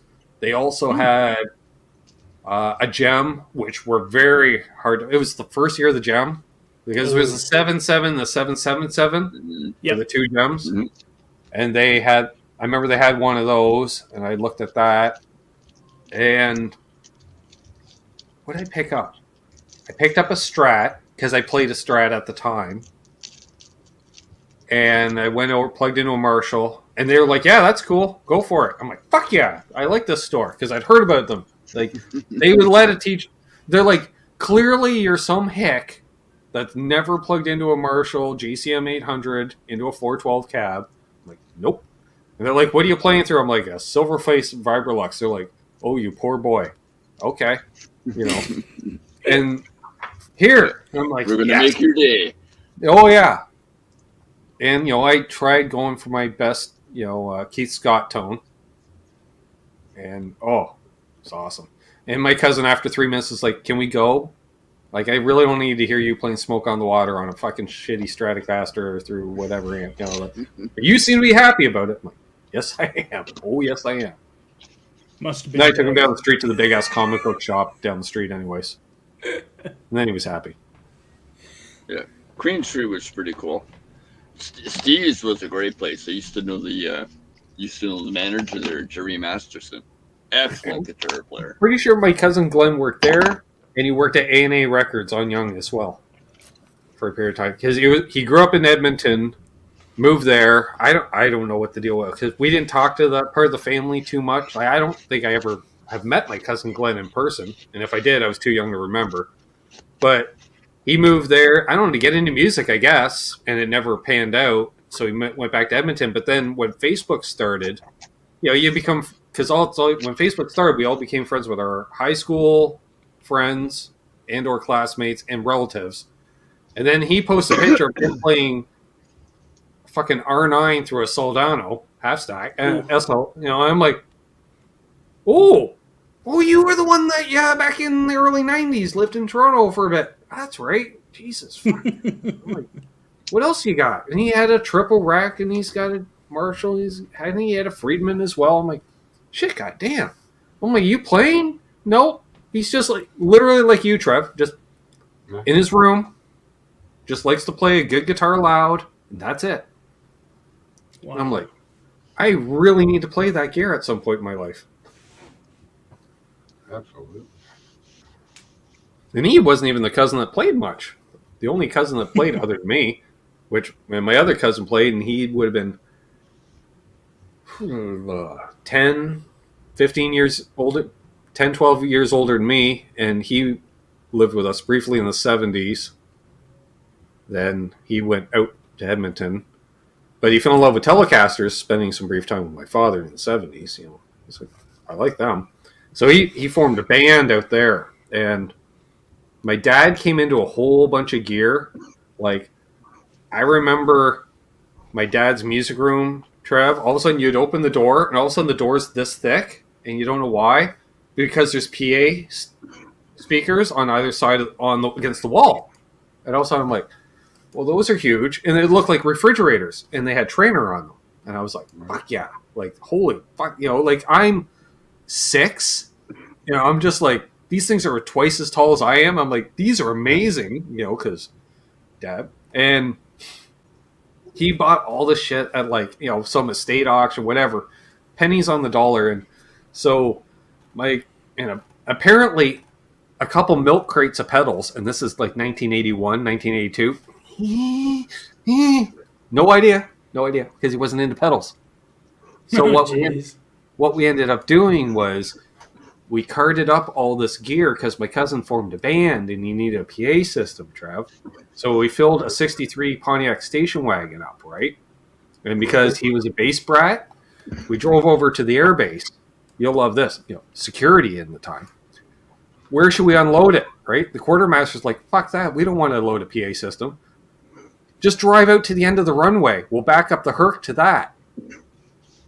Okay, because there's like, at that time it was like, hey, have something shipped for $20 anywhere, So they literally loaded the PA system on the Herc, flew it from Trenton to fucking Edmonton, where he met them up with a van. And so Dad sent him all this gear. It's like a 2,000 watt PA system, which in the early 80s.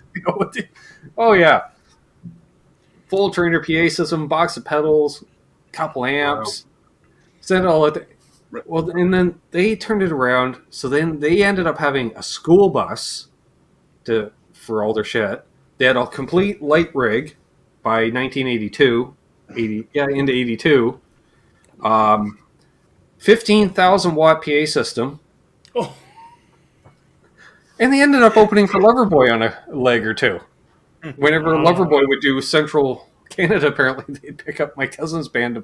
And at that time, they were playing, where you would book in 5 nights a week into a roadhouse of some kind. But they were a rock band. There's such a scene in Western Canada in the early to mid 80s. And that's what he did. Playing tellies. Or play bass in that band, actually. But he collected tellies. He got into collecting guitars. And that's how I ended up. He was the one that gave me my 71. As a karma thing, because Dad got him into tellies, and then he said the case he shipped it in, I knew at that, he's like, that's kind of a rare case. It's an import from Australia. And I didn't really think much of it. I'm watching a fucking podcast, I don't know, last week with Bonamassa, one of his Nerdville podcasts, hanging out with Brad Whitford, I want to say, because he's another gear collector.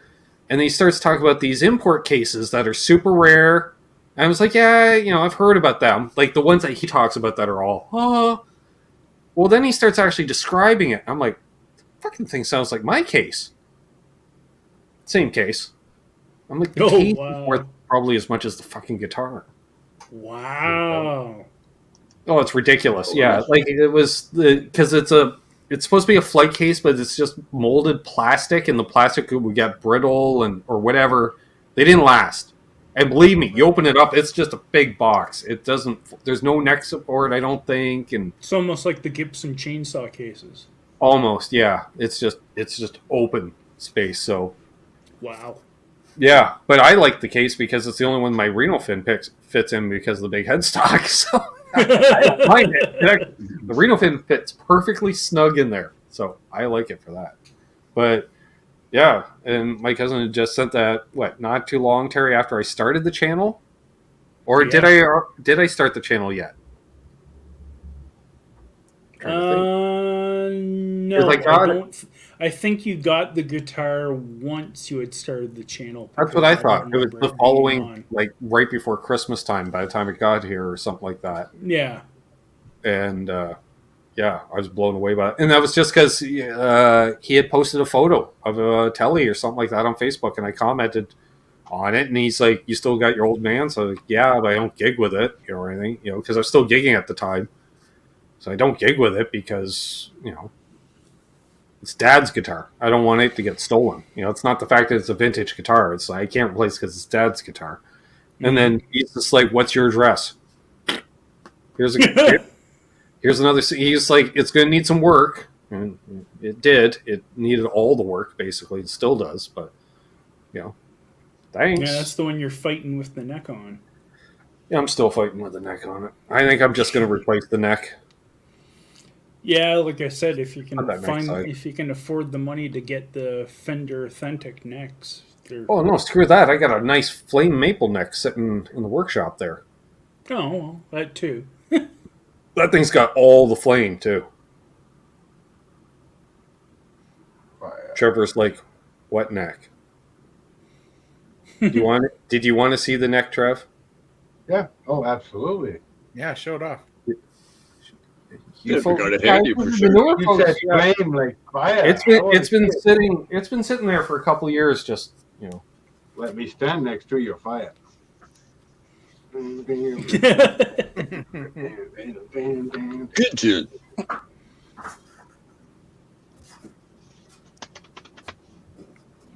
That's a great song. Master Jimmy.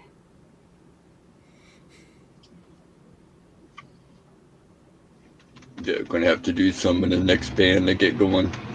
Damn bass players, the ever-elusive bass player. So if there are any Vancouver Island bass players out there, get in touch.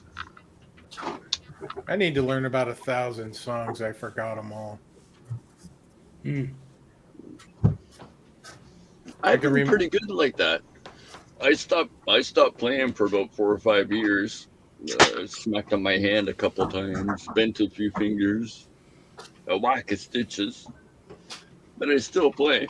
But for the most part, I can still play everything memory-wise that I used to be able to play, but some of it just... All right. So the question is, do you want to see the front first or the back? Gone. The back. Yeah, back. I'll second that. Oh, yeah. Ooh, pretty. Ooh, wow. Like Yeah, it's definitely got the flamage going on. Hubba, hubba. And it goes right through the front. Ooh, pretty. Nice. Oh, hey, that's it. Is that right on? Right. Oh, there you go. That's one reason it's not on be on there now. is because it don't have the holes, and I don't have the testicles to drill those holes. Oh, yeah. Yeah. And it's got small frets on it. Measure twice, drill once. Yeah. Twice, 3 times even. Yeah. So, one piece neck, no fretboard. You stop. You do the setup. You stop. no, that's not the Kramer neck we need. Do it again. It's got the Telecaster style headstock. That's pretty, man. And I figured just leave it blank, like Nashville Picker style when they had a Glazer Telly built or something like that back in the day. Right. So, yeah, that's been sitting around. Hey, that's what you need, Ben. You need a Nashville Telly with the 3 pickups in it. I had the Modern Player Telly briefly. And the Floyd? Which was basically next to Telly. No, not the Floyd. And The hardtail. The Modern Player had a Telly neck pickup, a strap middle pickup, and then a humbucker that you could actually also coil tap. 5-way switch. It had a mini toggle for the coil tap rather than a push-pull pot. But that guitar lasted 10 hours, and then the frets started lifting out of the fretboard. Ooh. Yeah. Now, part of it is I think it was a very hot day. That was a hot day. I remember that. And it was ironic, too, because I took that guitar. First, I played at 1 or 2 rehearsals. It was fine. Took it to the gig. My backup was my 67. And then, ironically enough, totally blew the guys' minds because the hosts of the charity event that we were playing at, it was like a charity golf tournament with a barbecue, and we were the entertainment each year for a few years. And so my backup being the 67, the ironic thing is the organizers were the sons, or 2 of the guys there were sons of one of my dad's bandmates. So when I popped open the case, they were like, I know that guitar. I'm like, yeah, I bet you do. And they're like, wait a minute. Because they didn't recognize me at first. And they're like, are you Dave's son? I'm like, I am. That's why we have the same last name. It's like, and that's the guitar. Wow. Deja vu. Oh, yeah. And they were like, 3 sheets to the wind at the time. So their minds were just... I'm getting a wild idea. I'm getting an idea. That's some good shit, man. Getting an idea of a Telly with mini humbuckers in it. Somebody's done it, but have they? Not a brand name. Like, be easy to swap into my guitar, my signature guitar. Just for something different. I can't remember who it was. It was someone on YouTube did it. So, Guitar Man 45 says he'd drill the holes in the neck. I trust him because, again, he had a whole machine shop behind him. Like, he knows how to measure. That's my drill press. I bought a drill press. I've got one now. Oh, I have. So do I. That doesn't mean I allow myself to use it. Stuff, Well, I bought clamps too. Well, see, that's the thing. I don't want dollar store clamps and, I bought good ones. Yeah. Well, basically, I might even do it, but I want Travis right there to go, hey, whoa, hey, no. Thank you. That's what, So we'll see how that works out. 1K pots. No, I don't use EMGs. Sorry. Michael Chris I said do. it. He said, saw a Telly with mini humbucker in the neck. That's what it was. I've seen that. Brett Mason has a mini hum in his Telly. Yeah. Might be in the middle, though. Or the neck. I think Andy Blitz got one with one in the neck. But not necessarily dose. No, I think he's got. I think his Nashville has one in the neck. Yeah, a humbucker in the bridge and a strap pickup in the middle. Yeah, there's a couple people that have done like oddball configurations with a mini bucker in the neck, and it definitely has a unique sound to the Telly when you do it. Mini buckers. I prefer a single coil in the neck, to be honest with you. I'd rather have a humbucker in the bridge of a Telly and a single in the neck. I think he's got a Firebird mini bucker. Those are really bright. Yeah. So it's more bright, like a Telly. Figure we're into the third hour of the show. Moz will just finish these off, and we'll probably go to the bottom of the hour anyways. Good, man. So since we're celebrating 4K and all, thanks everyone again for tuning in and or joining on air tonight. Hey Jay, mini in the neck. Thank you. Come on, that's the one that melted it right in the bottom.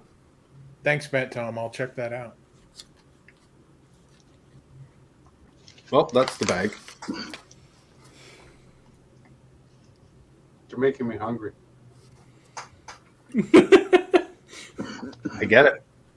For food or for edibles? Thank you, Preston. Some West Coast gummy goodness. Both. Both. See, it's funny, Michael Cross, you mentioned the bucker and neck to get the Keith sound. I find most time I get my real Keithy tones, a lot of times I'm in the middle position. For whatever reason, I can get that really glassy Keith tone. Now, I'm using completely different pickups, because I'm usually using my Mexican Tele split in the middle. Yeah. Get that really glassy sound. Hey, Ben, have you played with the Series Parallel mod in a Tele? You've seen me solder, right? Well, yeah, but I mean, like, try to Tele with the Series Parallel thing with the original pickups. I don't think so. I don't think so. Because most Teles I've played, all good, Mark. Those were quite yummy. Oh, did I mention that tonight's these were sponsored by Mark Taft? What flavor I'm are not they? telling the company name, but I was gonna say, it kind of almost looks like a Chapman's cover for Chapman's ice cream. Yeah, if it would focus for once, there we go. There it is. Each one 15 milligrams, blah blah blah. And What flavor? Or random? Oh, they're a variety. A variety. Yeah, but I thought I it said, myself oh, it's probably on the buying top, bags and I ripped it off. There we are. Just These were sativa. These were green crack sativa. Was the Just blend don't they send were them doing. maple flavored ones. No. I don't like nothing maple. It can be in the shape of a maple leaf. That's about as close to eating maple as I get. I've never had a maple flavored gummy. Can't say. No. Maybe one of them crazy Harry Potter jelly Can do it. could have been a maple thing, but yeah, there's no way that there was a gummy bear. I think Those are all I've seen tropical fruits, maple right? I mean, maple come on. flavored infused edibles, Right. but that's about John it. DeShane's like, leave the poor Tellys alone. They're meant to have singles and meant to fight you. Yeah, so I bet you he doesn't even like them with the gut cut in them, because that's cheating then. They're not fighting you as much anymore. This Telly's pretty sweet.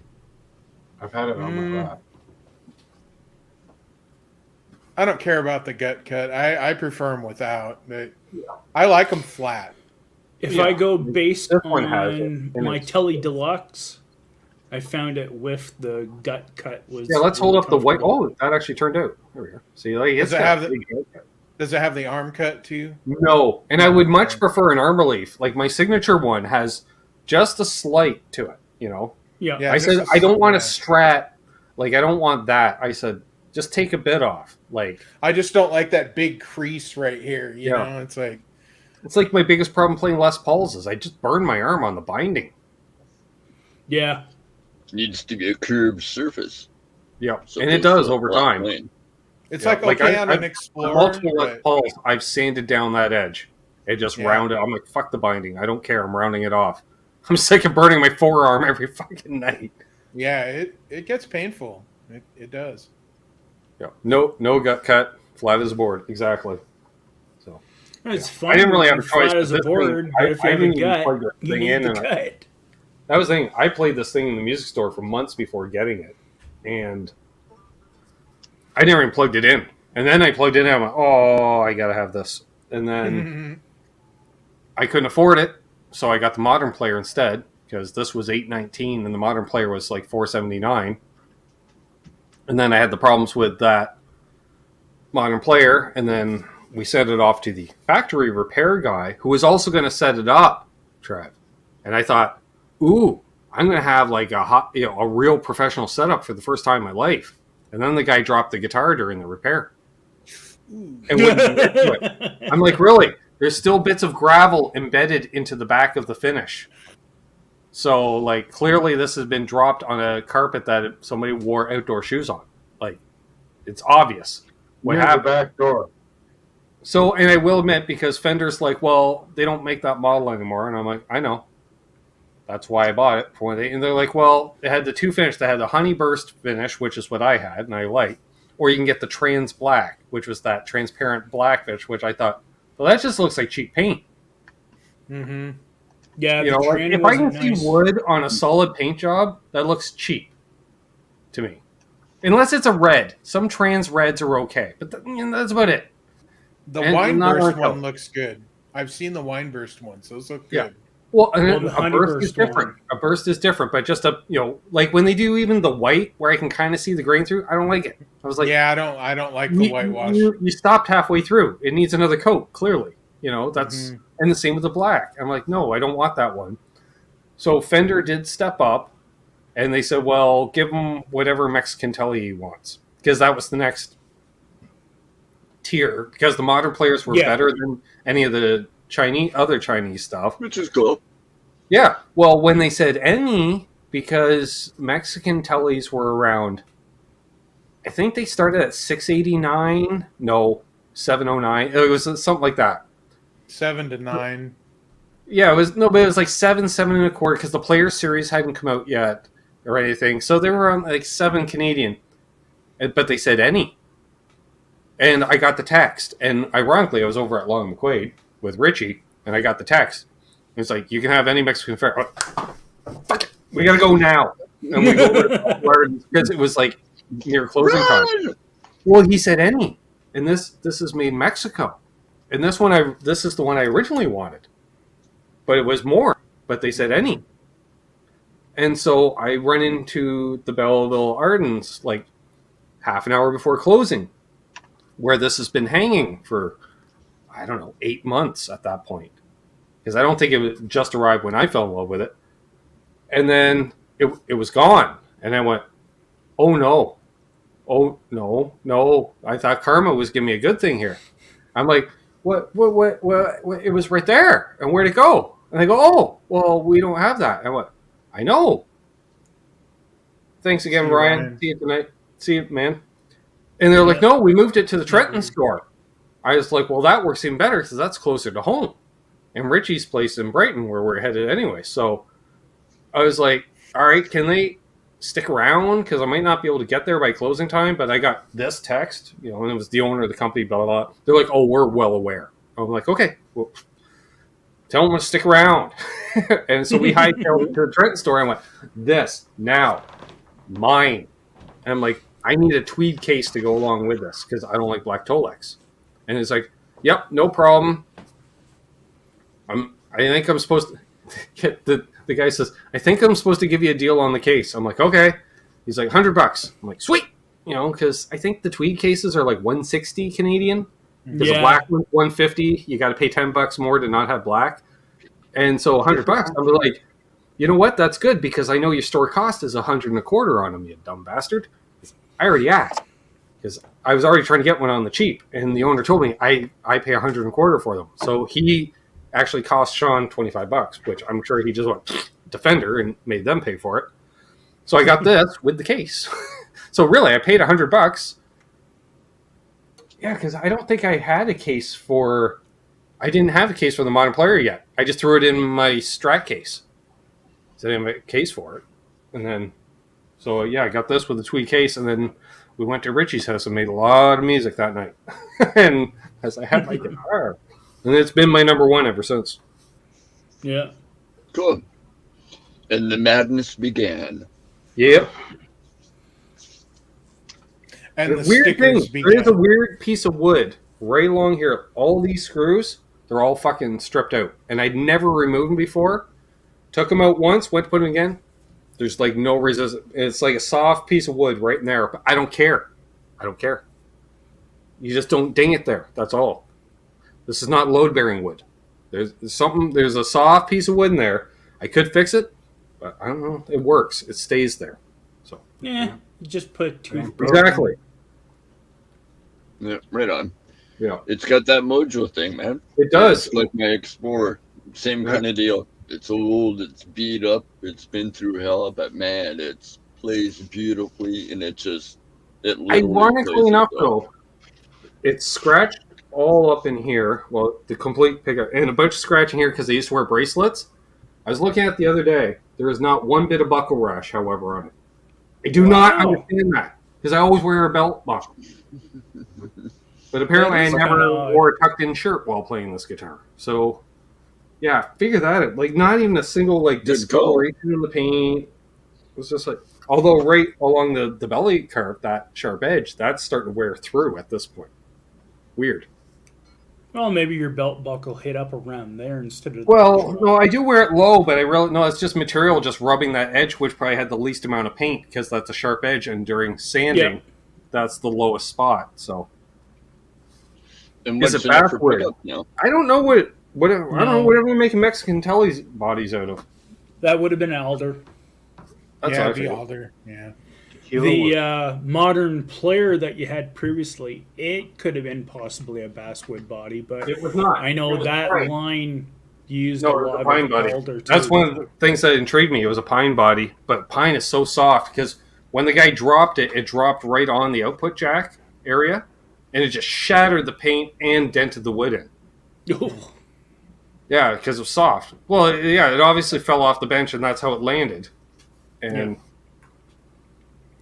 And that's the only thing. I picked it up at first, and I thought, I got it back. Can't wait to plug it in. Let me just plug it in the store. And I couldn't find the jack. So I flipped it over, and I went to plug it in, and I went, what in the actual fuck? And I kept my calm because there was people in the store, but I literally took the guitar by the neck, and I stuck the body in the clerk's face. I said, we have a problem. He says, oh. I said, get Sean on the phone now. Anyway, okay. Sean was eating dinner with his family, and he says, do I need to come to the store? I said, nope. I just want you to be aware of the situation, the fact I'm leaving the guitar here, and you are going to rectify the situation one way or another. He's like, okay. I was like, all right, we'll talk soon. And then I left, and then I fumed out in the car. So then I had to pick up different... I think it was on my way to band practice, too. So I'm like, God damn it. Seems like a reaction of a normal, reasonable person. Yeah. Oh yeah, I'd have been living. Well, that was like the first time I bought a new guitar. No, actually, I keep forgetting. I did briefly own 61. Epiphone 61 Les Paul reissue, the cream triple pickup, gold hardware. Looked great. Didn't play. Headstock dive. So I sold it. But I did buy that guitar new. Forgot about that. But other than that, it was like my first new electric guitar. I was gigging. Took the gig money, flipped it into a guitar. It's going to be my jack of all trades, hence the name. It was because it was called Jack for Jack of all trades. Because it had the 3 pickups, so many tonal combinations in it. Thought this was going to be great, and then I traded. Then as a result, that one became named Jackie White because it was replacement for Jack. And I don't know if you noticed, but it's white. So I didn't give a lot. You might notice when I name stuff, Terry, I don't give a lot of thought.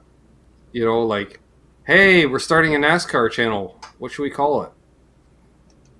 I don't know. It's like NASCAR with Canucks. those Canadian guys who watch NASCAR a lot.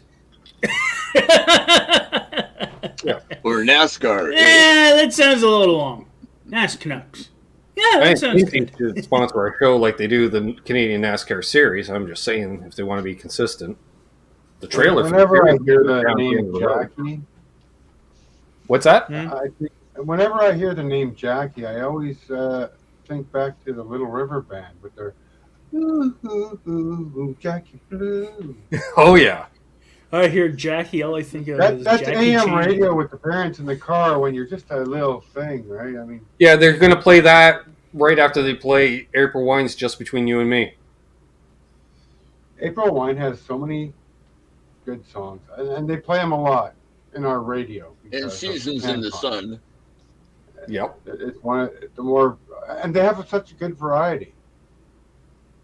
Well, it's funny because the rocker hits are on the FM classic rock radio now, whereas the AM radio hits of the 70s aren't even played, like Just Between You and Me. You never hear that on the radio anymore.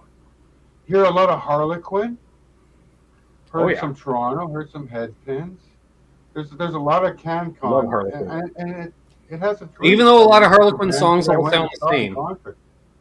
Not sound all the same like Toronto sound all the same. Like Toronto, I don't know, they're all the same. Daddy Don't Know, Girls Night Out, same song. So here's an interesting thing. While the network was down, I'm watching through Trailer Park Boys back seasons, and I got like the DVD collection, and it's the one DVD collection is the one where Alex Lifeson shows up, and Ricky kidnaps him and everything else. So there was that whole thing, but in the deleted scenes, guess what? That same season, to do a counterpart, because Ricky was like, "Ooh, why the hell does everyone like Rush? Helix is better. Helix is better." So there's an outtake where they actually had the one guy from Helix. He came on, and he's at the trailer park, and like Ricky's trying to put up like the name of like the street on the side of the trailer, and he's like, "For frick's sakes, I'm missing an R. I'm missing an R. Does anybody got an R?" And then they pan down to the guy in front of his Porsche, and he's got like those like paralleled letter things, and he's like, "Oh, I got 2 R's here. Hey, can you give me an R?" And the guy's like going, "Why the hell would I give you an R? I need an R. Give me an R." Because Rock You. Oh, yeah. So it was like about a 3-minute skit, but it was just so friggin' hilarious. I think they're pretty much, actually, after this year. See you, Mark. After this year, I think Helix is retiring after this year. Yeah. Although they keep adding dates. It's interesting how they keep, it's a bit of a KISS situation, if you ask me, because I know Brian, their singer, is now relocated to Florida. He moved down just before COVID or during COVID. I can't remember which. He was in the process of selling the famous Helix house that they all lived in back in the day and stuff. And he was retiring to Florida. Daryl, their bass player, he's living in Niagara area. Got a weekly gig down at the local Kelsey's playing Celtic music, if you're interested. Just saying. So shows you again, Canadian music doesn't really pay. Oh my god, that's funny. But Daryl's a great guy, hell of a Celtic. Well, he's born and raised in Ireland, so got it in. The Helix rock song done in Celtic. That'd be hilarious. Who else is still alive from the band, or is still around? They might be the only two original members. That's the thing with this whole Maple Ridge concert with all these big names, Prism, Nazareth. I saw one towards Terry's way in Thorold, Ontario. It's closer to you than me, Terry. Yeah. Who's playing that one? Lee Aaron? Ooh. Helix? Metal Queen. Lee Aaron, Helix. Love the Karen. I gotta look it up. I haven't seen or heard of Helix in like 25 years. I bet you have. Scott's just kind of nodding. It's like, okay, Canadian bands. Yep. Okay. It's just like, yeah. He's like, yep. Heard of them. Not heard of them. Heard of them. Heard of them. I was laughing that at Casino Rama they had Aqua and Prozac. I'm like, well, sucks to be you. I know. You see that the festival that JJ's playing? What, next month? Okay, I don't need to add Lee Aaron as a friend. I just wanted to go to her page. Well, but why wouldn't you? Who wouldn't want to add Lee Aaron as a friend? I add her request limit anyway. Oh yeah, she's at like 49.85. So. Or Sass Jordan. Although nice. Harry, I do have apparently 27 mutual friends with her. That's awesome. That's including because they do the your little preview. Okay, yeah. One local promoter you guys wouldn't know. Okay, but mutual friends include, not to brag, but Miles Goodwin, singer of April Wine. Yeah. Gary Lalonde, bass player for, I want to say Honeymoon Suite or April Wine these days. Coming. Derry Green from Honeymoon Suite. Michael Hall, formerly Killer Dwarves, also did a stint in Helix. And former Much Music VJ Michael Williams. Those are the friends that we have just on the preview. A who's who of Canadiana right there. It's right. A small... What came up the other... suggested friend Steve Lukather. Okay. Steve's cool. It was like 42 mutual friends or something like that. I'm like, okay, assuming Luke even runs his own Facebook account, I'm like, I've got to at least meet the guy at a NAMM show or something, How about Jeff Waters? Through his social media accounts, I actually found Trevor Lukather, his son, too, who is actually pretty good. Well, most of that was early days of Facebook, because I knew there was no public pages early days of Facebook, right? It was just our own personal accounts. Yeah. And I knew everyone had a 5,000 limit type thing, so it was like early days of Facebook. I just searched out the who's who of rock and roll, and hell, at that time I was playing original music and hell looked the part. So the part, oh yeah, I think I did a tour with them in '83 or something. He looks familiar. And then after a while, we got so many mutual friends that it's just, oh yeah, I must know him, type thing. So over time, it was weird because that rolled into when I opened for the Killer Dwarfs years later. They all knew who I was because we were connected through social media. Cool, man. It was weird that way. Yeah. It'd be weird. Don't I have you on Facebook as a friend? Well, yeah, you do. Well, when I was talking with Daryl, the drummer for Killer Dwarfs, he's like, "Wait, I know." He's like, "I know you." I'm like, "Yeah." He goes, "But you don't go by just Ben." And I'm like, "No." He's like, "You have initial in front." He goes, "Yes." He goes, "D. Ben Coombs." Yes. And he's like, "Bring it in, brother." And then we're hugging, and my bandmates are like, "Fuck, he does know him." I'm like, "Yes, we've corresponded over the years." Saw a solar band play, hung out with him backstage, drinking beer. The internet's not all bad. Yeah. Are you friends with Lip? Well, and that was the funny thing too, because being typical of that grassroots, because Canadian, we just don't have the infrastructure. Trev, literally, I meet Daryl online, whatever. We hang out. I go see his solo band play. Great band. Fast forward a couple of years, I start gigging because I was only doing sound at the time when I met him. Start gigging. Our band opens for him. When they reform the Killer Dwarfs, of course, they don't have a bass player because they haven't had since the original bass player. It's been kind of a revolving door. Who's the bass player? Well, it'd be the bass player from Daryl's solo band. Makes sense. You already know him. I was just like, okay, that makes sense. Because I saw him, I'm like, hey. He's like, hey, I know you. Because he remembered me because I was the guy in the Hawaiian shirt at the fucking show. No, I was wearing Wood Brothers racing shirt. That's right. And a cowboy hat. And rather than stand because there's no seating, I sat cross-legged front row in front of the stage, which was only really that tall in the club. He's like, yeah, you sat cross-legged right down. I'm like, that was 3 years ago. He goes, you don't forget that shit. I'm like, there was no place to sit. I was tired. It is Stampede Week, from what I understand, right? Yeah. Bottom of the hour, by the way. Oh, well. Maybe we'll go to the 4-hour mark based on 4,000.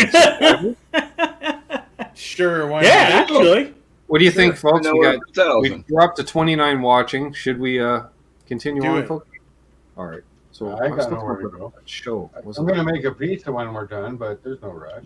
Ooh, I got food in the oven.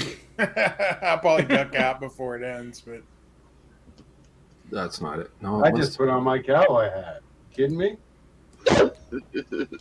Oh, we should say on follow-up to the Killer Dwarfs, they are on their something still 40th anniversary of the band forming, so they're doing their 40th anniversary tour.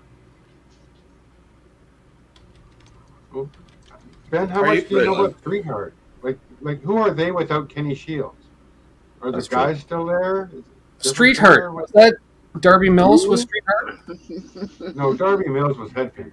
Headpins, okay. I'm friends with Darby Mills on Facebook as well. One of my first concerts. Streetheart. Who? Yeah, I don't know them. Well, Streetheart also wasn't Streetheart when they split up? Then didn't that kind of spawn Loverboy too? No. Loverboy was always Loverboy, weren't they? Yeah, but I thought one or two members of Loverboy had left Streetheart to form Loverboy, or there's a lot of intermingling at that time going on in the music industry. Absolutely. Yeah, I'm something like that, or it's like when I think of Darby Mills, I think of Headpins. I think of Too Loud McLeod, and there's another Canadian icon. Mm-hmm. Everybody says, Rick Emmett. And,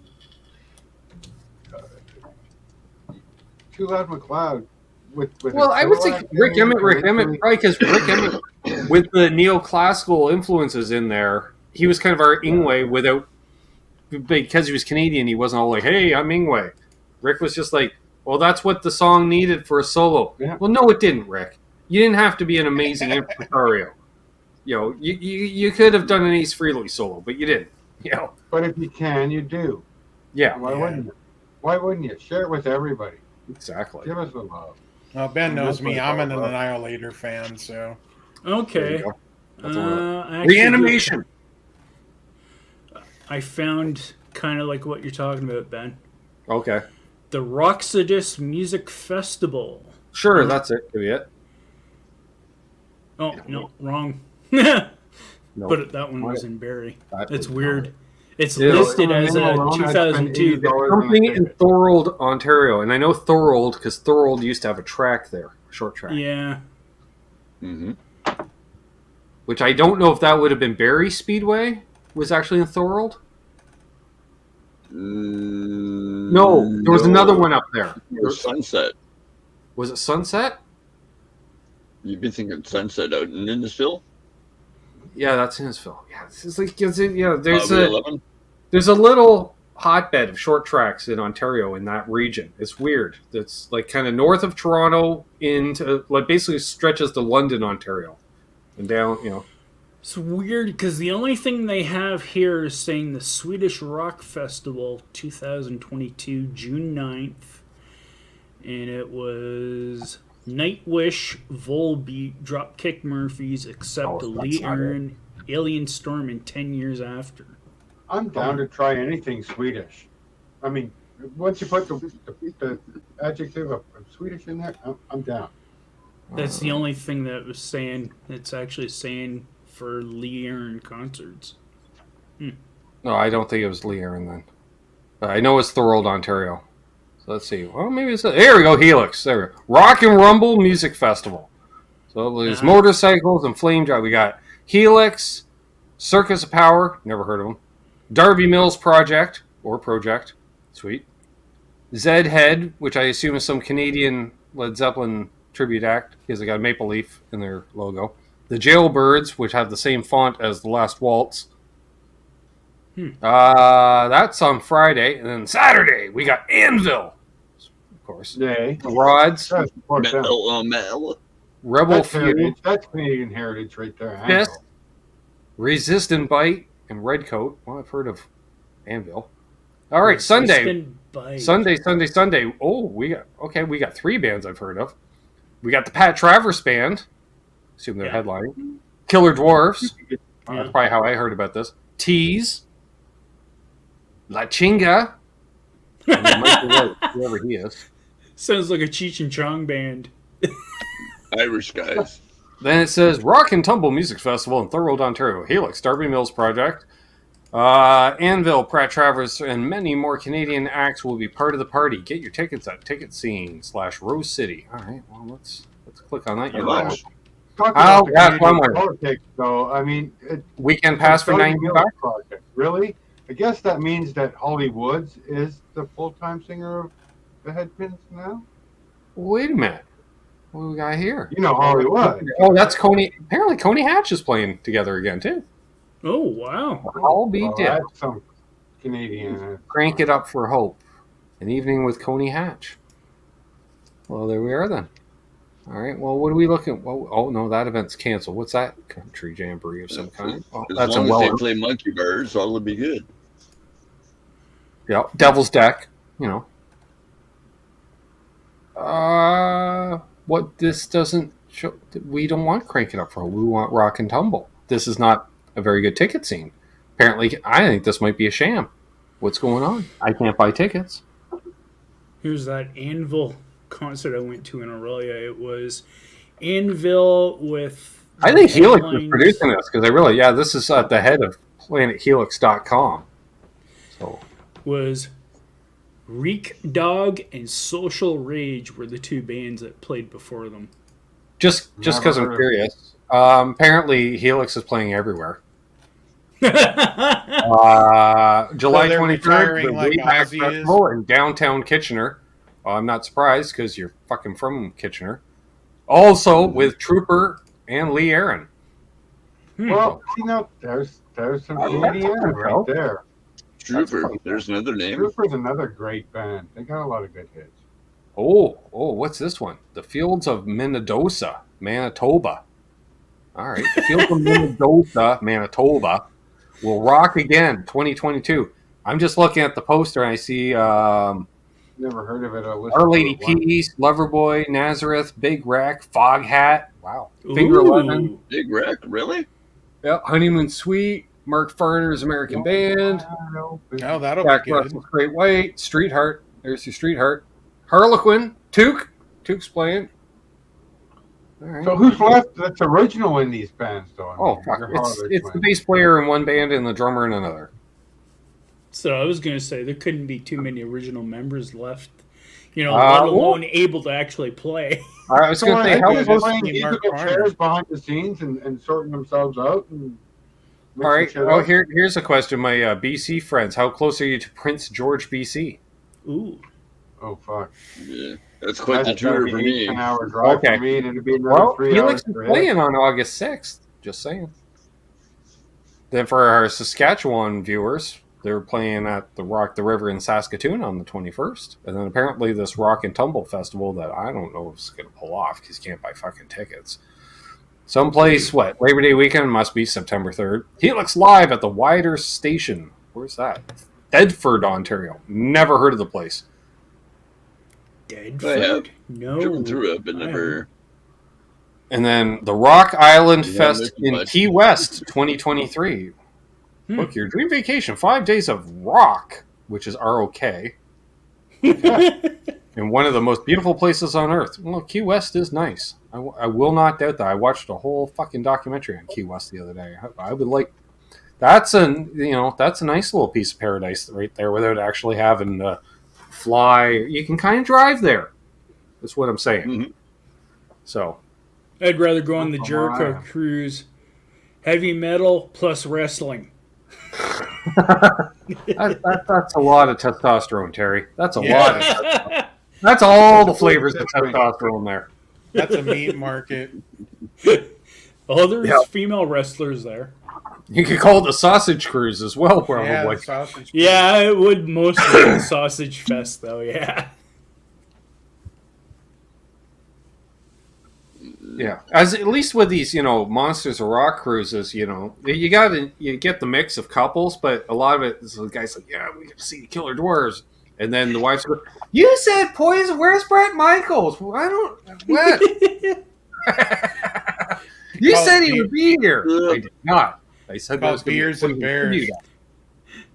Imagine the Kiss cruises. Do you get free Jertel?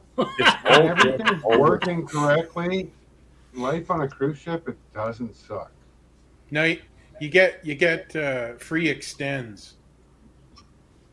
Yeah, free extends. I think the closest to one of those things, if they did like the Rock and Roll Fantasy Camp on a cruise, so at least one of my guitar heroes is sequestered and forced to jam with me. You know what I mean? That'd be different. At least then I'm playing too with someone I want to play with. Yeah. Which those things, some of those are pretty damn cool. Who would you play with? Oh, that's a good question.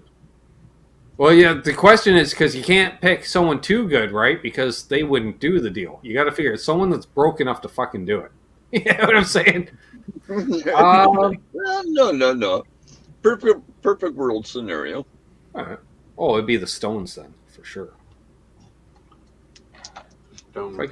I'd play they really are well, because they play off because there's so much. You don't have to do a whole lot. You can just kind of do Keithy fills and stuff. And Keith, yeah, that was a good one. Hey, don't mess on too much. Don't step on my gimmick too much. Like, all right, I'll wear my telly higher. He's like, here, play one of my Les Pauls. I don't play them anymore. I'm playing. That'd be like saying, "Oh, I'm going to sign up for the School of Rock," and then you go there and you're thinking it's some big rock star. You find out it's Jack Black. I came here for the rock camp. Yeah, man, you're here for the rock camp. Not with you, Jack Black. No, we're not. That still might be pretty cool, though. Right? Actually, yeah. As annoying as I find Jack Black, I would probably find him as entertaining hanging only because I'd be like, "You smoke weed, right?" He'd be like, "Of course I smoke weed." I'm like, "Well, let's go smoke weed. We're gonna calm you down." We'll get along just fine. Exactly. They're like, "So, what did you guys do for 4 days?" Well, we never actually picked up a guitar, but we really had some great conversations. We just hung. You cannot destroy the metal. Have you ever seen Jack Black on weed? Right? Weed. Oh, Yeah, that would be fun. That would be one of those things. Yeah, like you don't need to perform for. Can we just like hang out and maybe I'm just gonna pick your brain on gear because it'd probably be another gear nerdy type guitar player too. That would be cool. And just smiling from ear as to much ear. as much as like having a conversation like on it might get loud. Like a conversation like that, as much as anything, I would be happy with that. As much as say, hey, let's get up and play a song that you probably have been sick of playing for 12 years, but it pays the bills, so you're okay with playing that song. So come on, Jack, be real. Do you have the pick of destiny? I do have a pick of destiny, actually. But you imagine how sick he'd be of that. No, man, I gave it to Keanu Reeves, man. Yeah, exactly. It's now in the Matrix. Mm-hmm. And I guess congrats to D in the side chat. Apparently he is a grandpa. Congrats. Wow. Congrats. Congrats, man. And I'm just going, wow, because I really feel fucking old right now because he went to school with my sister. Wow. All you Right. young guys. In fact, played a gig or two in a band or two with my good friend Travis from Reno Fin Guitars. Right on. I met him through Travis. I didn't know him back in the day when he went to school with my sister and stuff, but when Travis... Well, I think... I don't know. Were they? Yeah, one day they were jamming at Travis's place, which was at the old house, Terry, where I used to check the mail. Basically, the house right behind the mailbox was Travis's house. So, Oh, really? yeah. So I was outside or had the windows open, and I heard Smashing Pumpkins music, and it sounded decent, but it wasn't the original. I'm like, wait, that's not the album. I'm like, that's some punk ass kids playing Smashing Pumpkins at inappropriate volume. I have to investigate that. And I believe I just went over. I just came over. Like, hey, okay. I just heard music and I figured, didn't think I'd know who was there, and I knew Travis. And yeah, got to meet him and Chappie. Somebody else was in the band too, obviously, because they're a 4-piece. That was many. Oh, man, Oh, for sure. 25 plus years ago.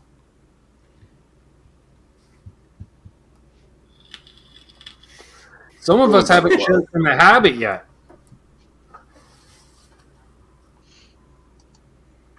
It's like being in the studio. I'm only 45, the Overman, Crazy Ben.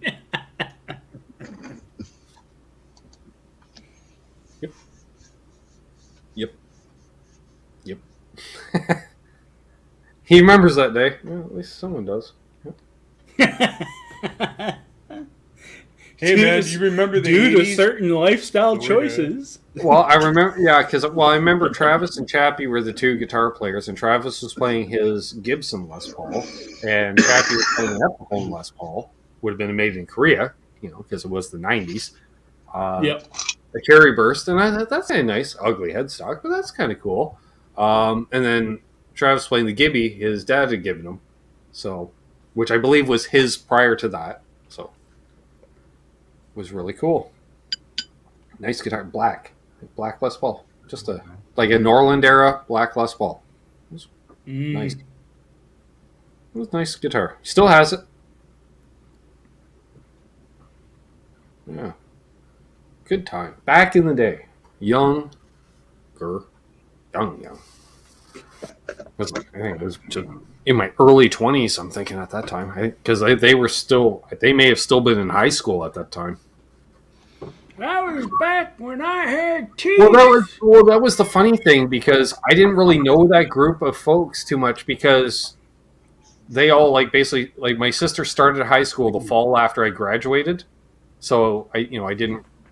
There wasn't a lot of overlap, but I remember their band was playing a gig at the Creekside in Brighton. Yeah, I'm taking you back.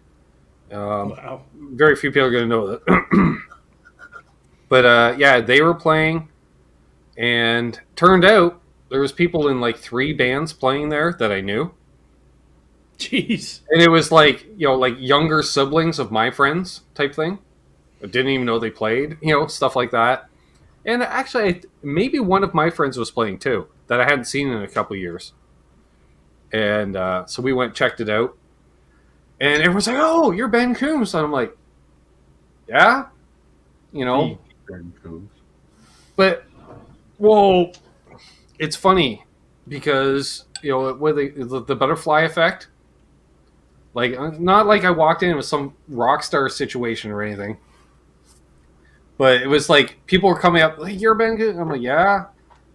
And it turns out because, like, Travis was in 8th grade when I co-opted music at my old public school, and I showed him a few chords on a guitar. Okay. Another guy in one of the bands was Jay Thompson. Throw his name out there, the gamer. Who was the younger brother of my buddy Ken Thompson. Okay. Again, hanging out at Ken's place. "Oh, you got a guitar? Let me see it. Cool. Show him a couple chords. What's his name? He's in the country band, Cold Creek County thing. They had some country hits in Canada. Cold Creek something. Cold Creek Country, Cold Creek County. I don't know. It's corporate country. Oh, shite. But he was in a rock band at the time, and I dated his older sister briefly, so showed him, or he had seen me play. So there was like years earlier, Terry. You know what I was saying? And then by that time, they're like in grade 11, and they're playing some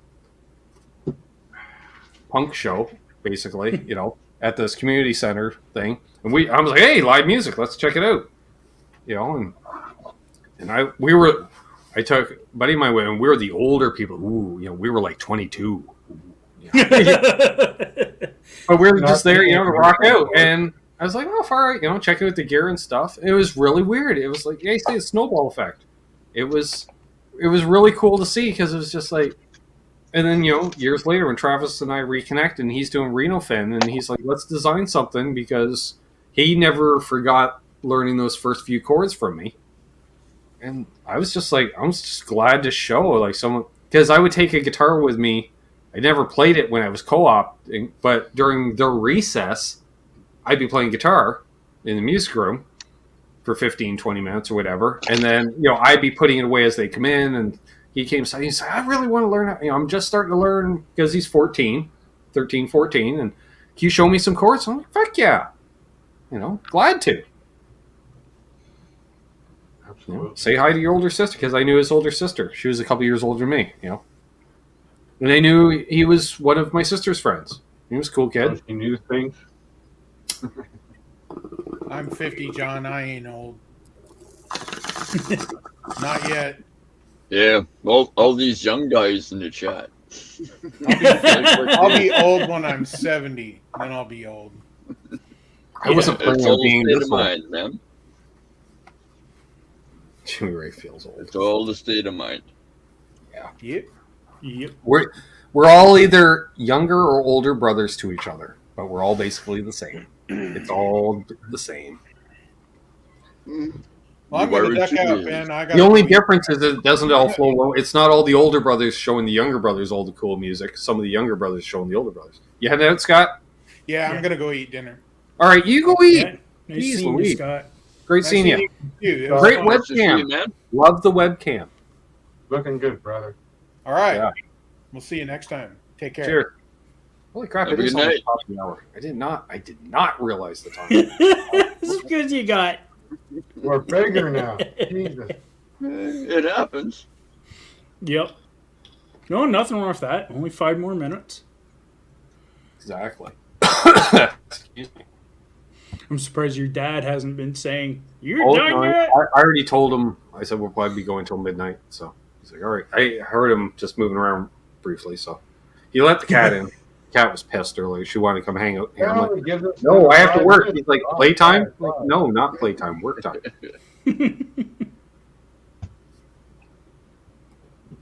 Well, it hasn't been said in a while, so congratulations, Ben, on your 4,000 fucking subs. Thank you very much, my friend. What a great community for Canadian. Well, guitar, you know, I bridging into the American market with all our brothers down south. It's just. I was gonna say, you know, like I see some names in the chat of literally, you know, been there since day one, like Guitar Man 45, you know, JP Page 2 earlier in the chat. You know, Terry, you were there shortly thereafter. It was literally months. Because you're like, fine, I'll check out this Ben guy. You're like, oh yeah.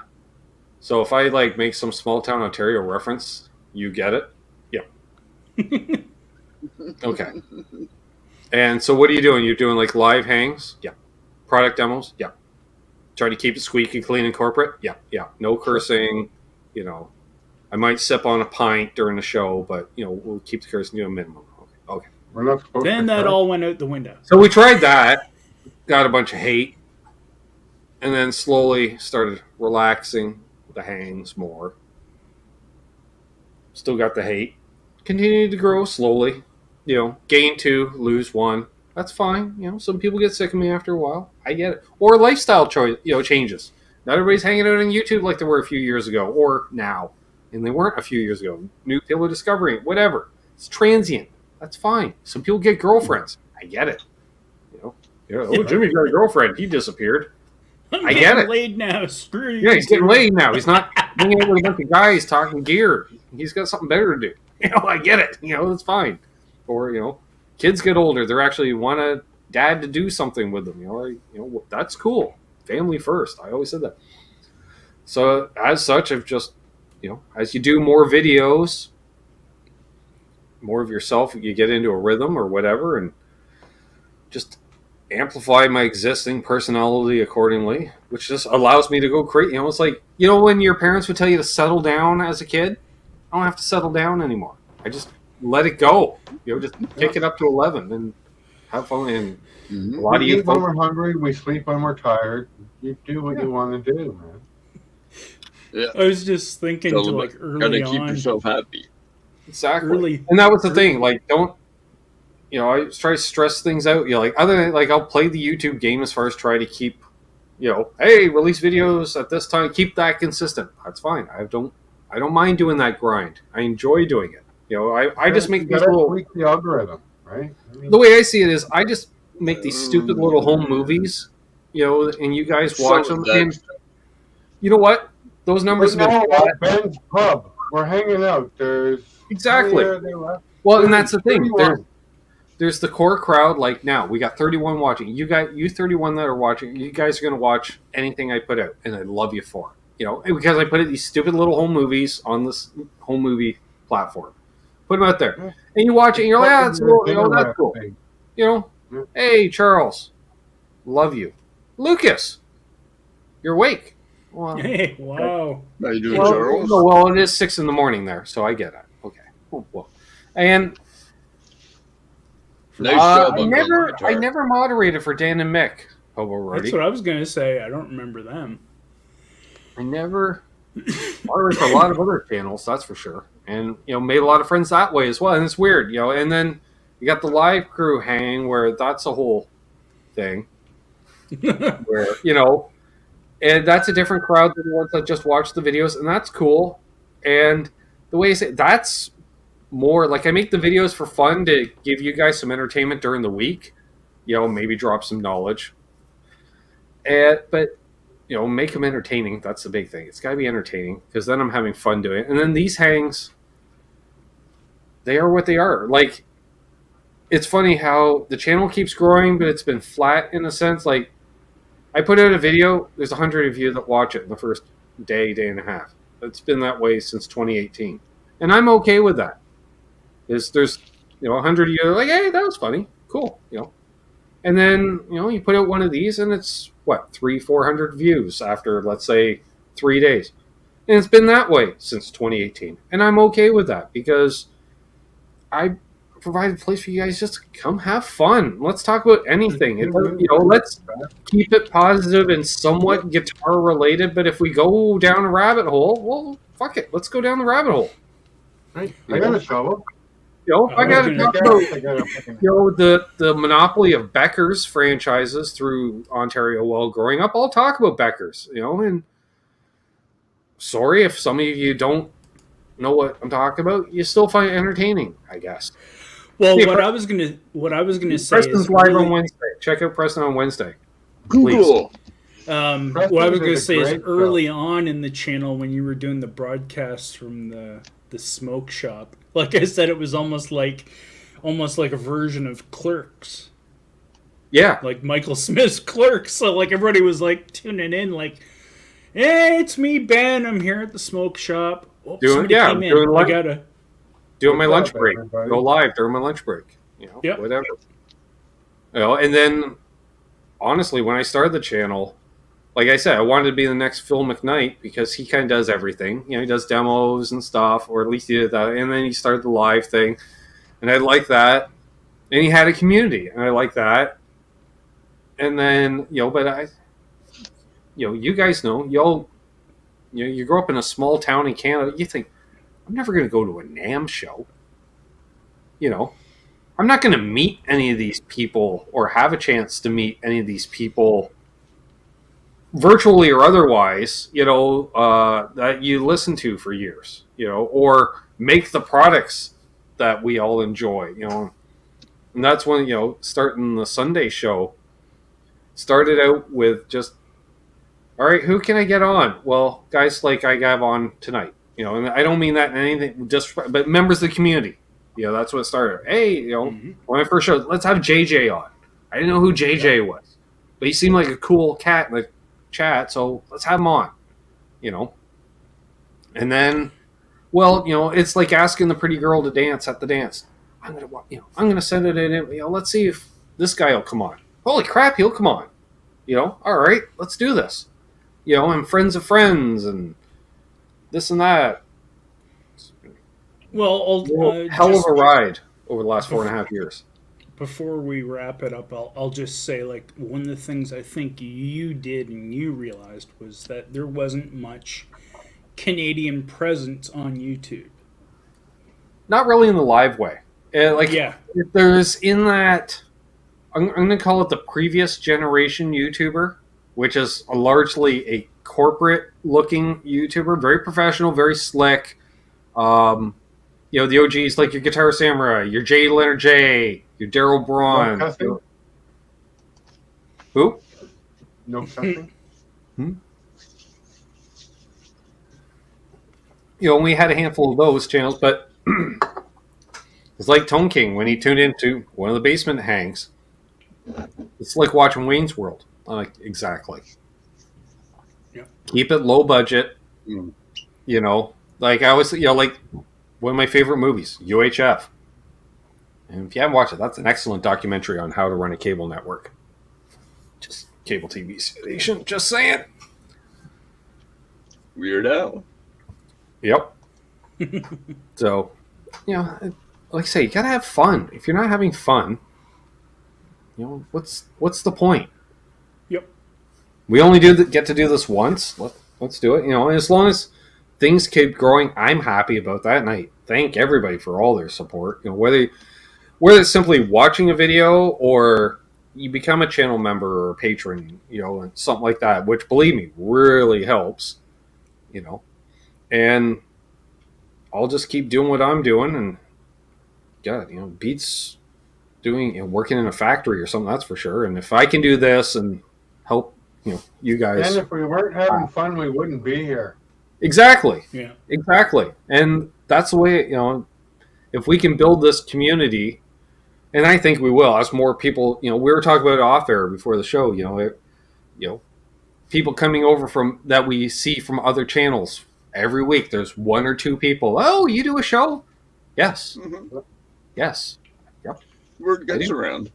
Yeah. And it slowly, and who knows, you might get a viral video or something like that, or have the right guest on the right Sunday. The deeper you get into it, the more traction you get. That's called the algorithm, right? Yeah. Deja voodoo.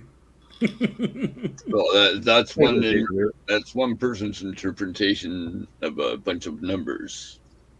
Yeah, and the only reason I really want to grow the channel is just so I'm more financially stable, and it's not like, hey, send me money, but just again the algorithm. Like if you have, let's say, 1 million views on a video, just that simple little 6-second ad. Okay, well now I can go buy that pedal tomorrow and not think about it. Still lives a life of a freaking teenager in that respect. I don't need much. I just have a little bit better gear. That's about it. And there's another great statement from Charles, who's actually on. Appreciate it. Well, exactly, Charles. With what Charles is going through, what I went through when you got, the amount of you that reached out when my mom passed away is ridiculous. I'll say that. It was ridiculous and awesome. Even when Dave passed away recently, the amount of you that reached out, was awesome. I was shocked at that,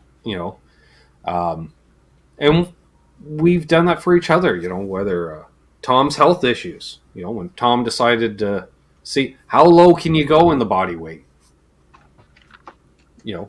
how many, Terry, you and I were doing the show on Mondays, how many every week? How's Tom, somebody in the chat, and it wasn't the same person every week. It was a different person every week. Yep. How's Tom doing? Awesome, Jason. And that's the thing. Like I always look at it as, I was like, thanks, Symmetry. Oh yeah, thanks, Symmetry. Appreciate it. Yeah, and the only reason I wanted to grow is just because we know there's more of us out there. Come join the hang. Like they don't know what they're missing out on. I don't think. You know what I mean? It's so much more casual and relaxed when we're not broadcasting to the internet. You did, Tom. You lost all the pounds. There's more people. Hey, present, Paul. just hanging out. It's so cool. Oh, yeah, Paul's been lurking the whole time. One thing, Paul he's got. It's like, I swear, Paul just comes on the Zoom calls, Trev. We're just another podcast. I mean, he's got the headphones on. He's doing shit like the one. He had some blueprints out. Or I don't know what the fuck he had, but it was folded out, and he's just all in his chair. Yeah, it's just, and he's got the fucking trays back here. Like he's got it all going on, And I'm just like, that's a guy that's like an onion. You just peel the layers, and you have no idea. But he's just got the cans on, and we're just a podcast to him. We're just a soundtrack of his day. And I love him. He kind of hovered over the biggest surprise of my life in the last couple of weeks was seeing him lose the beard. Yeah. Yeah. Because you can see the avatar. He's got all the beard. And now he has none of the beard. That's going to cost you 10 or 12% tone. Oh. That's what I was worried about with the haircut, So that's why, just in case, I can graft it back on. Just saying. There you go. Give it to kids with cancer. But I haven't heard a difference, so I think I'm okay. Hey, Chris. Are you able to see your TV viewers in your viewer counts? Yeah. Okay, do it right now. Like tonight's show, 411 views as of right now. Because we've gone so long, people come and go. So really, it's probably as you go longer, you automatically have a lot more because people are just tuning in, say now and stuff. Even if you average that out, I think we're doing pretty well here. Yeah, but that would still average 100 an hour. Yeah, that's really good. Yeah. Well, it's like at a bar. Half the people are outside smoking all the time, so they're constantly coming and going. Yeah. I'm so happy I can just sit here and smoke right where I sit. I don't have to go outside and have a smoke. Me too. Smoke them if you got them. So on that note, we should probably wrap things up and let the old man get back online. Right now, look at that. So thank you, Trev and Terry and Hip Metal Works. Thank you, dude. Cousin Doug, Andrew, unfucking believable. Scott, I was like, there's somebody else that was on. If somebody wasn't here, it was not long ago he left. Come on, Ben. You can do it. Yep. So, yeah, great hang. Thanks everybody that tuned in tonight. Thanks everybody that contributed tonight.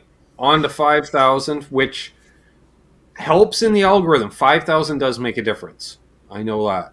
That's like some internal tier that isn't advertised, but once you hit 5,000, so get the word out. Like, you want to help a fellow out, like, hey, like, talk to me when you see me in the chat. Hey, who do you have on this Sunday? Shit like that. But no matter what, don't tag you. Don't be too invasive about it. We don't want to take over someone's chat. Don't want to be polite about it. You're Canadian. Gotta be polite about it. Whether you're Canadian or honorary Canadian, which is pretty much all you in the chat at this point. If you're watching the full 4 hours, you're an honorary Canadian. If you're not already Canadian. Yep. It's an attitude. 29 of us. 29. Yeah. Or should I say Canucks? Because it's a mental thing. Thanks, George. So, I'm hungry. Yeah. I'm going to go make a pizza. But yeah, I think I've said all the words. Deep as you want to go, man. I think I've said all the words, and I gotta do this just that morning, and I'll plug this stuff. Well, the stuff's plugged in. I'll turn it on. They're on. The pedals are still on. I'm kind of in a mood myself. I think I may have to plug in a little bit later after the pizza. Pizza to play. See, now I got to make sure I wash my hands because you don't want to touch your brand new strings with your pizza fingers, right? No. Ooh, that's why you lick your strings, or you lick your fingers, or you lick your strings fingers. Do you lick your strings to make sure they're clean? Yeah. What do we got? Yeah, so coming up this week, we got Canucks with Guitars tomorrow, which is Canuck with Guitars, because I still got them, and I'll play them. And then Tuesday, NAS Canucks featuring myself and Cousin Doug. Wednesday, Soda Pop video, which I already shot yesterday. Nice. Mountain Dew Whiteout. Ooh. Does it taste like liquid paper? Tune in and find out. We should add a category for does it taste good with vodka? What else we got? Thursday, I'm off. Right? Yep. Oh, I gotta start building that. Right. When am I doing that? Don't Tuesday? you pair with somebody? That's why I already shot the pop video. I think I'm going to start on this. The fabric body guitar that needs to be assembled. Yeah, I got to get on that. So that's why, what am I doing for Friday? Right, got that to start. So that's good. Like I say, that's going to be a 3 to 7 part series, depending on the amount of cursing and burns, lost parts. I was going to say, aren't you on with Andrew this week? No, that's in a month. Oh, okay. Yeah. I don't remember exactly. I could look it up, but I'm not. In a month? That's 2 hangouts away. I don't know. I don't know who's coming up next Sunday. Oh, that's right. I got to confirm maybe international touring Canadian musician. Oh, yes. You were saying that. If not, I remember that nasty rumor. Yes. If not, fuck if I know. At this point, Aaron, when in doubt, Aaron. Yeah. We're due for an Aaron hang. It's been a few weeks. I don't know. When was the last time? There's a Canadian hang with Aaron. When's JJ's album coming out? That would be an awesome fucking that is in post-production. As far as media on that, hopefully I'll have the scoop, but understandably if I don't, because there's a chance that it's like one of those, hey, we're gonna debut on Jimmy Kimmel. Fuck it. Yes, I'm not Jimmy Kimmel. Right. But if you gotta wait a day or two, so be it. Yeah, exactly. But there will be Star Zero. Yeah. Right? Look up Star Zero. I haven't heard any of the music. I've only heard JJ talk about it. And that's over the course of 6 months. And listening to the way he's evolved and the way he speaks of the music that he's making, it has me very intrigued. I thought he had I will discuss further off air. I'll say that briefly. Okay, so everyone, cool, Tom. The algorithm. Well, yeah, up to 4,008. I'm at. So nice. Onward and upward. Only 992 to go, and then we get to do the similar hang, which I like doing these. I like celebrating stuff. It's fun. It's like going up to fretboard. Once you reach 5,000. And these group hangs are it's an easy late. Even this is a night off for me in many ways. Just literally hanging with friends. Yeah. Tom's got a point. That'd be a popular one. We could do that, Tom. You'd have to be on that one, Tom. You'd have to be on that one. We're going to eat all the edibles on that one. We'll eat all the edibles. You're not allowed on unless you're in the chat, but I want you to hear in person. In virtual person. All right. So on that note, thanks again, everybody that's been here from 2018 forward. We're going to keep doing stuff, and the stuff is good. Yep. So tune in for more stuff, and make sure to subscribe and all that stuff, I guess. If you're watching on replay, for God's sakes, comment on the video. Why don't you? Even just say hi. That really helps, because that's interactions. Like, if you watch a video, even just come in and just put a turd emoji. That's fine. That's fine. You can do that. So, all right. I don't know where that came from. It was like a bus that kind of drove off the road. Exactly. I've been Ben. They've been them. You've been you. And I would say I'll see you later, but unless you produce content, I won't see you later. That's how it works.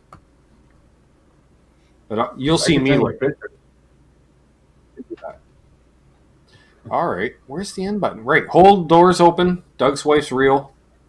All that fun stuff. Happy tone chasing. Be good to each other. Don't fucking litter. Exactly. Be cool, everyone. Where's the outro? It's the one labeled outro every fucking night. There it is. It's the same one. Yeah. What he said. That's the one. Don't fucking litter. Do we have Dale at the end? Are we holding out? It's a late night. Got it. I can't see Dale at the end tonight, but he might be. So we'll see. We'll roll the outro and hope for the best. Thanks again, everybody. You've been all awesome. Right?